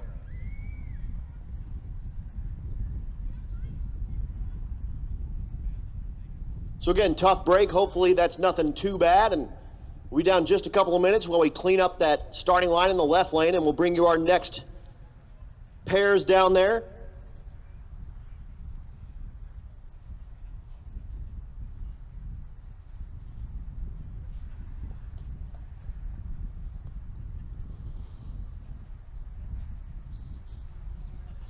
The second-gen Camaro in the left lane of Lane Atherton. The naturally aspirated small block ride. Currently sits 6th place in the category with an 11:57 as of yesterday. We'll see that ride in the next pair.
All right, racers, go ahead and get in your rides. We are getting ready to go back to racing.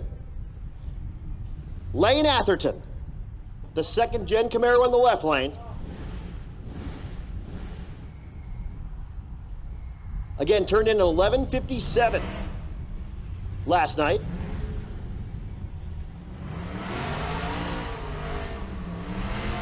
The right lane is Kevin Bishop with the Firebird, turned in 11:48 last night.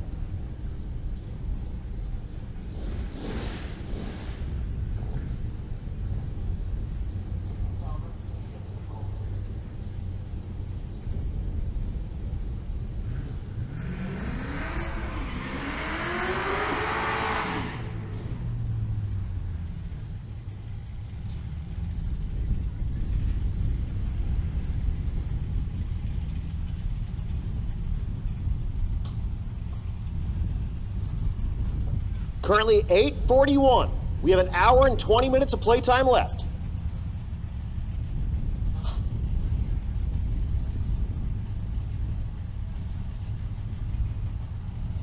Bishop in the right lane, number 5 in the category, naturally aspirated small block, 11:48. Atherton, number 6, 11:57.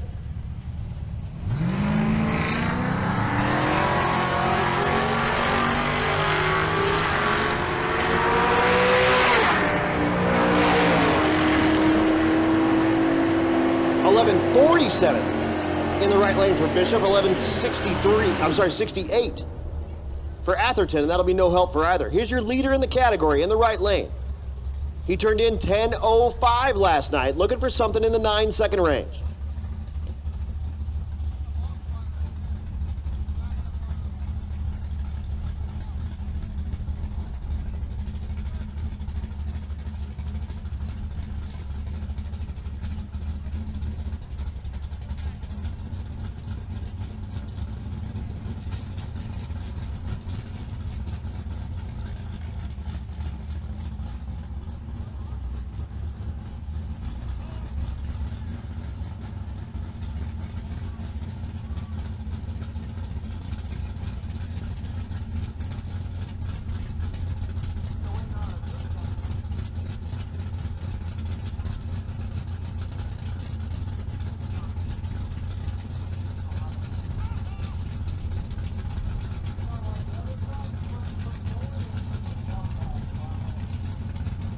So here we go.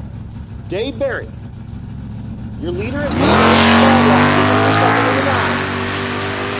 Again, with 10:05. Goes 10:15.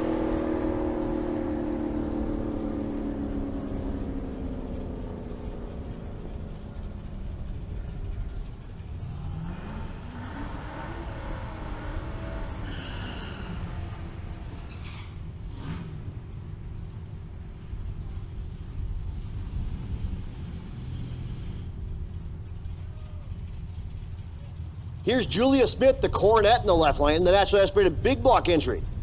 She turned in at 13:24 yesterday. She's lined up next to Brett Marvel. With the square body truck, he turned in 14:10. Looking to put the square body in the 13s or better. See if we can get Julia in the 12s.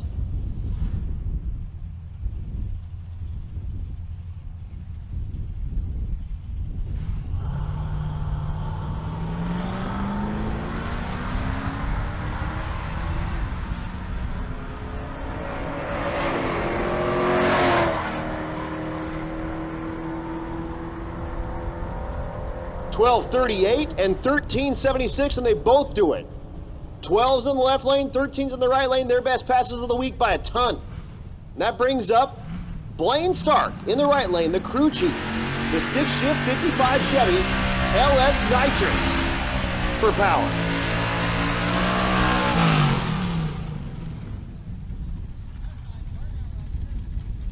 Up here messing up my announcing spreadsheet. I got it back. We're good. Blaine's going to go up against Jason Schroeder. Schroeder in the 93 Mustang turned in 10.95 last night. Blaine was only able to manage a 12.55, but again, that car should be in the 10.0 range. Nitrous-assisted LS for power in the right lane with a TKX transmission.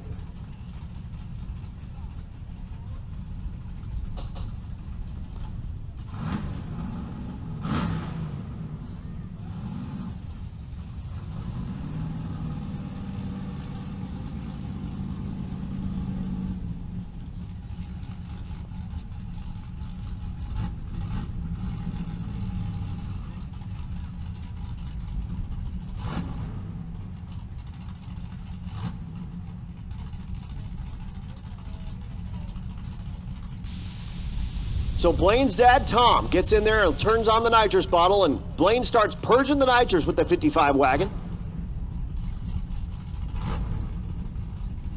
And again, the 16-year-old, fresh off his win at Summer in that El Toro Motion Raceworks Fox Mustang and Rowdy Radial. Now in the stick shift 55. Schroeder, not to be outdone, the 93 Fox Mustang.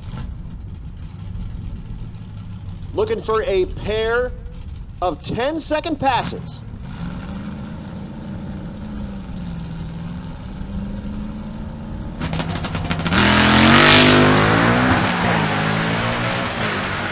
You see the shift lights coming on as they bang the gears going down the racetrack. Blaine, though, on a rip.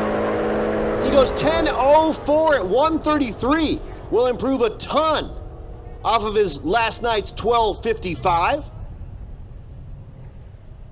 Left lane goes 10.71 for Schroeder. That improves him by over 0.2 of a second as well. Brings up David Smith in the left lane, the 97 Viper. He turned in 12.88 last night. And Phil Balmaceda, the ZR1, he turned in 10.88.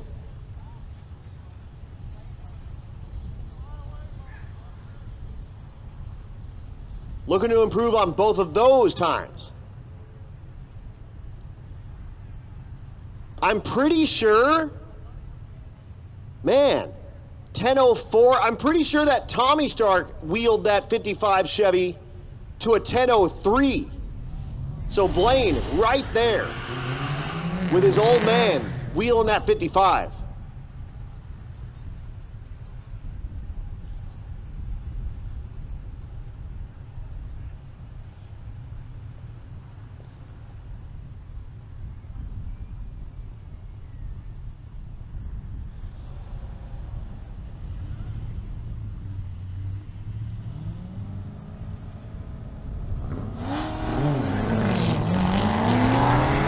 Drop the violence pedal. And they'll bang the gears going on the 1320 here at Texas Motorplex. 10.56 for Phil. That'll improve him by a lot. He went 10.88 last night. And 12.74 in the left lane. Here's Jacob Bailey in the right lane. The GTO with the Hellcat supercharger on top of the LS engine under the hood.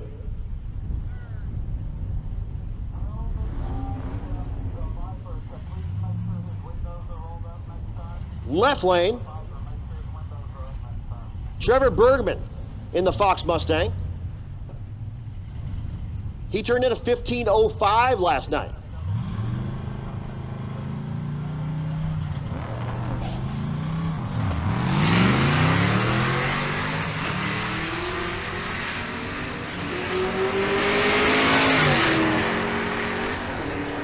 Smacking the gears. 11.34 and a 14.05. 14.05 will improve him by over a second in the left lane. 11.34 improves Jacob Bailey by a half a second. Here's Rich Guido in the right lane, the GTO, and they're going to hold him up. They're going to go ahead and run the Camaro first as a singleton. That's Chris Presnell, the 5th gen Camaro. He turned in 11.91, and that'll give a chance for Rich Guido and Bill Armstrong to race each other again.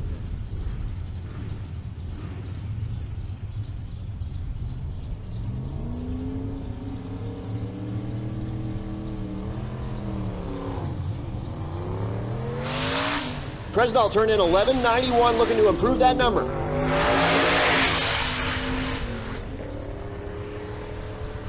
He does 11:85, and that'll bring up Rich and Bill. Two of the most ultimate street cars on the road and here at Race Week. Attention in the pits, attention in the pits. Pro Street, this is your call. Come on down 8 and 9, please. Pro Street, come on down 8 and 9. So Bill in the left lane, the 66 fair lane. Rich in the right lane, the 65 GTO. Stick shift turbo cars going battling it out here. Both 8-second capable rides. Rich has been as quick as 8:51. Bill's been in the 8:70.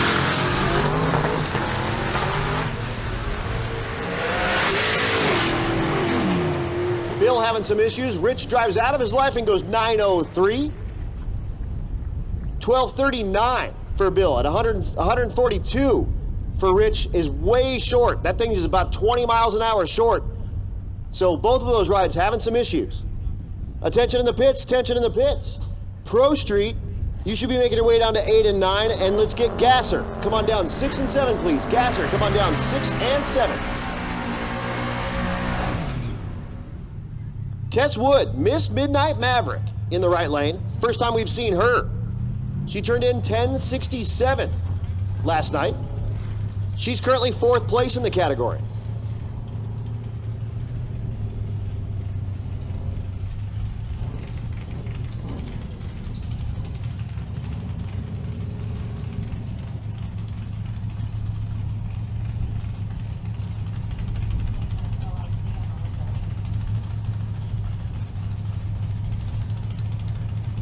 Jason Dunham in the left lane with the Fox Mustang.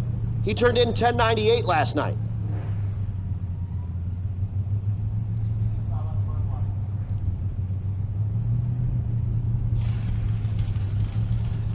Wood in 4th place in the category. Dunham top 10 with that 10:98. Oh, Miss Midnight Maverick has sparks come out of the back of the thing. I think it blew a drive shaft out of it. Or a U-joint at least. 10:44 in the left lane for Dunham. That picks him up over a half a second. But Miss Midnight Maverick, she did break the beam, so she's still in competition, but that was her first pass of the night. So she can get that time slip turned in for a 20-second time slip if she wants, and hopefully she can get the thing fixed up and actually put the thing in the 10s so she can keep that 4th place spot. But if she's not able to get that car fixed back up, that 20-second time slip is going to pull her way out of that 4th place.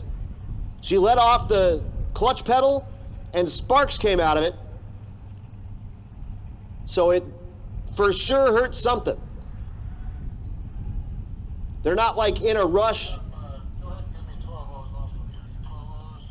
Doesn't look like they're in a rush to do any cleanup, or are they? They are. There are parts.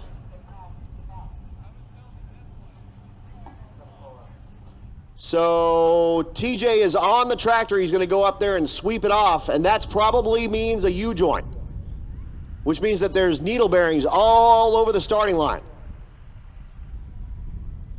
So TJ will go up there and sweep off that starting line, and hopefully Tess can get that Maverick fixed back up for the next round of stick shift. Because again, that's the first time we've seen that Maverick. And she did break the beam, so she's still in competition. She'll get a 20-second time slip for that. But that's not what she's looking for. She's in 4th place and turned in a 10:67 last night.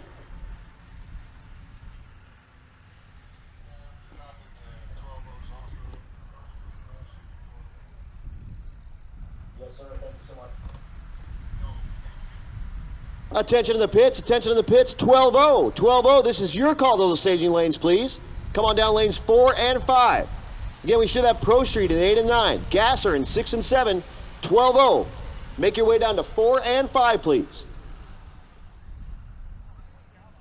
You see Fred from 1320 down there. It's Fred's birthday. Happy birthday, Fred. He waves his princess wave. He's about 3,000 years old now. Because every day is Fred's birthday. There's Devin Nuanis down here from Nursing Garage. He's getting some content for his YouTube channel. Coming up next, though, in the water, that's William Hagan, the OBS truck, second place in the stick shift category coming into tonight. And like I was saying before, this thing checks all the boxes. Turbo, stick shift, step side, square body. If that ain't cool to you, then you might be dead. Check your pulse. On top of that, he turned in an 887 last night with that truck. Right on the heels of Rich Guido with the 884, who he just saw go in the 9-second range. And so he says, I think I got something for you. We got a little extra violence in the left pedal and a little extra power in the right pedal. And let's see if we can put this thing in the 870s. And again, if you don't like that black OBS step side pickup truck, then you're wrong.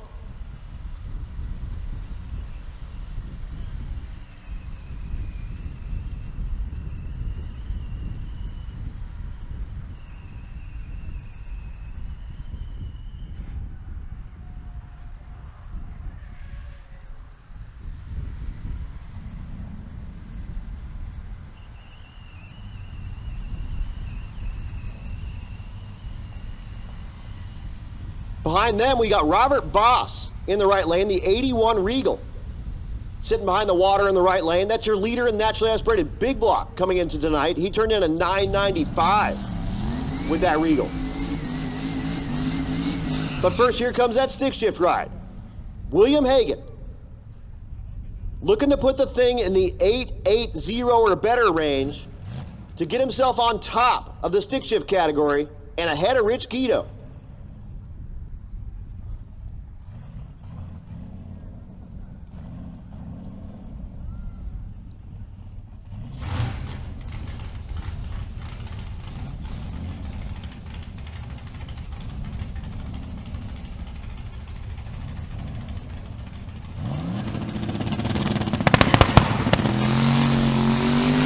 Lets off that left pedal, and he'll bang the gear, making his way down the left lane, and sparks come out of that thing at 1,000 feet. And he goes 948 at only 110 miles an hour. It was 153 to the 60 foot, but you saw it. At about the 1,000 foot, just bang sparks out of it.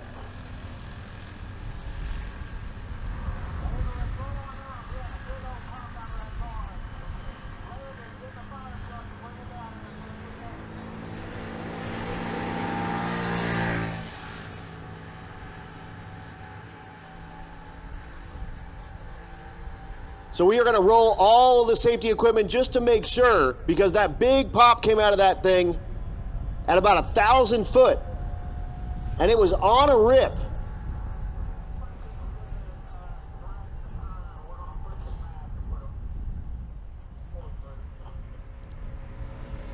So a little overabundance of caution, just make sure.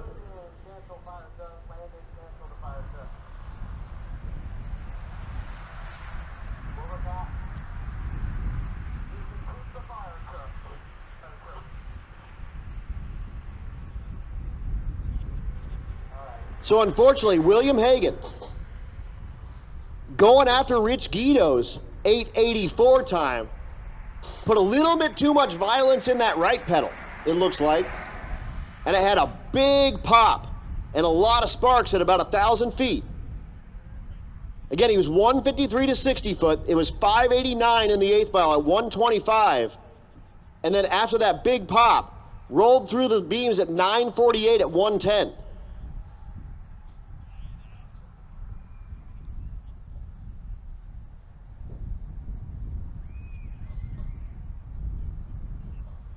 So we'll run up and make sure that everything is good up on that end. And I'll let you know more when I know more, but it's time for me to go see a man about a horse. I'll be right back.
All right, being told everything looks fantastic, so racers, go ahead and get those belts tight and get those helmets on. They'll do a quick mist on the starting line, and we'll be back to business before you know it.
Here's Robert Voss in the right lane, the 81 Regal, the leader in the nationally aspirated big block category, turned in 995 last night in the right lane.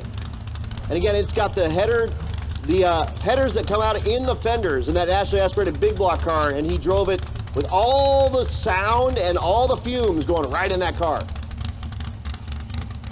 No thanks. Michael Hollis in the left lane, the Crew Cab Malibu. In the 11.0 category, went 11.08, currently 6th place in that class.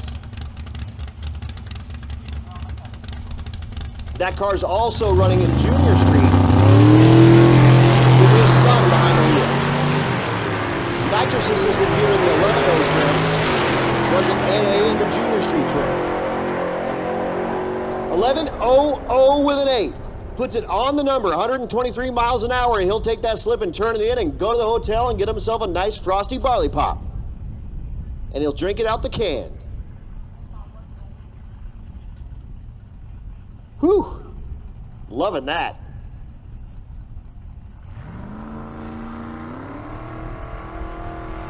David Taryn Chase. The Camaro. 1025 last night in the 10.0 category. Oh, Darren Chavez, sorry. David Darren Chavez. It's an S, not a Z. It's okay.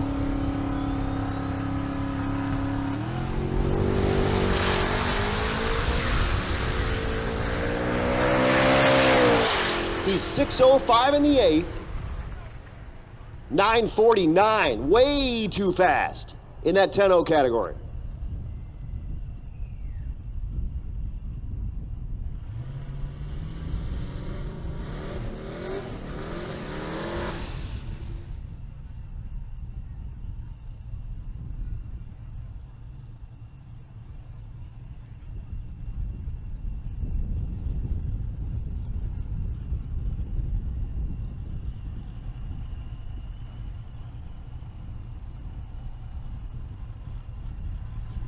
Here's Matt Walker, the 3rd gen Camaro.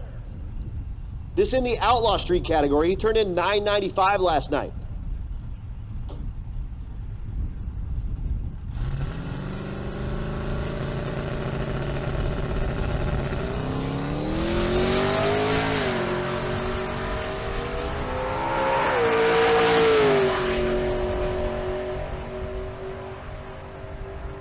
He goes 989 at 140, so he'll improve.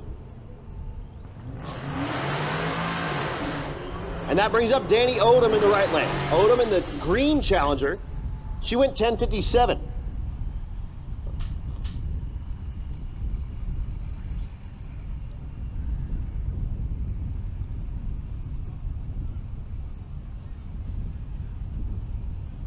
The left lane.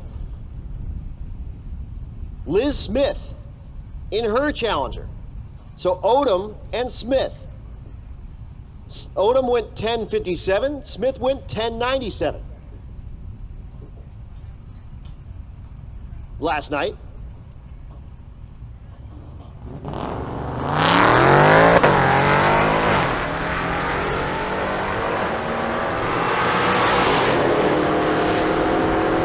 Scoreboard lights up. 10.43 and 10.91. Both will improve.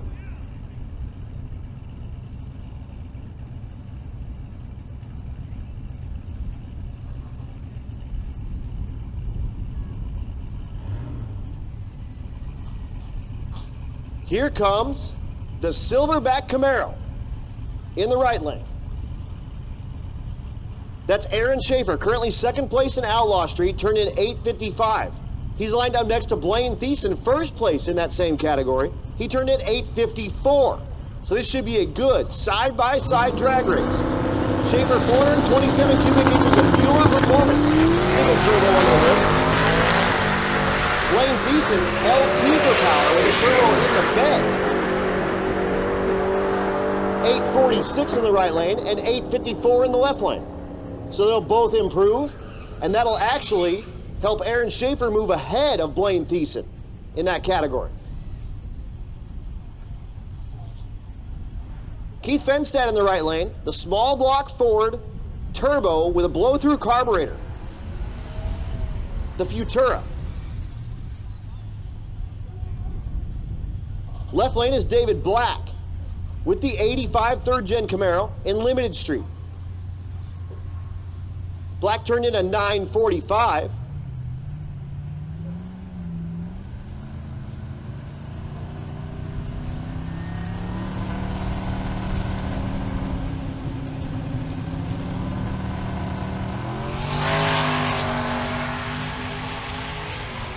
So we get a red light in the left lane.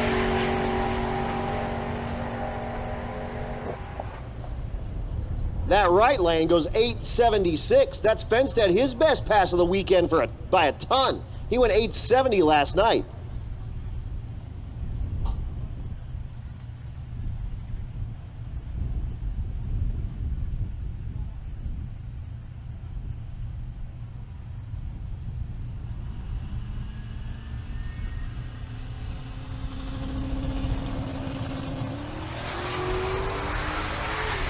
How about a 12 on the tree in the left lane? Okay, giddy up. 9.24 for that third gen for David Black. Here's Stephen Willingham, your leader in the limited street category. He put up an 8.51 yesterday. The right lane is Felicia Smith. She put up an 8.95 yesterday. She needs to pick up about a half a second, but Willingham needs to put the thing on the number, 8.51. I think he ran an 8.54 earlier today, something in that neck of the woods.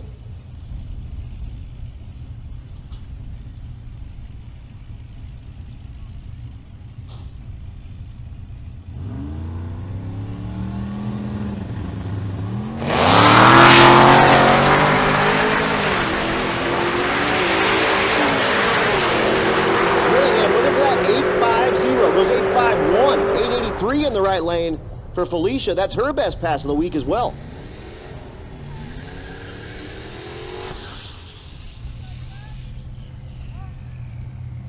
Brings up the Chevy Malibu. That's Miles Davidson. He put up a 9.37 at 145.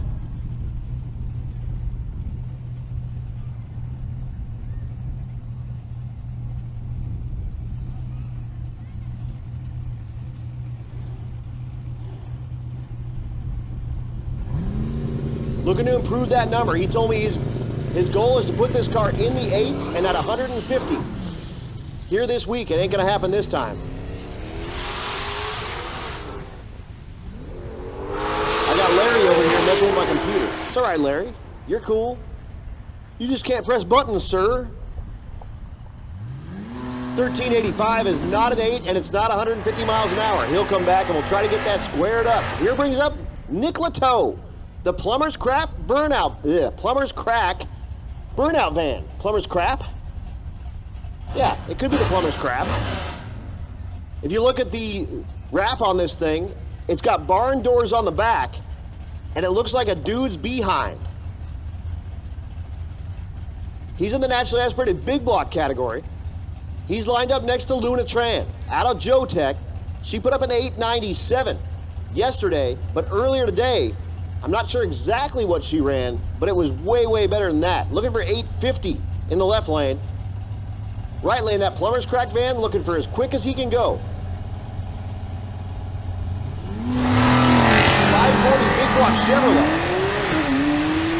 Under the doghouse of the Dodge van. Tran goes 878, 1166 for Nick Lateau. His best pass by an absolute freight train. He went 1222, that 12,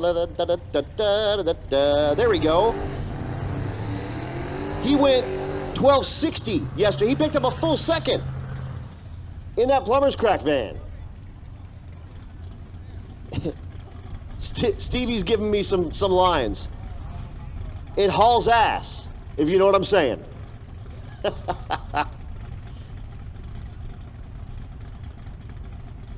That'll bring up Dale Yost. Yost in the left lane, the 69 Chevelle. Your leader in the Pro Street category, 881 yesterday.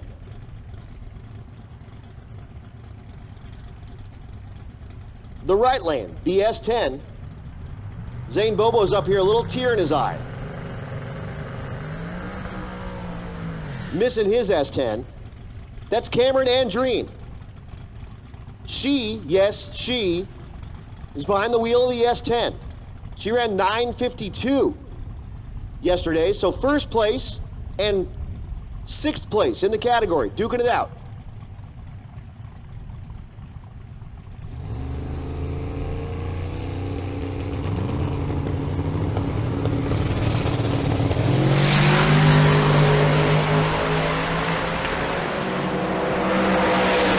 With the big block and a Pro Charger.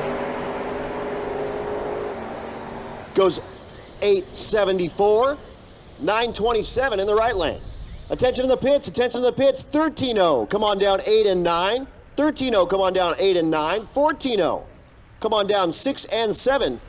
And Junior Street, come on down to lane number 3. Again, 13-0, 8 and 9. 14-0, 6 and 7. Junior Street, lane number 3, please.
So a quick little bit of tune-up here on the racetrack from El Prepe, and we're going to get back to business before you know it. Dustin Cottle with the Isuzu Faster in the right lane. It's like a Chevrolet Love, but it's an Isuzu. Left lane is Alex Scanlon, the third-gen Camaro. Well, we got a little bit of downtime. A big thanks to all of our sponsors one more time. Motion Raceworks, our title sponsor. Sick the Mag, our presenting sponsor. Joe Tech Motorsports giving us a hand, of course. Juggernaut Welding and Fab. And they're down there helping all these racers stay in competition. Mahle Motorsport Moody's Performance and Design, Norex Engineering, and they're the folks that gave you the E85 tester in your kit. Parts Legion, Portable Car Hoist, the Roadrunner Stop Boutique, Cypher Specialties, Tuned by JP, War Performance, BANGshift, 4-Ride Performance, the BANGshift Billy, Brian Tooley Racing, Certified Performance, Circle D Specialties, Crower, Disorganized Grime, FM Fab, Force Performance, and High Speed Media. Again, don't forget to support companies that support racing that you like. It absolutely matters. None of this happens without money. So Cottle, third place in the Pro Street category, 908 last night.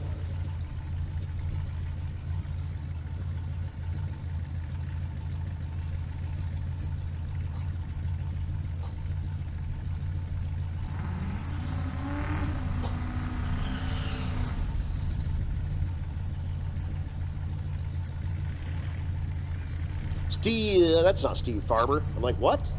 Who? When? Alex Scanlon. Went 10.63 last night. So can Cottle put the Isuzu in the 8-second range? We're about to find out.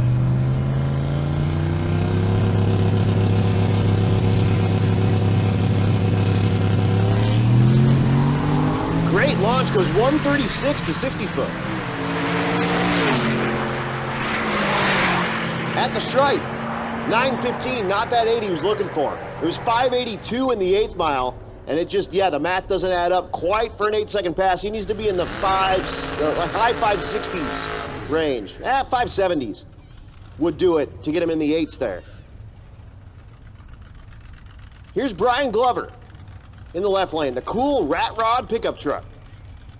He's going against a Tesla. Talk about like a duality of man. A rat rod on a Tesla, a blown small block, and, you know, batteries.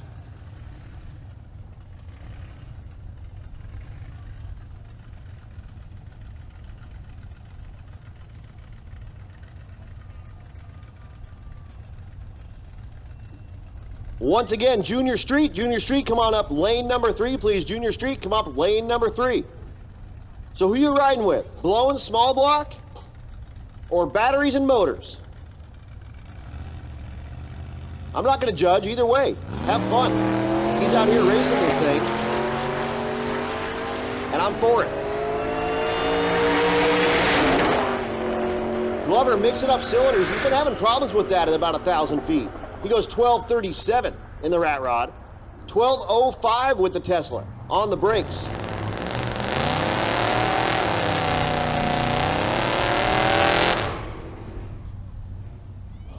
Here's Travis Boltman, your leader in 12:0.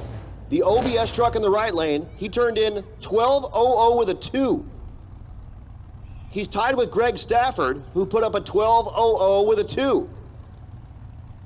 That's what a tie is. Same number. Stick with me for some more facts. Taylor Dean in the left lane, the square body Chevy. In the 14-0 category, turned in a 14:17, currently top 10 in the category.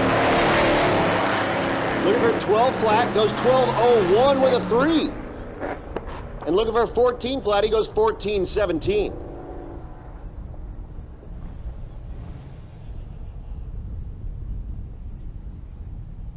The first gen Firebird is back.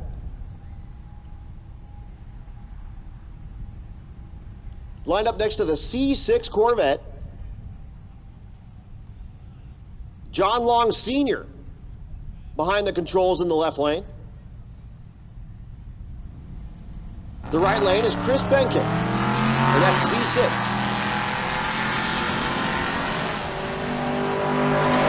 Looking for 12 flats. John Long, top 10 in the category, went 12:08 last night. There's 11:96, that's too quick. 12:78 in the right lane, that'll be no help.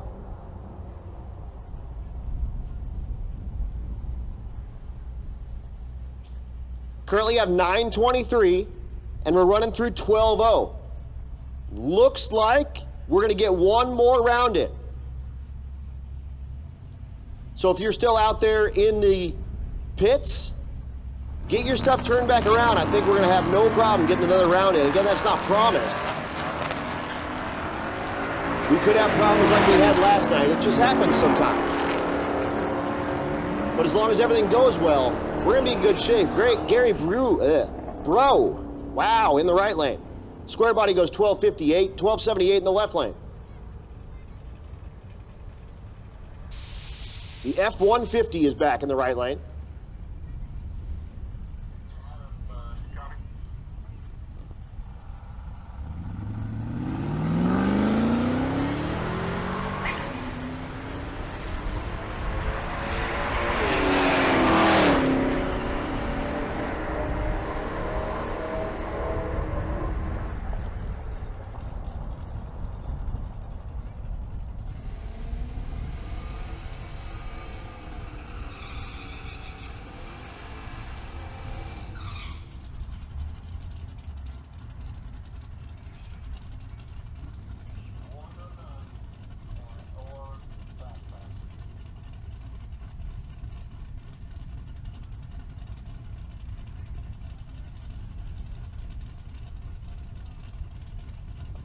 Okay, so a little clarification on what's going down after this.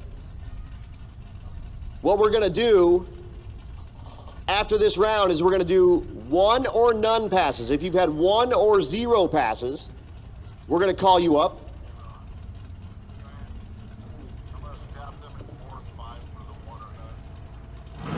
So again, after this round, we're going to do a 1 or none. And if you would like to use your fast pass, we're going to give you that option as well. So we are not going to attempt to get one full other round in. What we're going to do is a 1 or none pass. For folks that have not had a pass or have had only 1 pass, we're going to have a lane open for you after this. Don't come up now, for crying out loud. Or we're going to allow folks to use their fast pass if they would like to do that. And that's what's going to finish us off.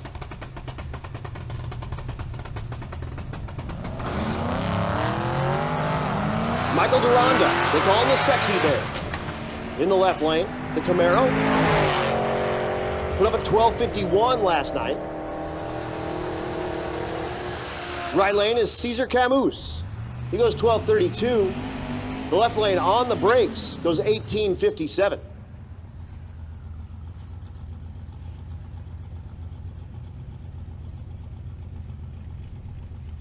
The 62 Chevrolet in the right lane. I think it's a Biscayne. It is, yes. You can tell by the 4 taillights, not the 6. That's Sean Rhodes. He went 12:95 last night. Left lane is Brendan Mull with that Lexus. 2J for power. So again, racers, the plan is after this round, we are going to do a 1 pass or no passes. We're going to open up a lane or 2 for you. And if you would like to use your fast pass ticket, we're going to allow you to do that as well. But we are not going to try to fit an entire another round in. So keep that in mind. Use your strategy wisely.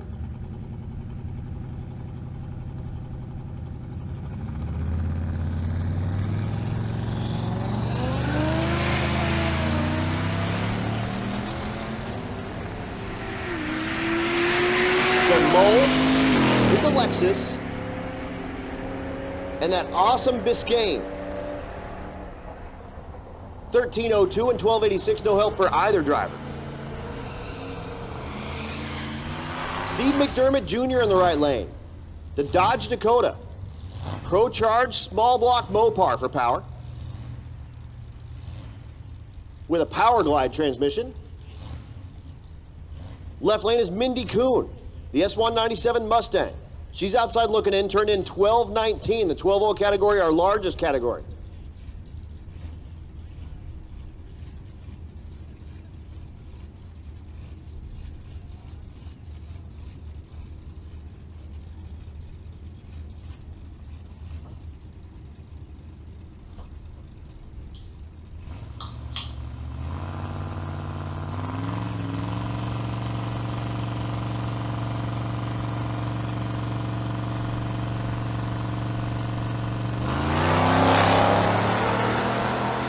The S197 is the later version of the S197. That's the one you can get the Coyote in. The earlier version would have come with the 4.6. The later version would have come with the Coyote and a pair of heartbreakers. 1198 is too quick for 12.0. 1188 is too quick for 12.0.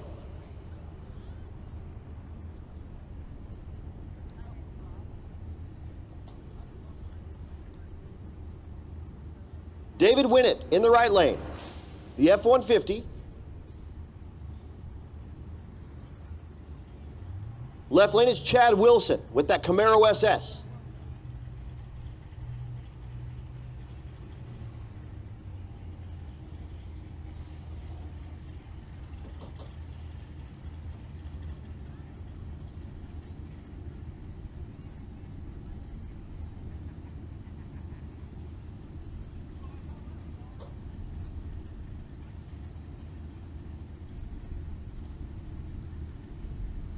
When it inches that F-150 ahead, light those stage bulbs and we're gone.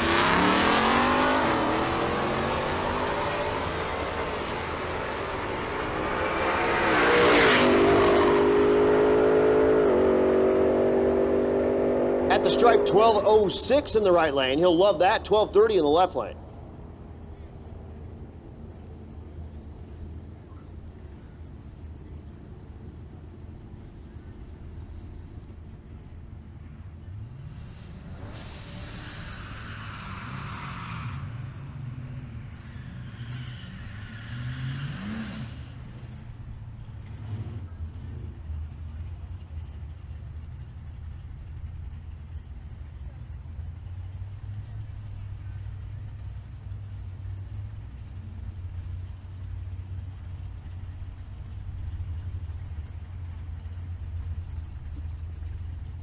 Fox Mustang Ragtop.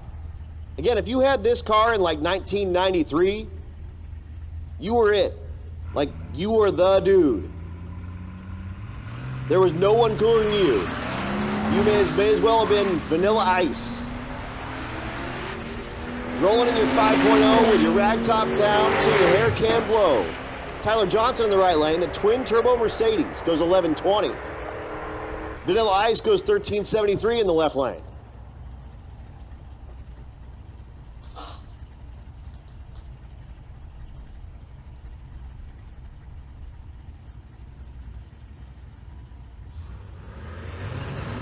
The Monte Carlo, big block Chevrolet for power with a 4L80 transmission. That's Mike Barnhill.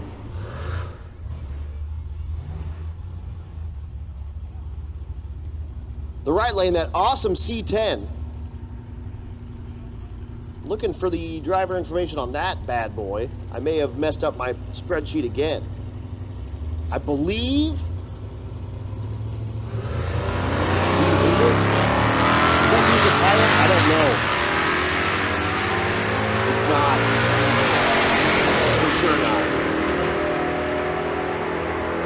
But unfortunately, no information on that C10 in the right lane, 1329 in the right lane, and 1213 in the left lane.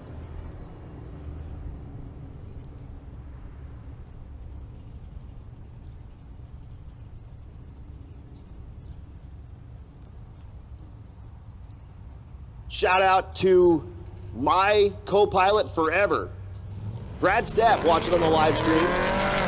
He says, I love drinking beers with the Bobos. All right.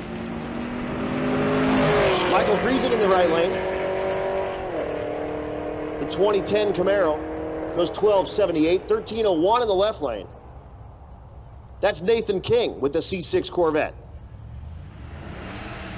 Unfortunately, he's in the 12.0 category. That's no good. Pair of pickup trucks coming at it.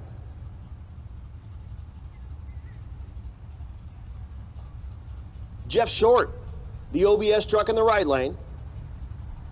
Looking for that 12.0.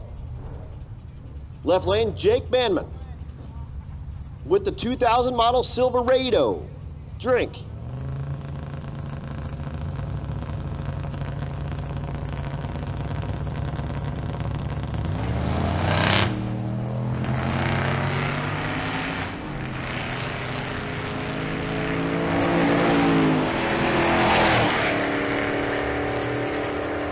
that magic 12-0 number, 12-04 and a 13-77.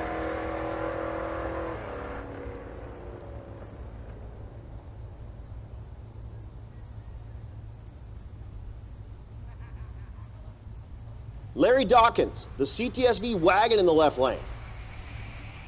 The paratrooper by day. That's right, he's in the 82nd Airborne. Drivers in the staging lanes, we need you to your vehicles. Drivers in the staging lanes, we need you to your vehicles, please. Dennis Stringer in the right lane, the Camaro.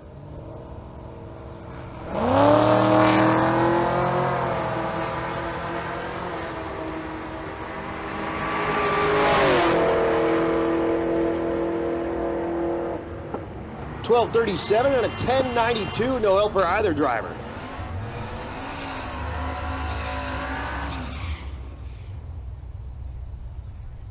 Another pair of pickup trucks coming at you.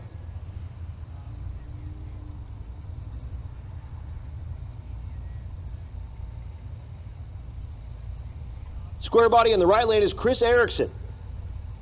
He turned in 12.70 yesterday, looking to improve on that number.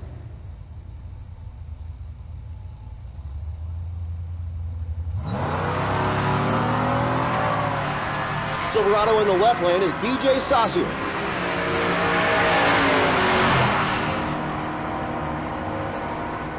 Scoreboards light up with 11.49 and a 12.51.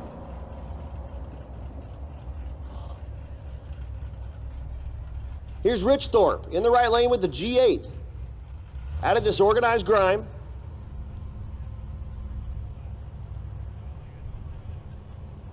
Left lane, the awesome C10. That's Chuck Jensen.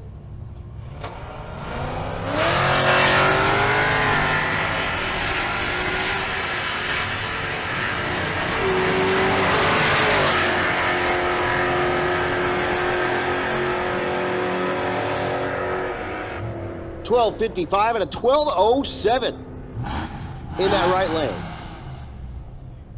for Mr. Rich Thorpe.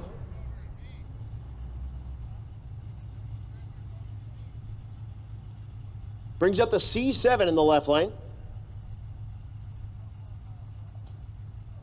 Bradley McGraw, the 16 model Corvette.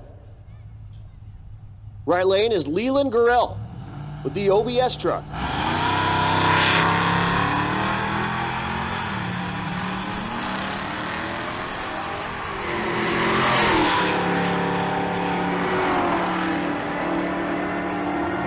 $12.35's no help. 12.20's no help.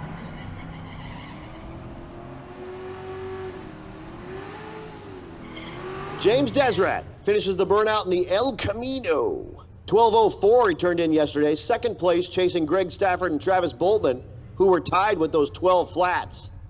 So he needs to put it on 12 flat to start putting some pressure on those two ahead of him. He's lined up next to Andy Bean with the 95 F-150 in the 13.0 category. Outside looking in with a 13.58 last night.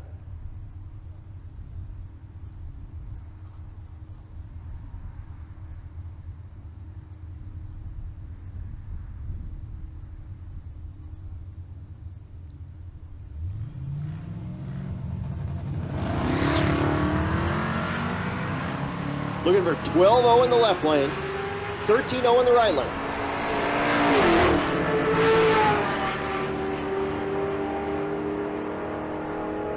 $13.37, 12.15, no help for either driver. Brings up Levi Holt in the left lane, the F-150.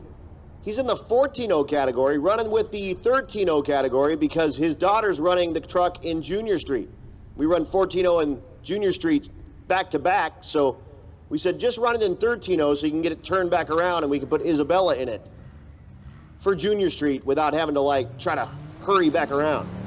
Right lane is Eric Carroll out of the Maverick Dent Company. PDR guy during the day. The V8 naturally aspirated Lexus goes 13.02. He'll love that. 14.62 for Levi Holt. That brings up Martin Ranker in the right lane. The Shelby clone Mustang fastback, looking for that 13 flat. He's lined up next to Devin Nuanez. Nuanez with the Honda at a nursing garage. He's got a Honda K24 with a T56.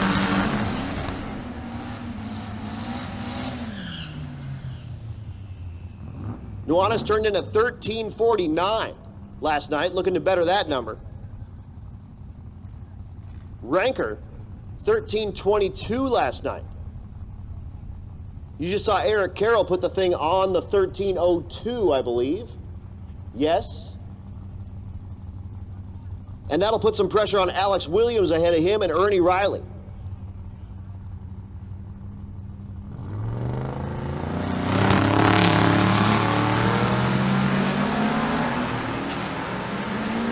Nuanez banging the gears in the OBS with that Honda motor.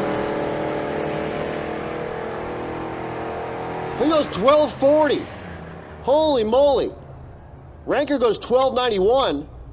Nuanez, though, goes 1240. That's a second better than yesterday. However, he's in the 13-0 category. So that's as good as a 20, but that's like the best way to lose ever. If you lose going quick, that's all right. No big deal. 1240, 115. That's a 2.4-liter four-cylinder. And here comes co-pilot Kyle. And he's like, that's cool, but it's not that cool. But it's still cool. Here's second place in the 13-0 category, the BMW in the left lane. He turned in 13:15, looking to put the thing on the number. Goes 13:42, no help. 13:82 in the right lane, no help. Here's Ernie Riley, your leader, in the 13-0 category. He put up 13:09, the hot rod in the left lane. It's a 48 Chevy with a big block Chevy and a 4L80 transmission. He originally built this with a Caddy 500 and a Turbo 400 with 250 gears so that he could drive it out to Bonneville, not at Bonneville, but drive it to Bonneville at like 120 miles an hour. Kevin Williams in the right lane, the S10.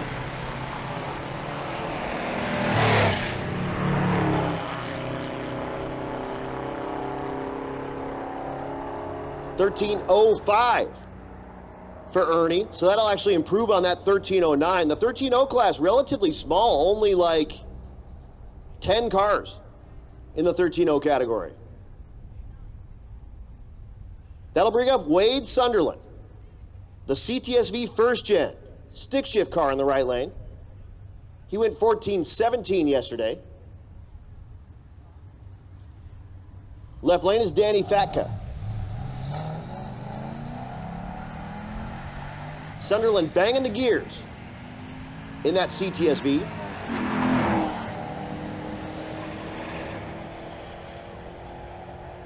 Goes 14:09, his closest pass to that 14:0, and a 17:76. America in the left lane for Fatka. Derek from Vice Grip Garage will be proud. Here's a look at that, again, early S197 Mustang in the left lane. This is the one that would have come with the 4.6 mod motor. That later one would have come with the 5.0 Coyote motor. Garrett Hahn with the 2007 model. Third place in the category, 14:08 yesterday.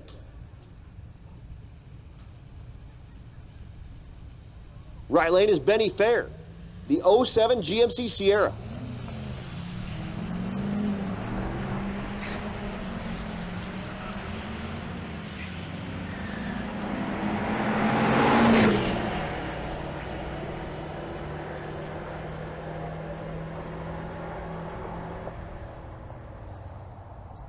At the stripe, 14:60 in the right lane, 14:20 in the left lane. Looking through my messages, Justin Hoff is watching. That's what a tie is, and he called me a smart ass. Okay.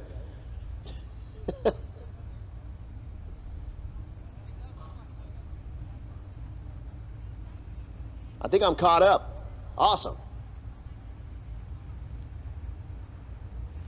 The Dodge Charger that Zane Bobo has seen the inside of before for sure. The police car livery. Those back seats are really uncomfortable is what he tells me. 14:40 for Jordan White yesterday, looking for a 14:0.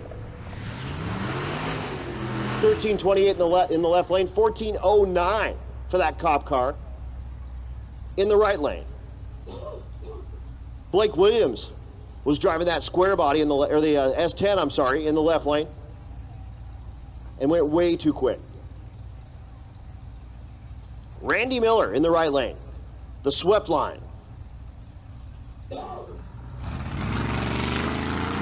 I'm sorry, Robert Miller. 14:23 last night. Left lane is Colin Williams with the S10. Miller goes 13:54. Williams 19:24.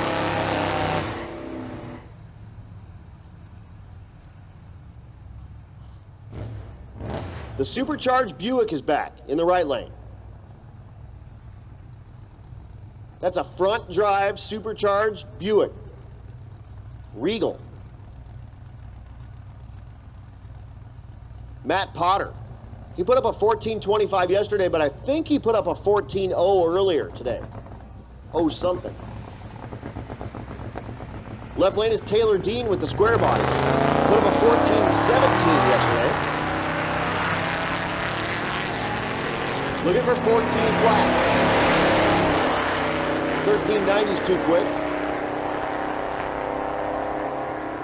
1443 is too slow.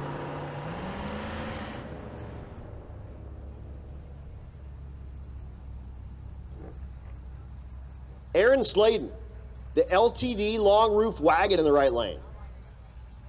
That thing is slick. I mean, I like it a lot. Very, very cool car. Mark Peel in the left lane with the Dodge D100, 1960.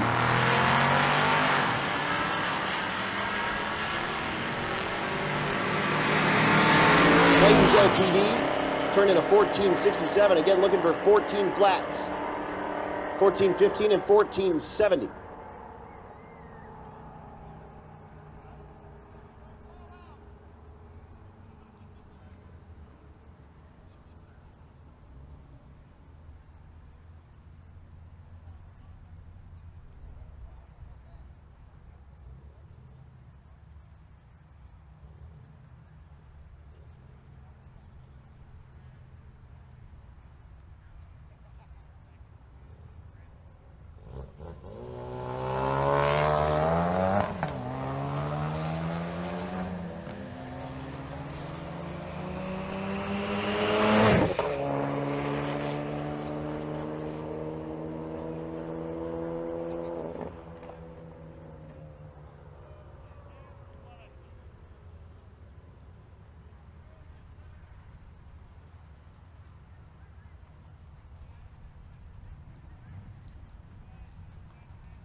All right, folks, sorry, the microphone died. The battery's in there.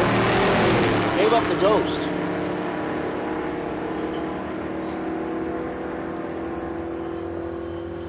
All right, folks, here's what we're going to do again. 1 or none passes. If you had 1 pass or 0 passes, this is your call to the lanes. Lanes 4 and 5, please. Again, 1 or none pass. Today, this is your call to the lanes. Lanes 4 and 5, please. Any class, if you have had 1 or 0 passes and you would like to make another pass here tonight at the Motorplex, come on down lanes 4 and 5, please. Give us just a few minutes to see how much we have for that, and then I will call folks that want to use their fast pass for tonight. That'll be my next call. Again, if you would like to use your fast pass, that will be my next call. Now we're moving into Junior Street.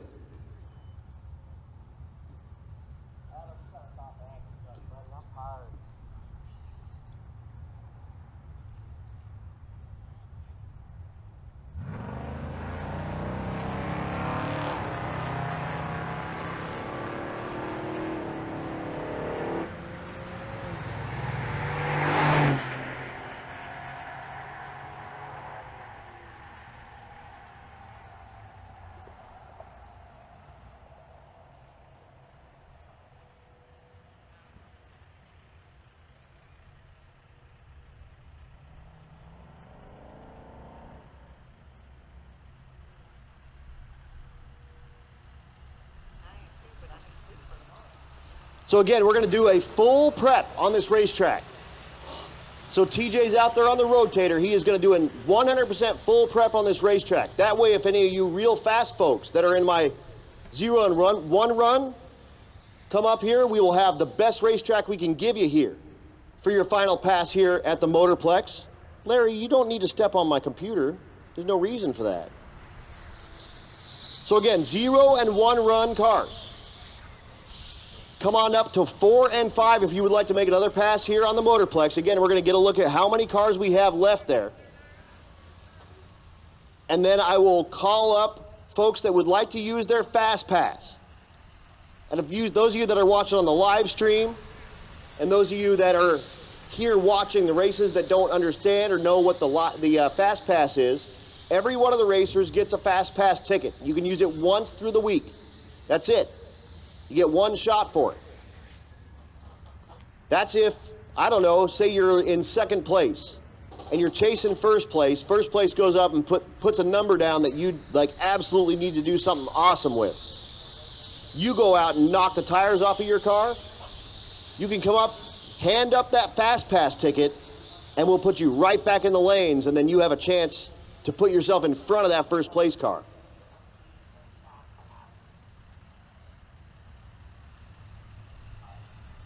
So again, 0 run. If you have not made a run tonight, and you do need to make a run at each.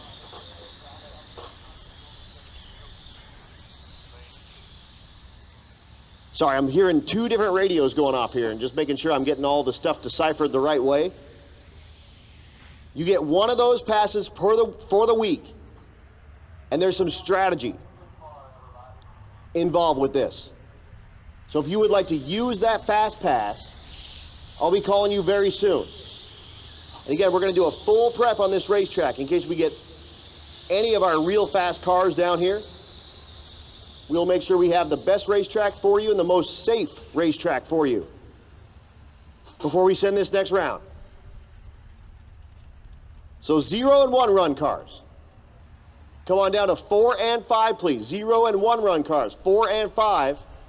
And if you are going to choose to use your fast pass, I'll be calling you very soon.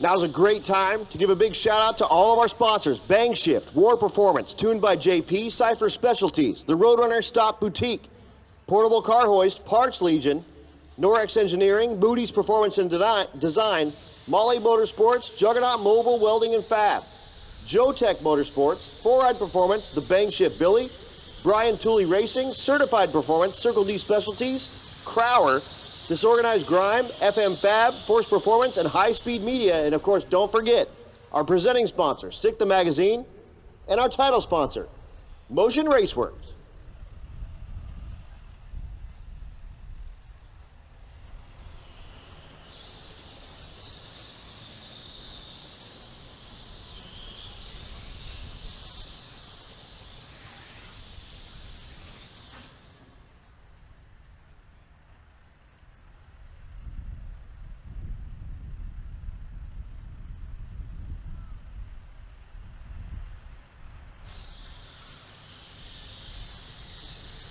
And let's go ahead and do it.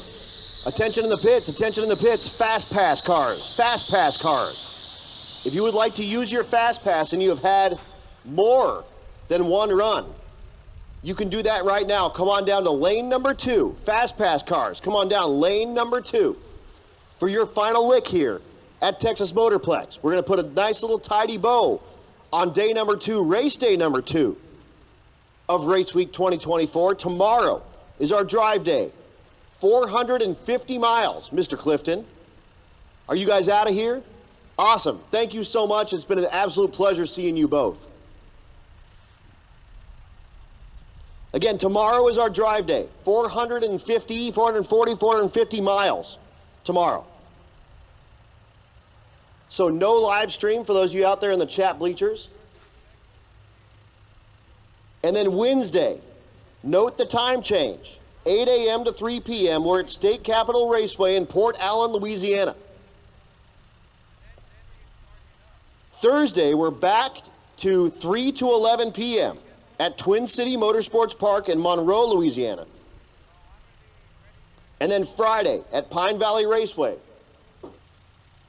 back to 3 p.m.-ish. We might move that. Pay attention to the next couple of days. Typically, we try to move that up just a little bit so we're not trying to do awards at like midnight. We may move that up to like, 2 to get the party started a little earlier. But again, pay attention to the RMRWers page.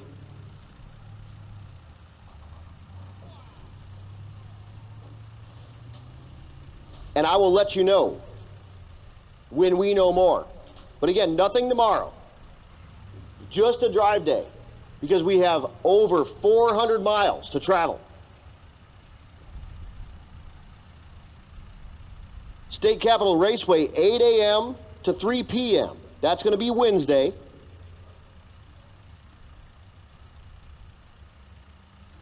Thursday, we're back to normal.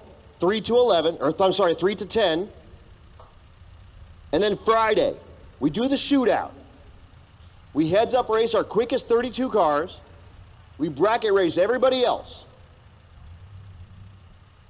And it's a riot. If you've never seen one of our shootouts, it's an absolute riot. We race those quickest cars with the clocks off and they don't get time slips. Win lights only. Grudge style. We also throw in a little bit of a monkey wrench in for those bracket race cars. They've been running on that 4/10 Pro tree all week. We switch it up and we put a 5/10 full tree on them.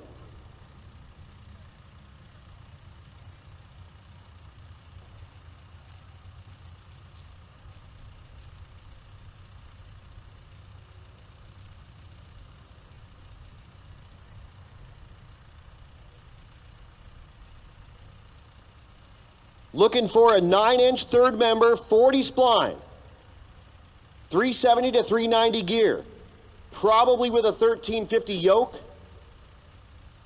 If you have a spare 9-inch third member, 40 spline, and honestly, I bet he would take whatever gear you got, probably a 1350 yoke. If you could run that to the Rocky Mountain Race Week bus, that would be awesome.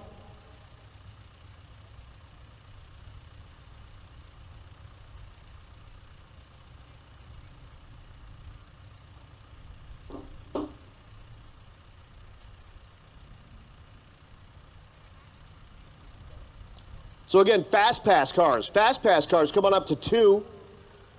0 and 1 run cars come up to 4 and 5, please.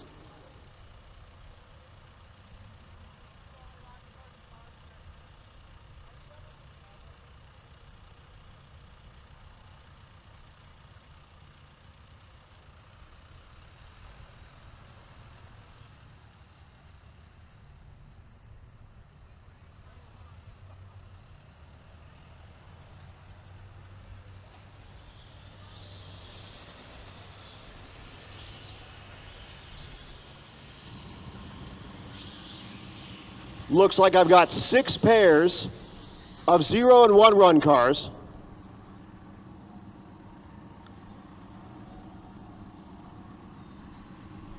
And 6 pairs of fast pass cars at the moment. I went in the wrong door. Now I'm in the media suite on accident. Hey guys, what's going on? Up here with the high-speed media crew. Just partying, making it happen. How's the content going up here? Let's talk real quick with James Shower. Highspeed.media. How's everything been going with gathering up all of the data and putting all the stuff on the Rocky Mountain Race Week YouTube page, the Rocky Mountain Race Week Facebook page, and really just doing the thing with the people with the stuff? That's exactly what it is.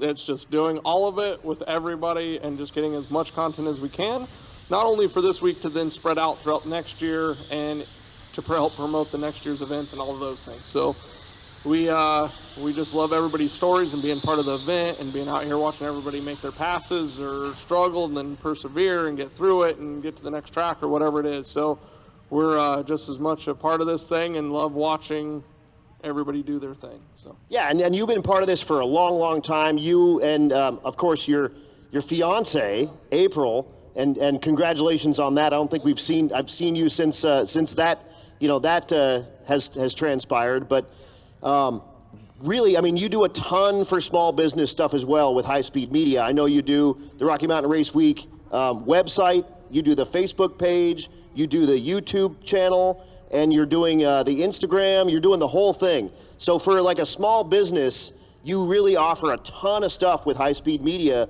to put yourself out there and really expand your reach to your customers. Talk about that and highspeed.media. Yeah, so we realize that typical business owners, it's not in their top 5 things probably to prioritize posting to social or working on their own website or whatever. So we really tried to become like this internal team to another company's business and helping them post consistently to social, because everybody knows how important it is, but not everybody wants to do it. And we love it. We have a team of people. We actually have 7 people now, five employees with 2 interns that just love making content, love posting it. And then, anything, it started with social, but then we needed, where are we going to send everybody? We need to send them to the website. What are we going to do after that? We need to, run some ads on this platform, or why don't we have a TikTok or whatever it is. So pretty much if you have a business and you know how important it is to do social media, you just hate doing it, we're your people. We're your team that can help you make that happen. Absolutely. You can find everything that they do on highspeed.media, and you can see the whole team out there, and they put their money where their mouth is. You guys do all the social media posts daily for yourselves, and you do it for everyone that actually hires you as well. But it's super awesome, and we're getting ready to go partying here. But James, thanks for rapping with me real quick. Again, highspeed.media, and this is the guy behind all the Rocky Mountain Race Week, all the socials. The website, the brand new website. If you go check out that website, you did that last year, I believe, or 2 years ago. It's a whole different look. The thing is awesome. There's a YouTube page. There's an Instagram page now. You guys are killing it. And again, if you're a small business, a medium business, a large business, who cares? Highspeed.media is the place to go to help you out with all your social media presence. And again, you do like kind of the dirty work, like even like editing. You're doing it right now. Garrett Mitchell famously said one time, everyone wants to be a YouTuber until it's time to edit. And here you are doing it right now and working here behind the scenes and making it happen. So thanks, James. Thanks to High Speed Media for being part of the Rocky Mountain Race Week family. We appreciate you guys a ton. And I walked into the wrong room and it worked out perfect because we got a little something done. But again, reach out to James, High Speed Media. That'll be a place to go for you, for any size business, if you want a better reach on social media. Absolutely.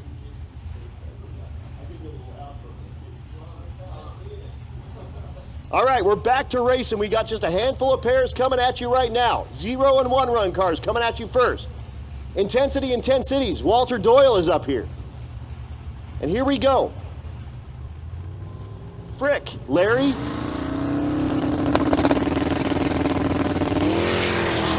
Larry's up here stepping on my computer. Just a mess, man. Matt in the right lane. 941, 1021 in the left lane. Here's Sarah Thorpe with the GTO.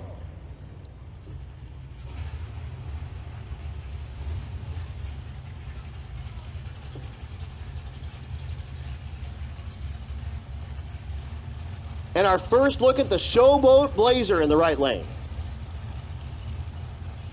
Keith Wells. He's in the 14-0 category. He turned in a 14-18 yesterday.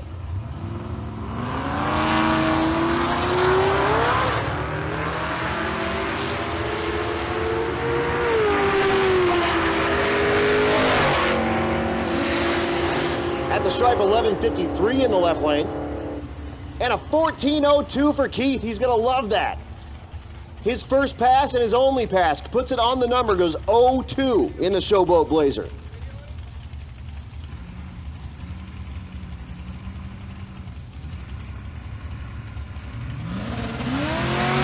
The Mercedes in the right lane.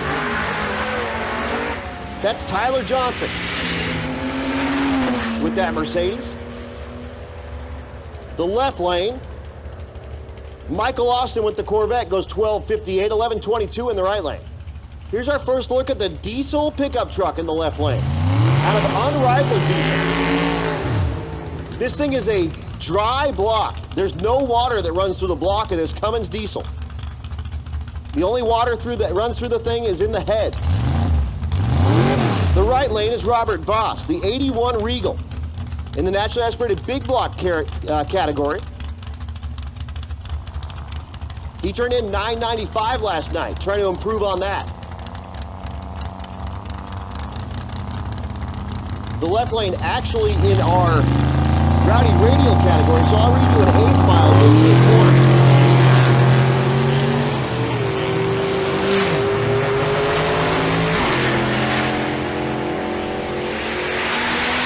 Voss goes 10:22, and that big pickup truck goes 6:84 at 106 in the 8th mile. His best pass by a lot. He went 997 yesterday. Picks up like 3 seconds in the 8th mile. Yikes.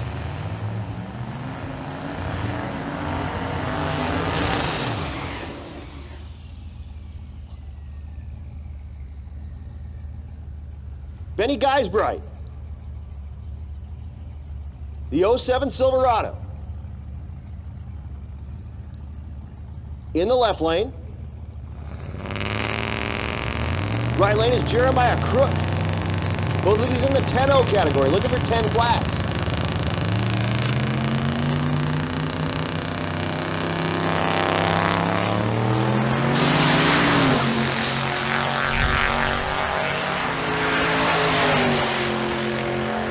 $10.67's no help. $11.19's no help.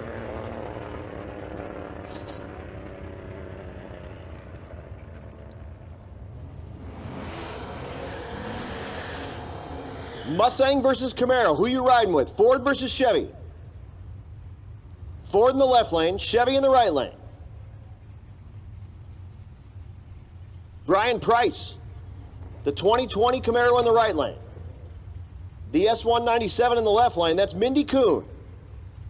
Kuhn in the 12-0 category, looking for that 12 flat.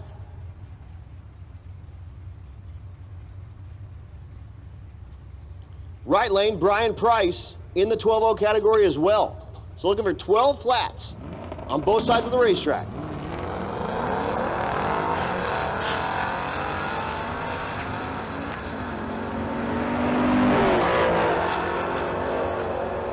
Scoreboards light up and say 12:48, 12:08 though, in the left lane.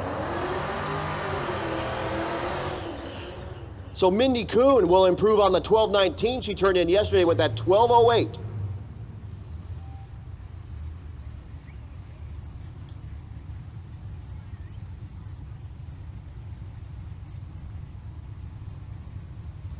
Dan Gosha back in the right lane in the 12-0 category, the Trans Am.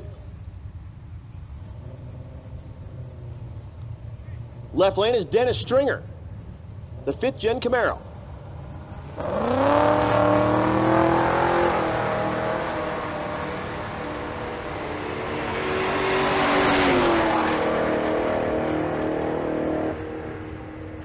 Scoreboards light up with a 12-12 in the right lane, 11:70 in the left lane. No help for either driver.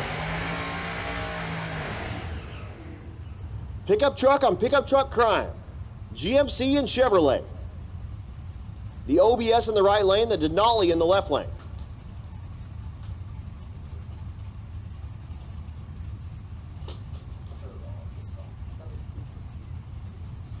Christy Shefford in the Denali. Looking for that 14-0. Right lane is Jeff Short, the OBS.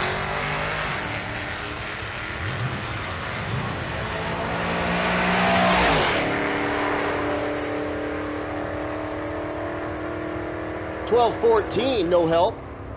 And 15:43, no help. Here comes the El Camino.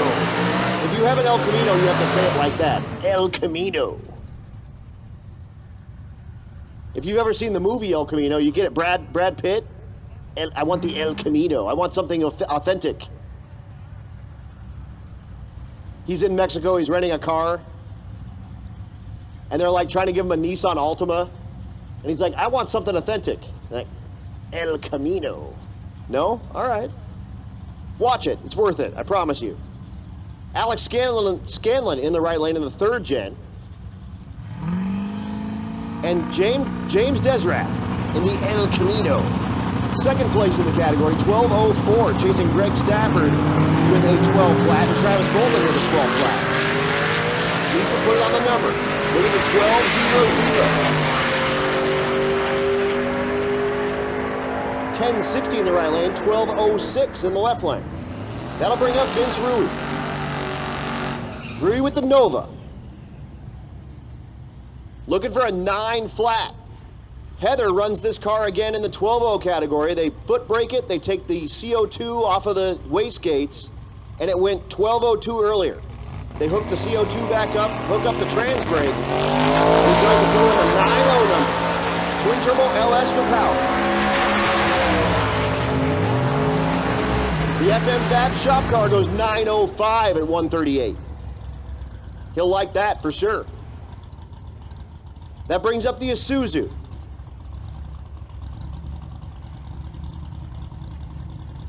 That's Blaine Thiessen.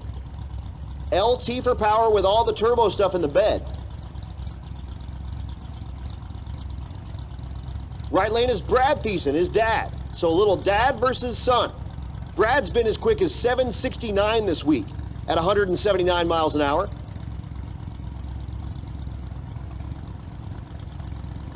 Blaine has been 8:54. Both get help from Ryan Tooley Racing. Blaine's out ahead of his dad. And he goes 8:49. His dad goes 8:16. The difference, the reaction time. The 8:49, though, I think he's only got an 850 cage in that car, or in that truck. So he can't turn that in. That's as good as a 20, but he got to the finish line first with his old man. And so he can tell him he's number 1 down there in the shutdown. And when they get back to the pits, he can say, hey, you may be quicker.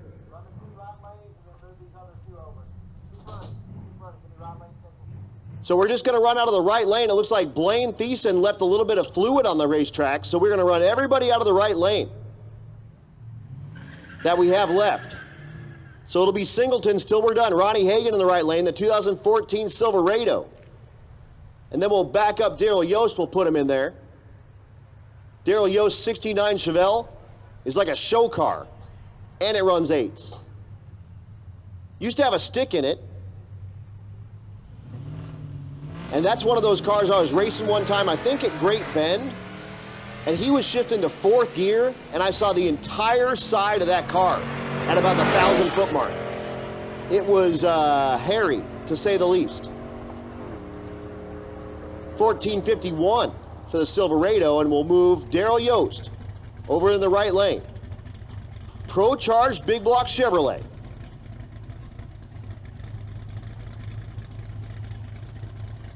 Now with a power glide.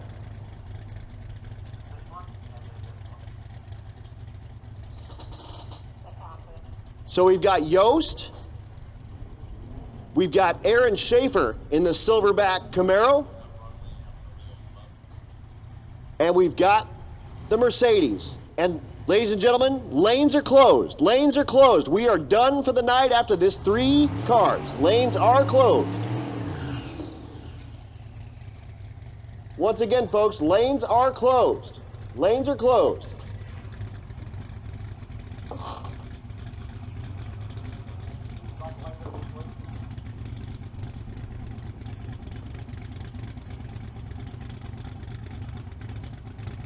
So Yost, the beautiful 69 Chevelle,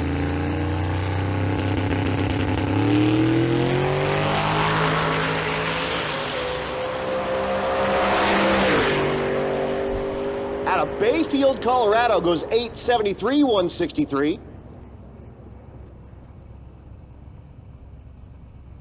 And that'll bring up the Silverback Camaro, Aaron Schaefer. The Mueller Performance 427 with a single turbo. He's looking for that 850. Again, lanes are closed.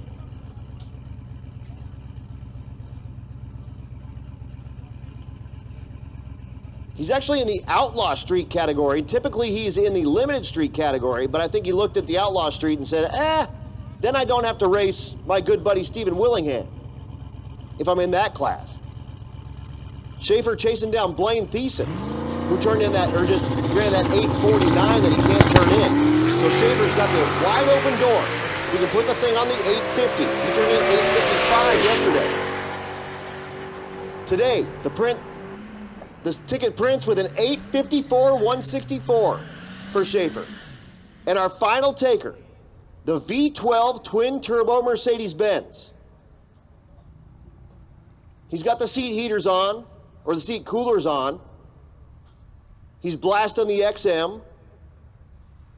He's making phone calls on the thing in the lap of luxury.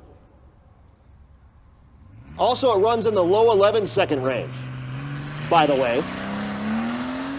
Tyler Johnson, the 05 CL65. He turned in 11:25 yesterday.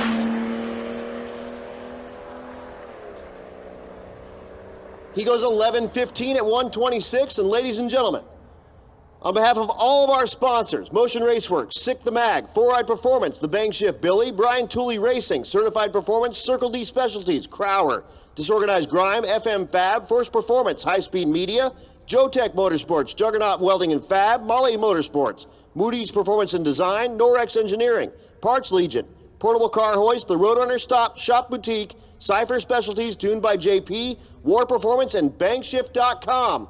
I'm Adam Dory. That's Matthew Frost. That's June Allison. And ladies and gentlemen, day number 2, Race Week 2024, we are done. Drive day tomorrow. Don't try to tune in on the live stream. We'll be back Wednesday, 8 a.m. from State Capitol Raceway, Port Allen, Louisiana.